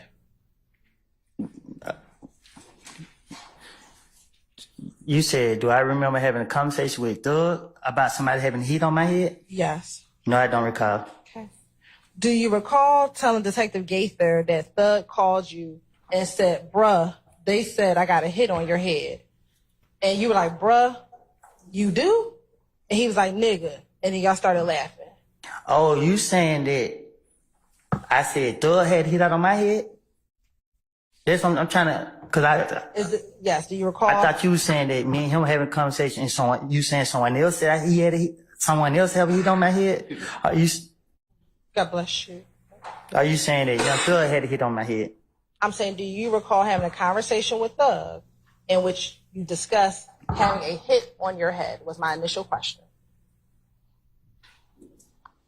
Can you ask me that one more time? Sure. Independently, do you recall back in 2015 having a conversation with Thug about having a hit on your head? So it was a conversation. I'm trying to make sure I understand you. It was a conversation I was having with him. Yes. And I told him that he had a hit on my head? Just generally. I'm trying to see, am I understanding you right? Right, I'm asking you. I'm clarifying. Do you recall generally just having a conversation with Thug about having a hit on your head? Just generally.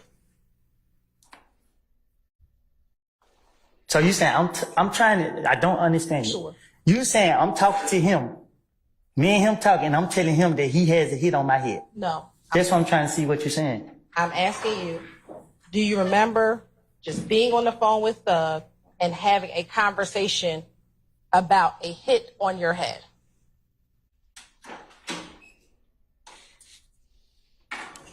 I don't know. I don't understand. I don't know how to answer that. I don't know. I don't recall. I don't know. All right. Do you remember telling Detective Gaither that you and Thug were on the phone and Thug said to you, bruh, they say I got a hit on your head? Do you recall telling Detective Gaither that? I don't recall. Okay.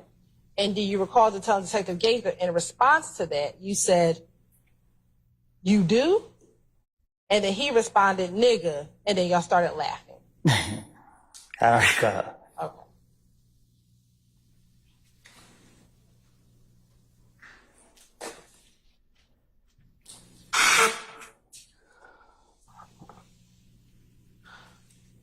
Do you recall Thug telling you about any concerns that his family had with hanging around you?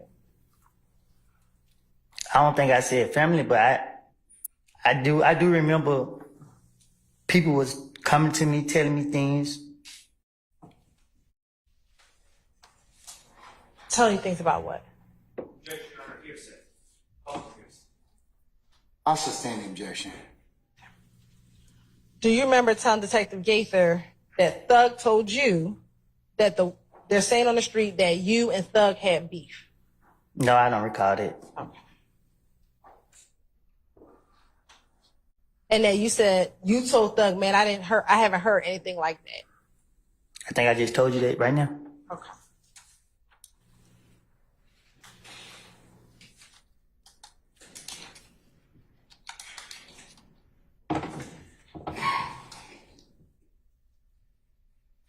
Do you recall Detective Gaither asking you why would people think that he had a hit on you? I don't remember what I told the investigators.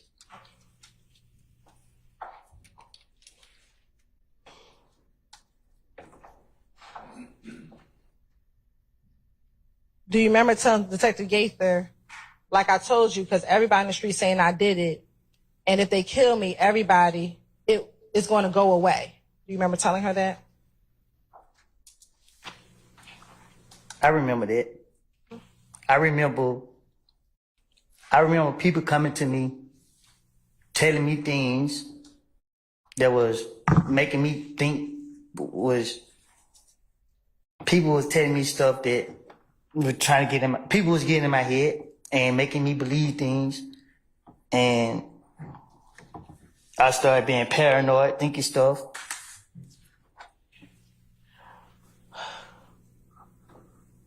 When you were in Miami with Thug, what was his demeanor like towards you?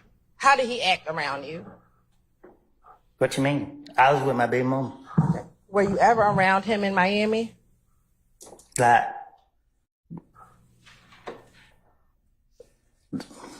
I was there, but we wasn't, I had to deal with my baby mama and my little girl. Okay. Do you recall telling Detective Gaither in this January 28th interview, like at first, like we was just chilling, like he was treating me like a brother, but even when I went to Miami, he stood back and stuff, but just like he wasn't happy with me around no more. It felt different. Again, you bringing up conversation I don't told the investigators, well, I know they trying to get me. So again, because I wasn't clear the first time, obviously, when investigator Gaither was after me, my whole intentions was to get them off of me. You said that Detective Gaither was after you. Was Detective Gaither the investigator that investigated when you, your baby mother, and your child were shot? I don't know who was the investigator. Did you speak with her about that incident when you, your child's mother, and your baby were shot? When she, anytime I spoke with her, I think she asked me about everything, like this whole thing. So I don't know what I done told her, what I ain't told her. Do you recall her telling you that she was the investigator that was going to investigate the incident with you, your child's mother, and your child being shot at? How will it be? Objection. What I recall is, I don't know if it was Investigator Gaither, but at one point they was questioning me and they was telling me, do I remember seeing this person right here? As in, they was telling me, this was the person that shot at me. So once I heard them bring up a person name, I started saying, this must who been shot at me. So we're going to get to that interview, but I'm asking you a question. I don't believe that the witness was finished with the answer. Let's find out. Were you finished with your answer, Mr. Copeland? Or just something else you want to say? yeah. So when they was questioning me, and they was like, did you see Tay in the car? I didn't know why they brought his name up, but for them to ask me, did I specifically see Tay? Tay knew I stayed at, so I felt that Gaither was letting me know it was Tay who came to my house. So when she said that, I was like, oh, okay. Okay, but that's not my question.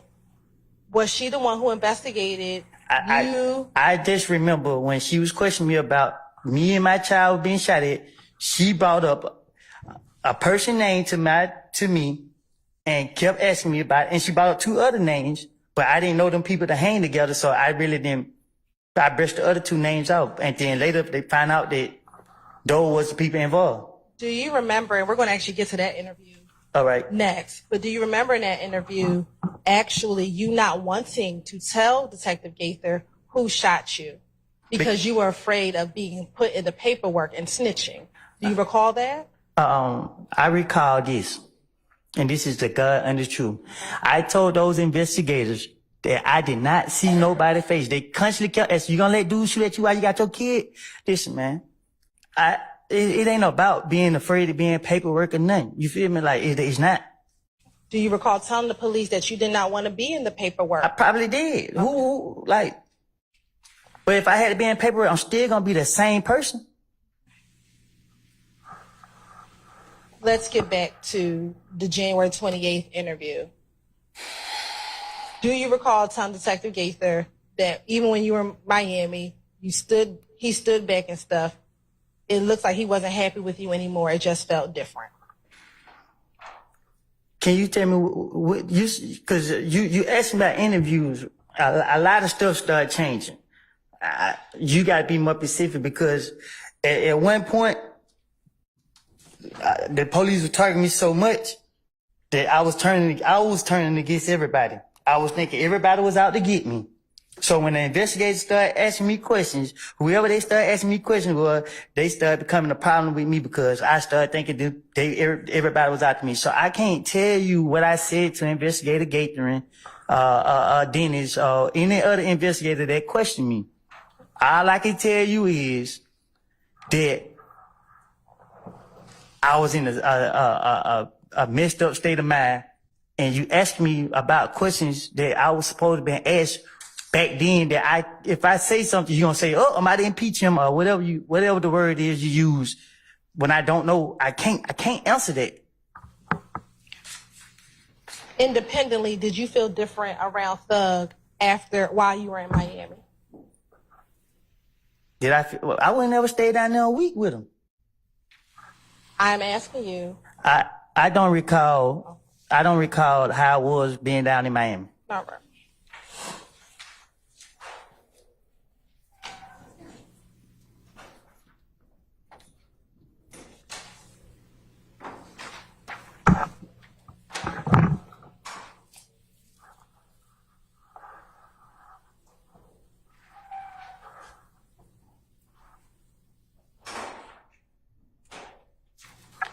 During that interview, do you recall giving Investigator Gaither Moonsung's phone number?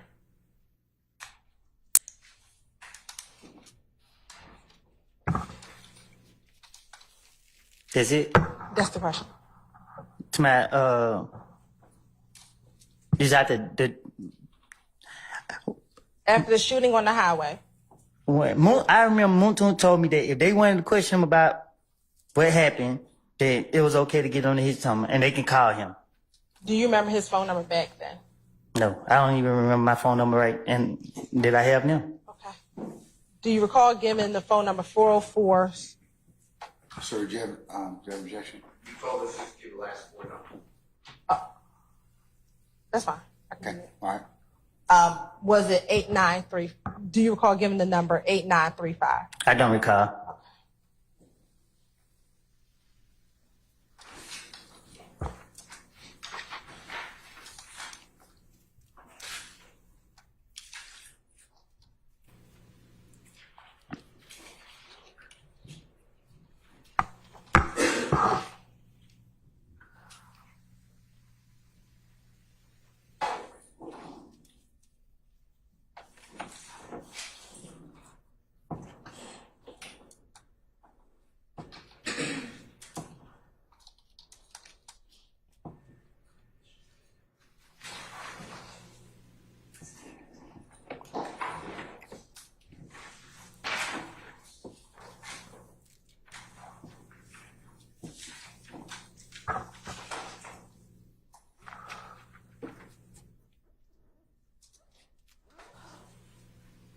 Now, during that interview, do you recall, excuse me, did you, after this was happening, after Nutt's murder and your home and your family's home being shot up, did you have someone purchase a gun for you?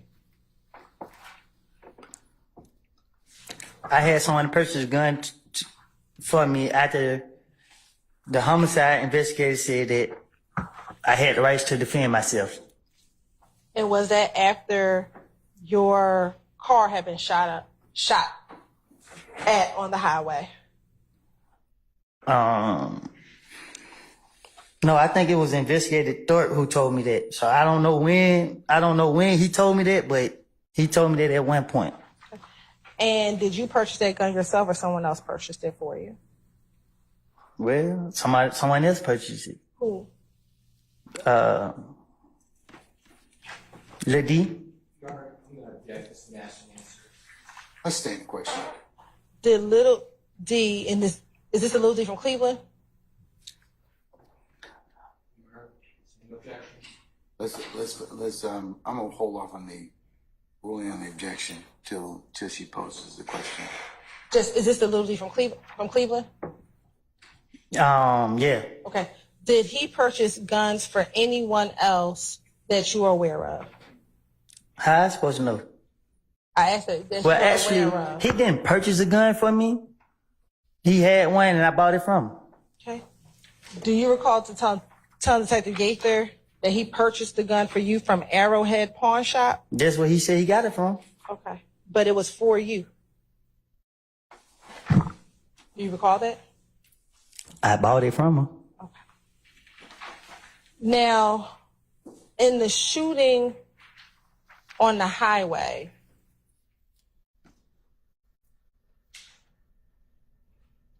do you recall who was shooting at you? I don't. Do you recall telling Detective Gaither that it was Greedy who was driving one of the cars? No. They were doing 100 miles per hour. How you gonna see somebody? Do you recall telling Detective Gaither it was two cars, the second car, and Greedy was in the first car? No, I don't recall. Okay. And she actually confirms, Dennis confirmed, so it was Greedy, and your response was, yeah, Greedy was driving. Well, no. I probably just said it just because I remember the drive-by. They were going too fast to be trying to do anything.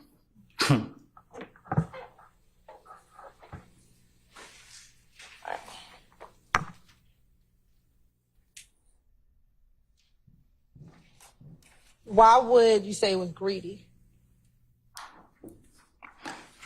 I don't have a clue. This is my first time hearing this. I don't recall what I said in them interviews. I told you once they would question me, they could have brought up anybody's name and tell me that what I got to say about it. I'm gonna have something to say. Okay. Do you recall telling that Little D has seen him in the car? Huh? That Little D has seen Greedy driving the car. We didn't have no conversation about this. I told you it was a turn the radio down and try to see that head. By the time I realized what was going on, the car was all the way in front of us. I didn't notice until the second car, it shot the window. When it shot the window, I was like, what the hell?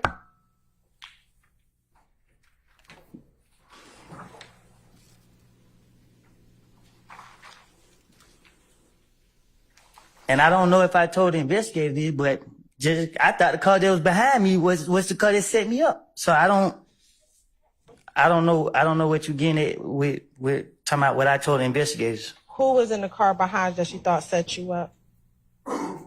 Boo? Why would you think Boo was going to set you up? Because I was paranoid. Why would Boo want to set you up? I don't know. I said that's what I thought. How if it's a car behind me, how am I getting shot at? I didn't know if they got shot at. I didn't know what would happen. I just knew I was paranoid.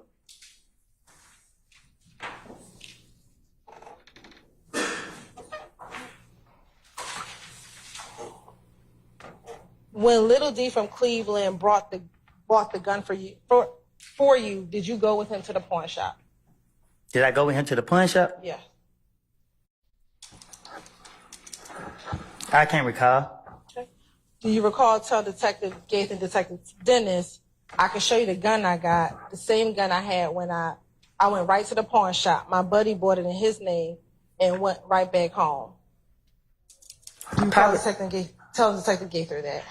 I probably did. I'm trying to convince them. And earlier when you talked about Boo being in the car with you, is that the big Boo, the picture we saw a few days ago? Big Boo wasn't in no car with me. Who's Boo?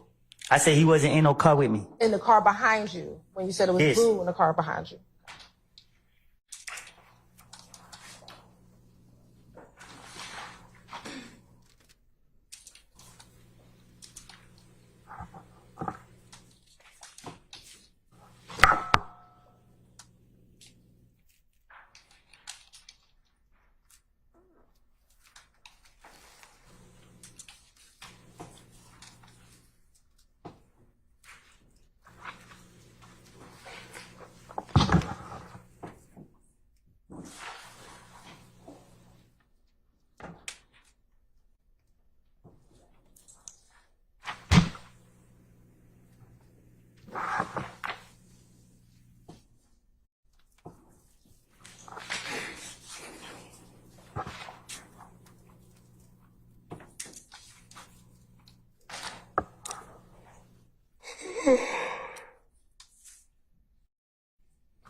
Portion dollars for one.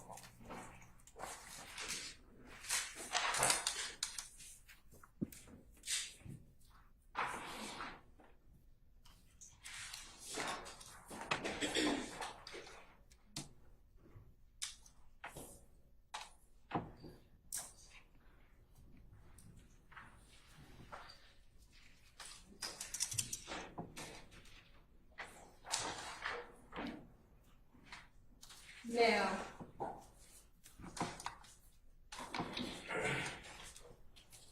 at the club, excuse me, and Crucial, that Monday night, do you recall who you went to the club with? I go every Monday night. That specific Monday night where you and Kel got into it. Do you recall who you went to the club with that night? I don't recall who I was with. Okay. Do you recall if Thug was at the club? Tonight the night I got into it with him? Yes. I can't recall if he was. Oh, was it? What about Nard? Which one? How many do you know? More than 3?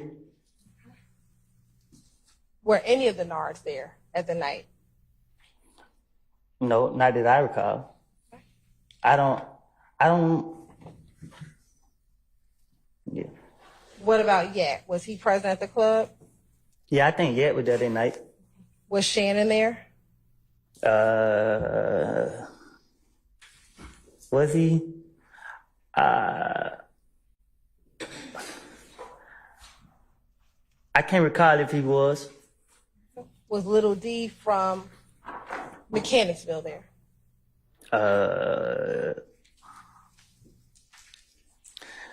I can't recall who that night because I've been up there so many Mondays and I'd be lying if I say somebody was there, somebody wasn't there. I don't remember who was there that night about anybody. And my last question, what about Little D from Cleveland? I can't recall.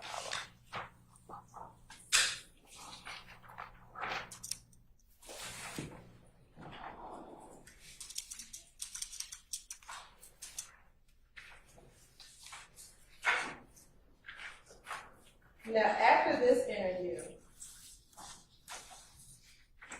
did you go and speak with police regarding what I just asked you about, which is the shooting between you, your child's mother, and your child being shot at? Can you know what you say? What about it? Did you speak with police regarding that incident? They came and spoke to me. Okay. Do you recall what happened the day that you, your child, and your child's mother was shot at? Yeah. If you can tell the jury what happened. My daughter, she was crying. She went and stopped crying. So we take her to the hospital. We came out the door. I seen the car, seen it at the stop sign. I had a gun. The car, they came my way. I stood in the middle of the street. They rolled up on the side of me. They let the window down and they tried to shoot me. And were they able to fire off any shots? I believe so. Where was your baby at when they fired off those shots? I don't know if she was in my hand or if I put in. I can't remember if I put in. It happened so fast. I can't remember if I put it in a car or if I had it in my hand. Okay. And after they started shooting, what, if anything, did you do? I told my baby mama to get down. And what did you do?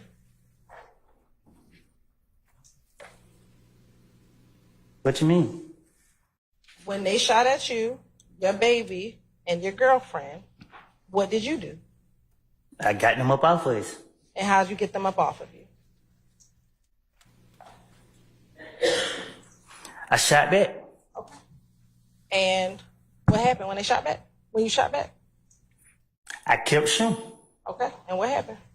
I made them crash. All right. How far away did they crash from your house?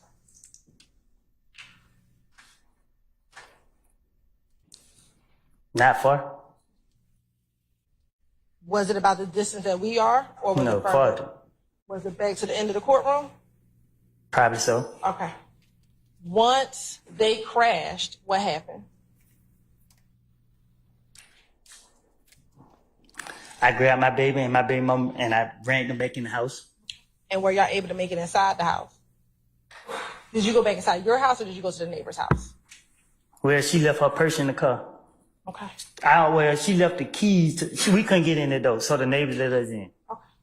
And once they crashed, did they ever try to shoot at you all anymore? I started shooting again. Okay. And what happened? I kept shooting. Did they eventually leave? They had no choice. All right. Did you have to talk to the police about that incident with you, your child, and your child's mother? Yeah, the police caught me before I could leave. And did you go down and tell them everything that you just told the jury about what happened? No. What didn't you tell the police?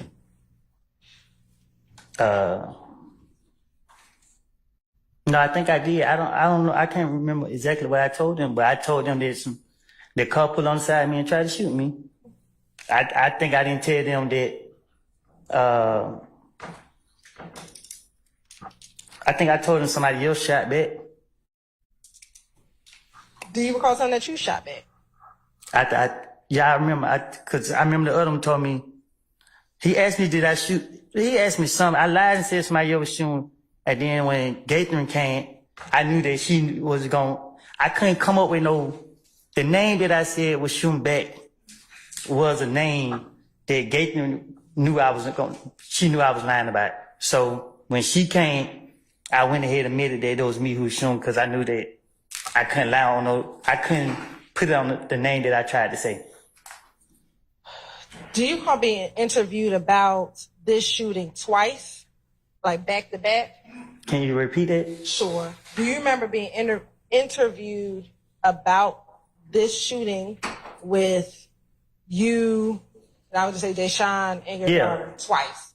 One day you were not in custody, the other day you were in custody. Do you remember that? So when they let me go, they wanted the gun. I told them I'd give them the gun once they let me go. And they went for it. They let me go. And 24 hours later, they had the whole SWAT team at my house. My brother's house. Did you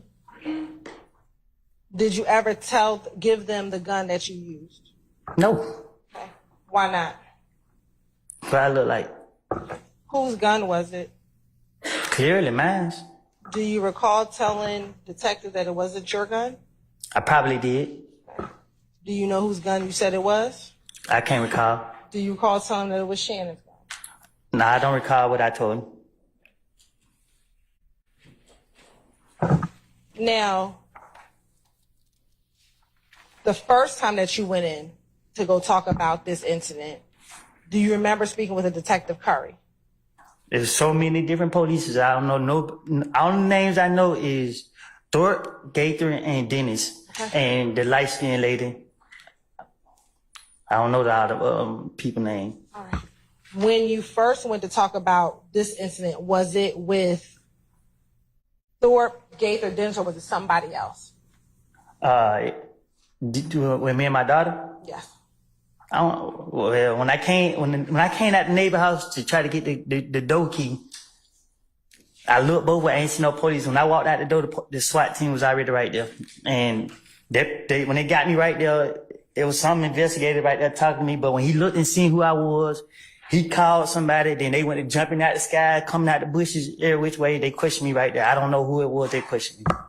After speaking with individuals at your home, do you recall coming down to Atlanta Police Headquarters and speaking with the detective? I don't know his name. I don't know who. The person that questioned me,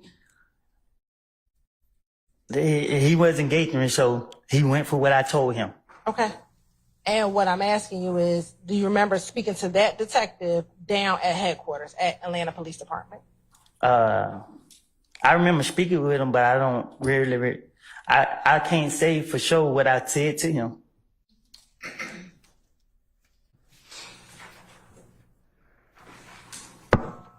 I know he kept saying he want that gun, and I kept telling him, if you let me go, I go get it.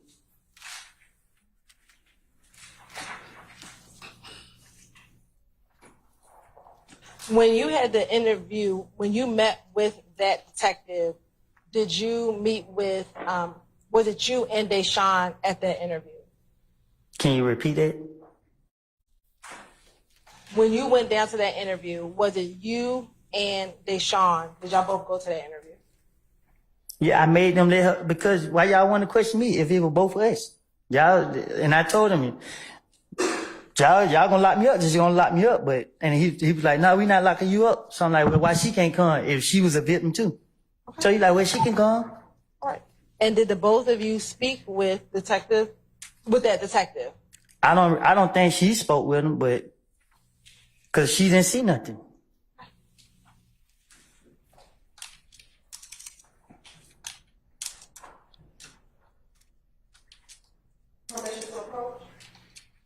As long as you show that to the defense counsel first. Yes.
Can I approach Your Honor? You may, madam.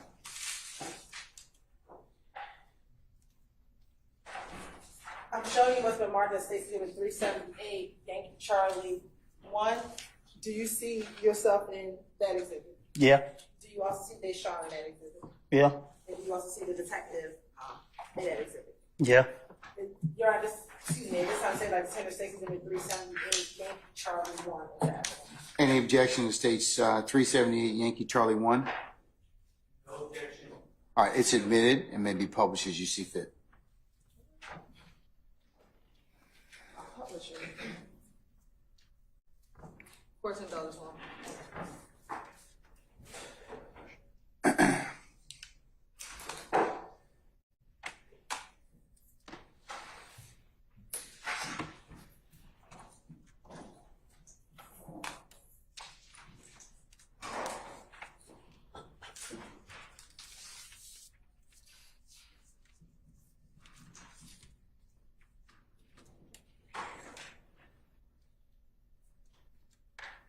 Mr. Copeland, is that you in the corner with the white hat on? Yep, And is that the Sean sitting next to you? yep. And is that the investigator who conducted the interview? I guess so.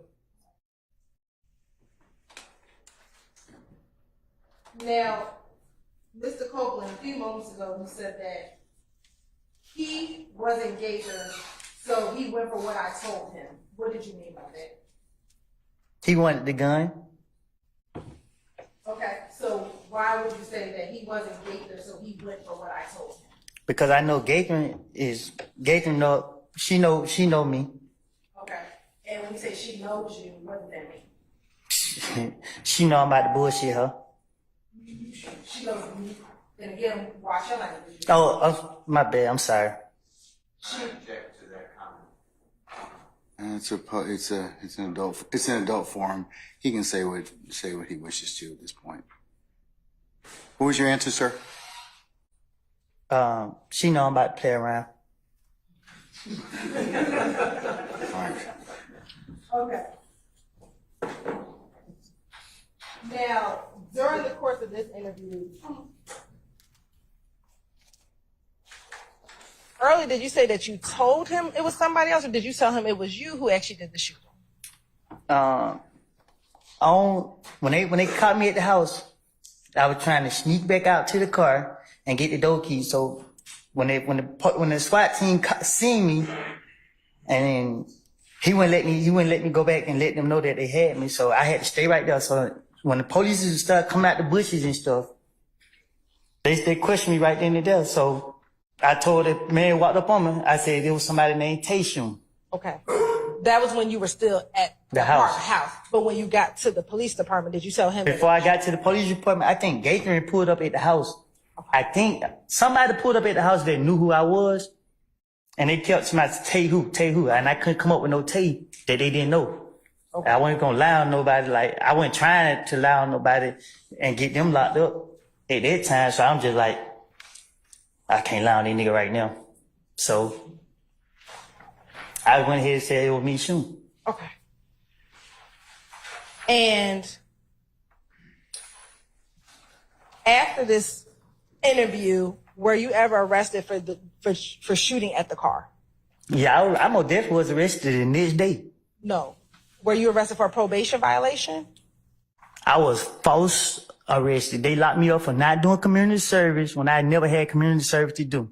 Y'all held me in jail for 3 weeks for no reason. And that was because I didn't get a police that gun.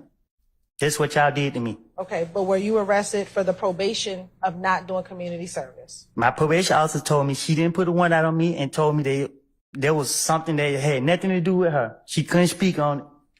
So I don't know. I felt I went to jail for trying to protect me and my family. All right. Did you ever have to plead guilty for aggravated assault for shooting at the car? No. Okay. Ms. Hilton, can I get you and maybe a representative to?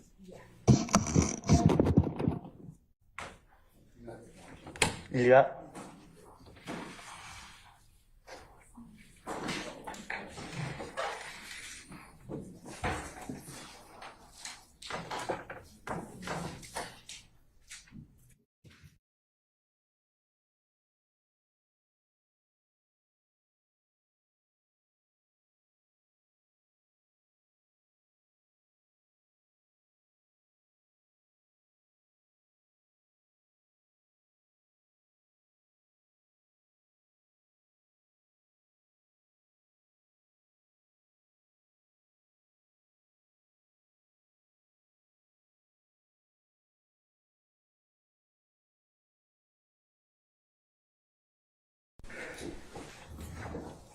All right, ladies and gentlemen, we have reached the natural stopping point for today, and we're going to go ahead and recess you all until tomorrow.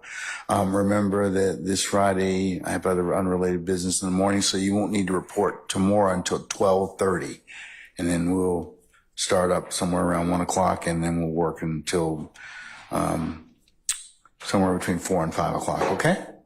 All right. Mr. Copeland, we'll see you tomorrow at 12:30. Okay. Peace out. All right. Thank you.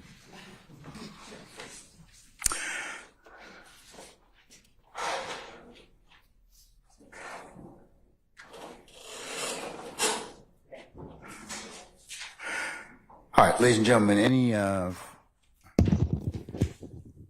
jury, any ministerial inquiry of me at this point?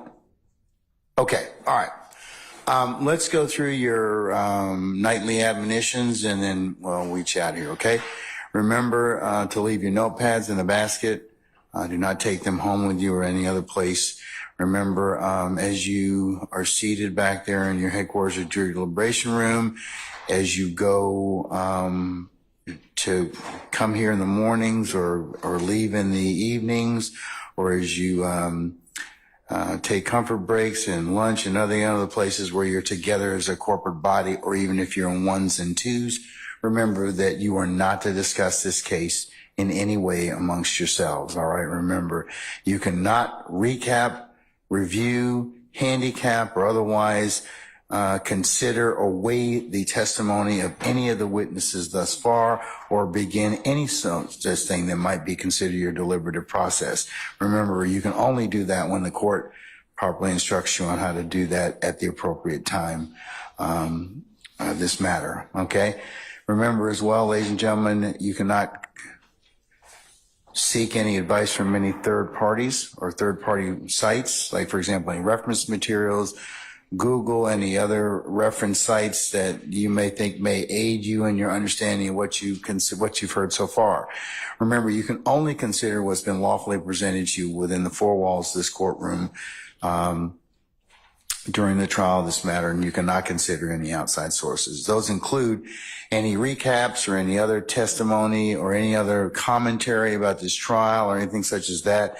That would be you would be forbidden from listening to that. You can only consider what's been presented in this courtroom.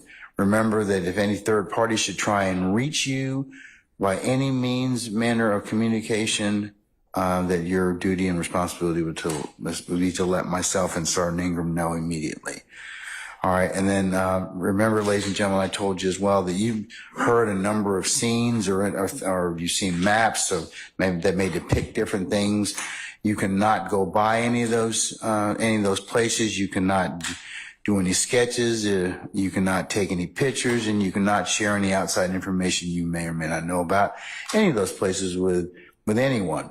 Remember, you can only consider what's been presented to you lawfully in the four walls of this courtroom.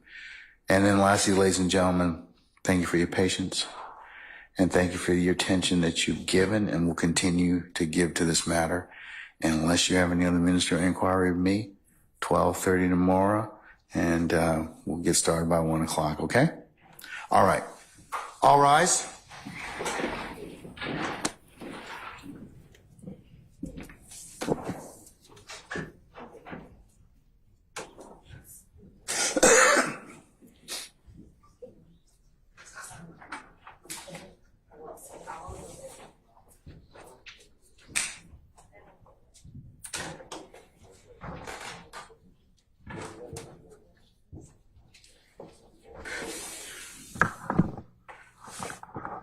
All right, ladies and gentlemen, you may be seated. Our jury has left us, and Mr. Copeland has left us as well.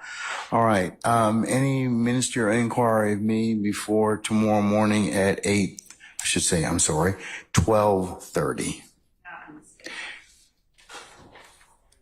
All right. Hearing none.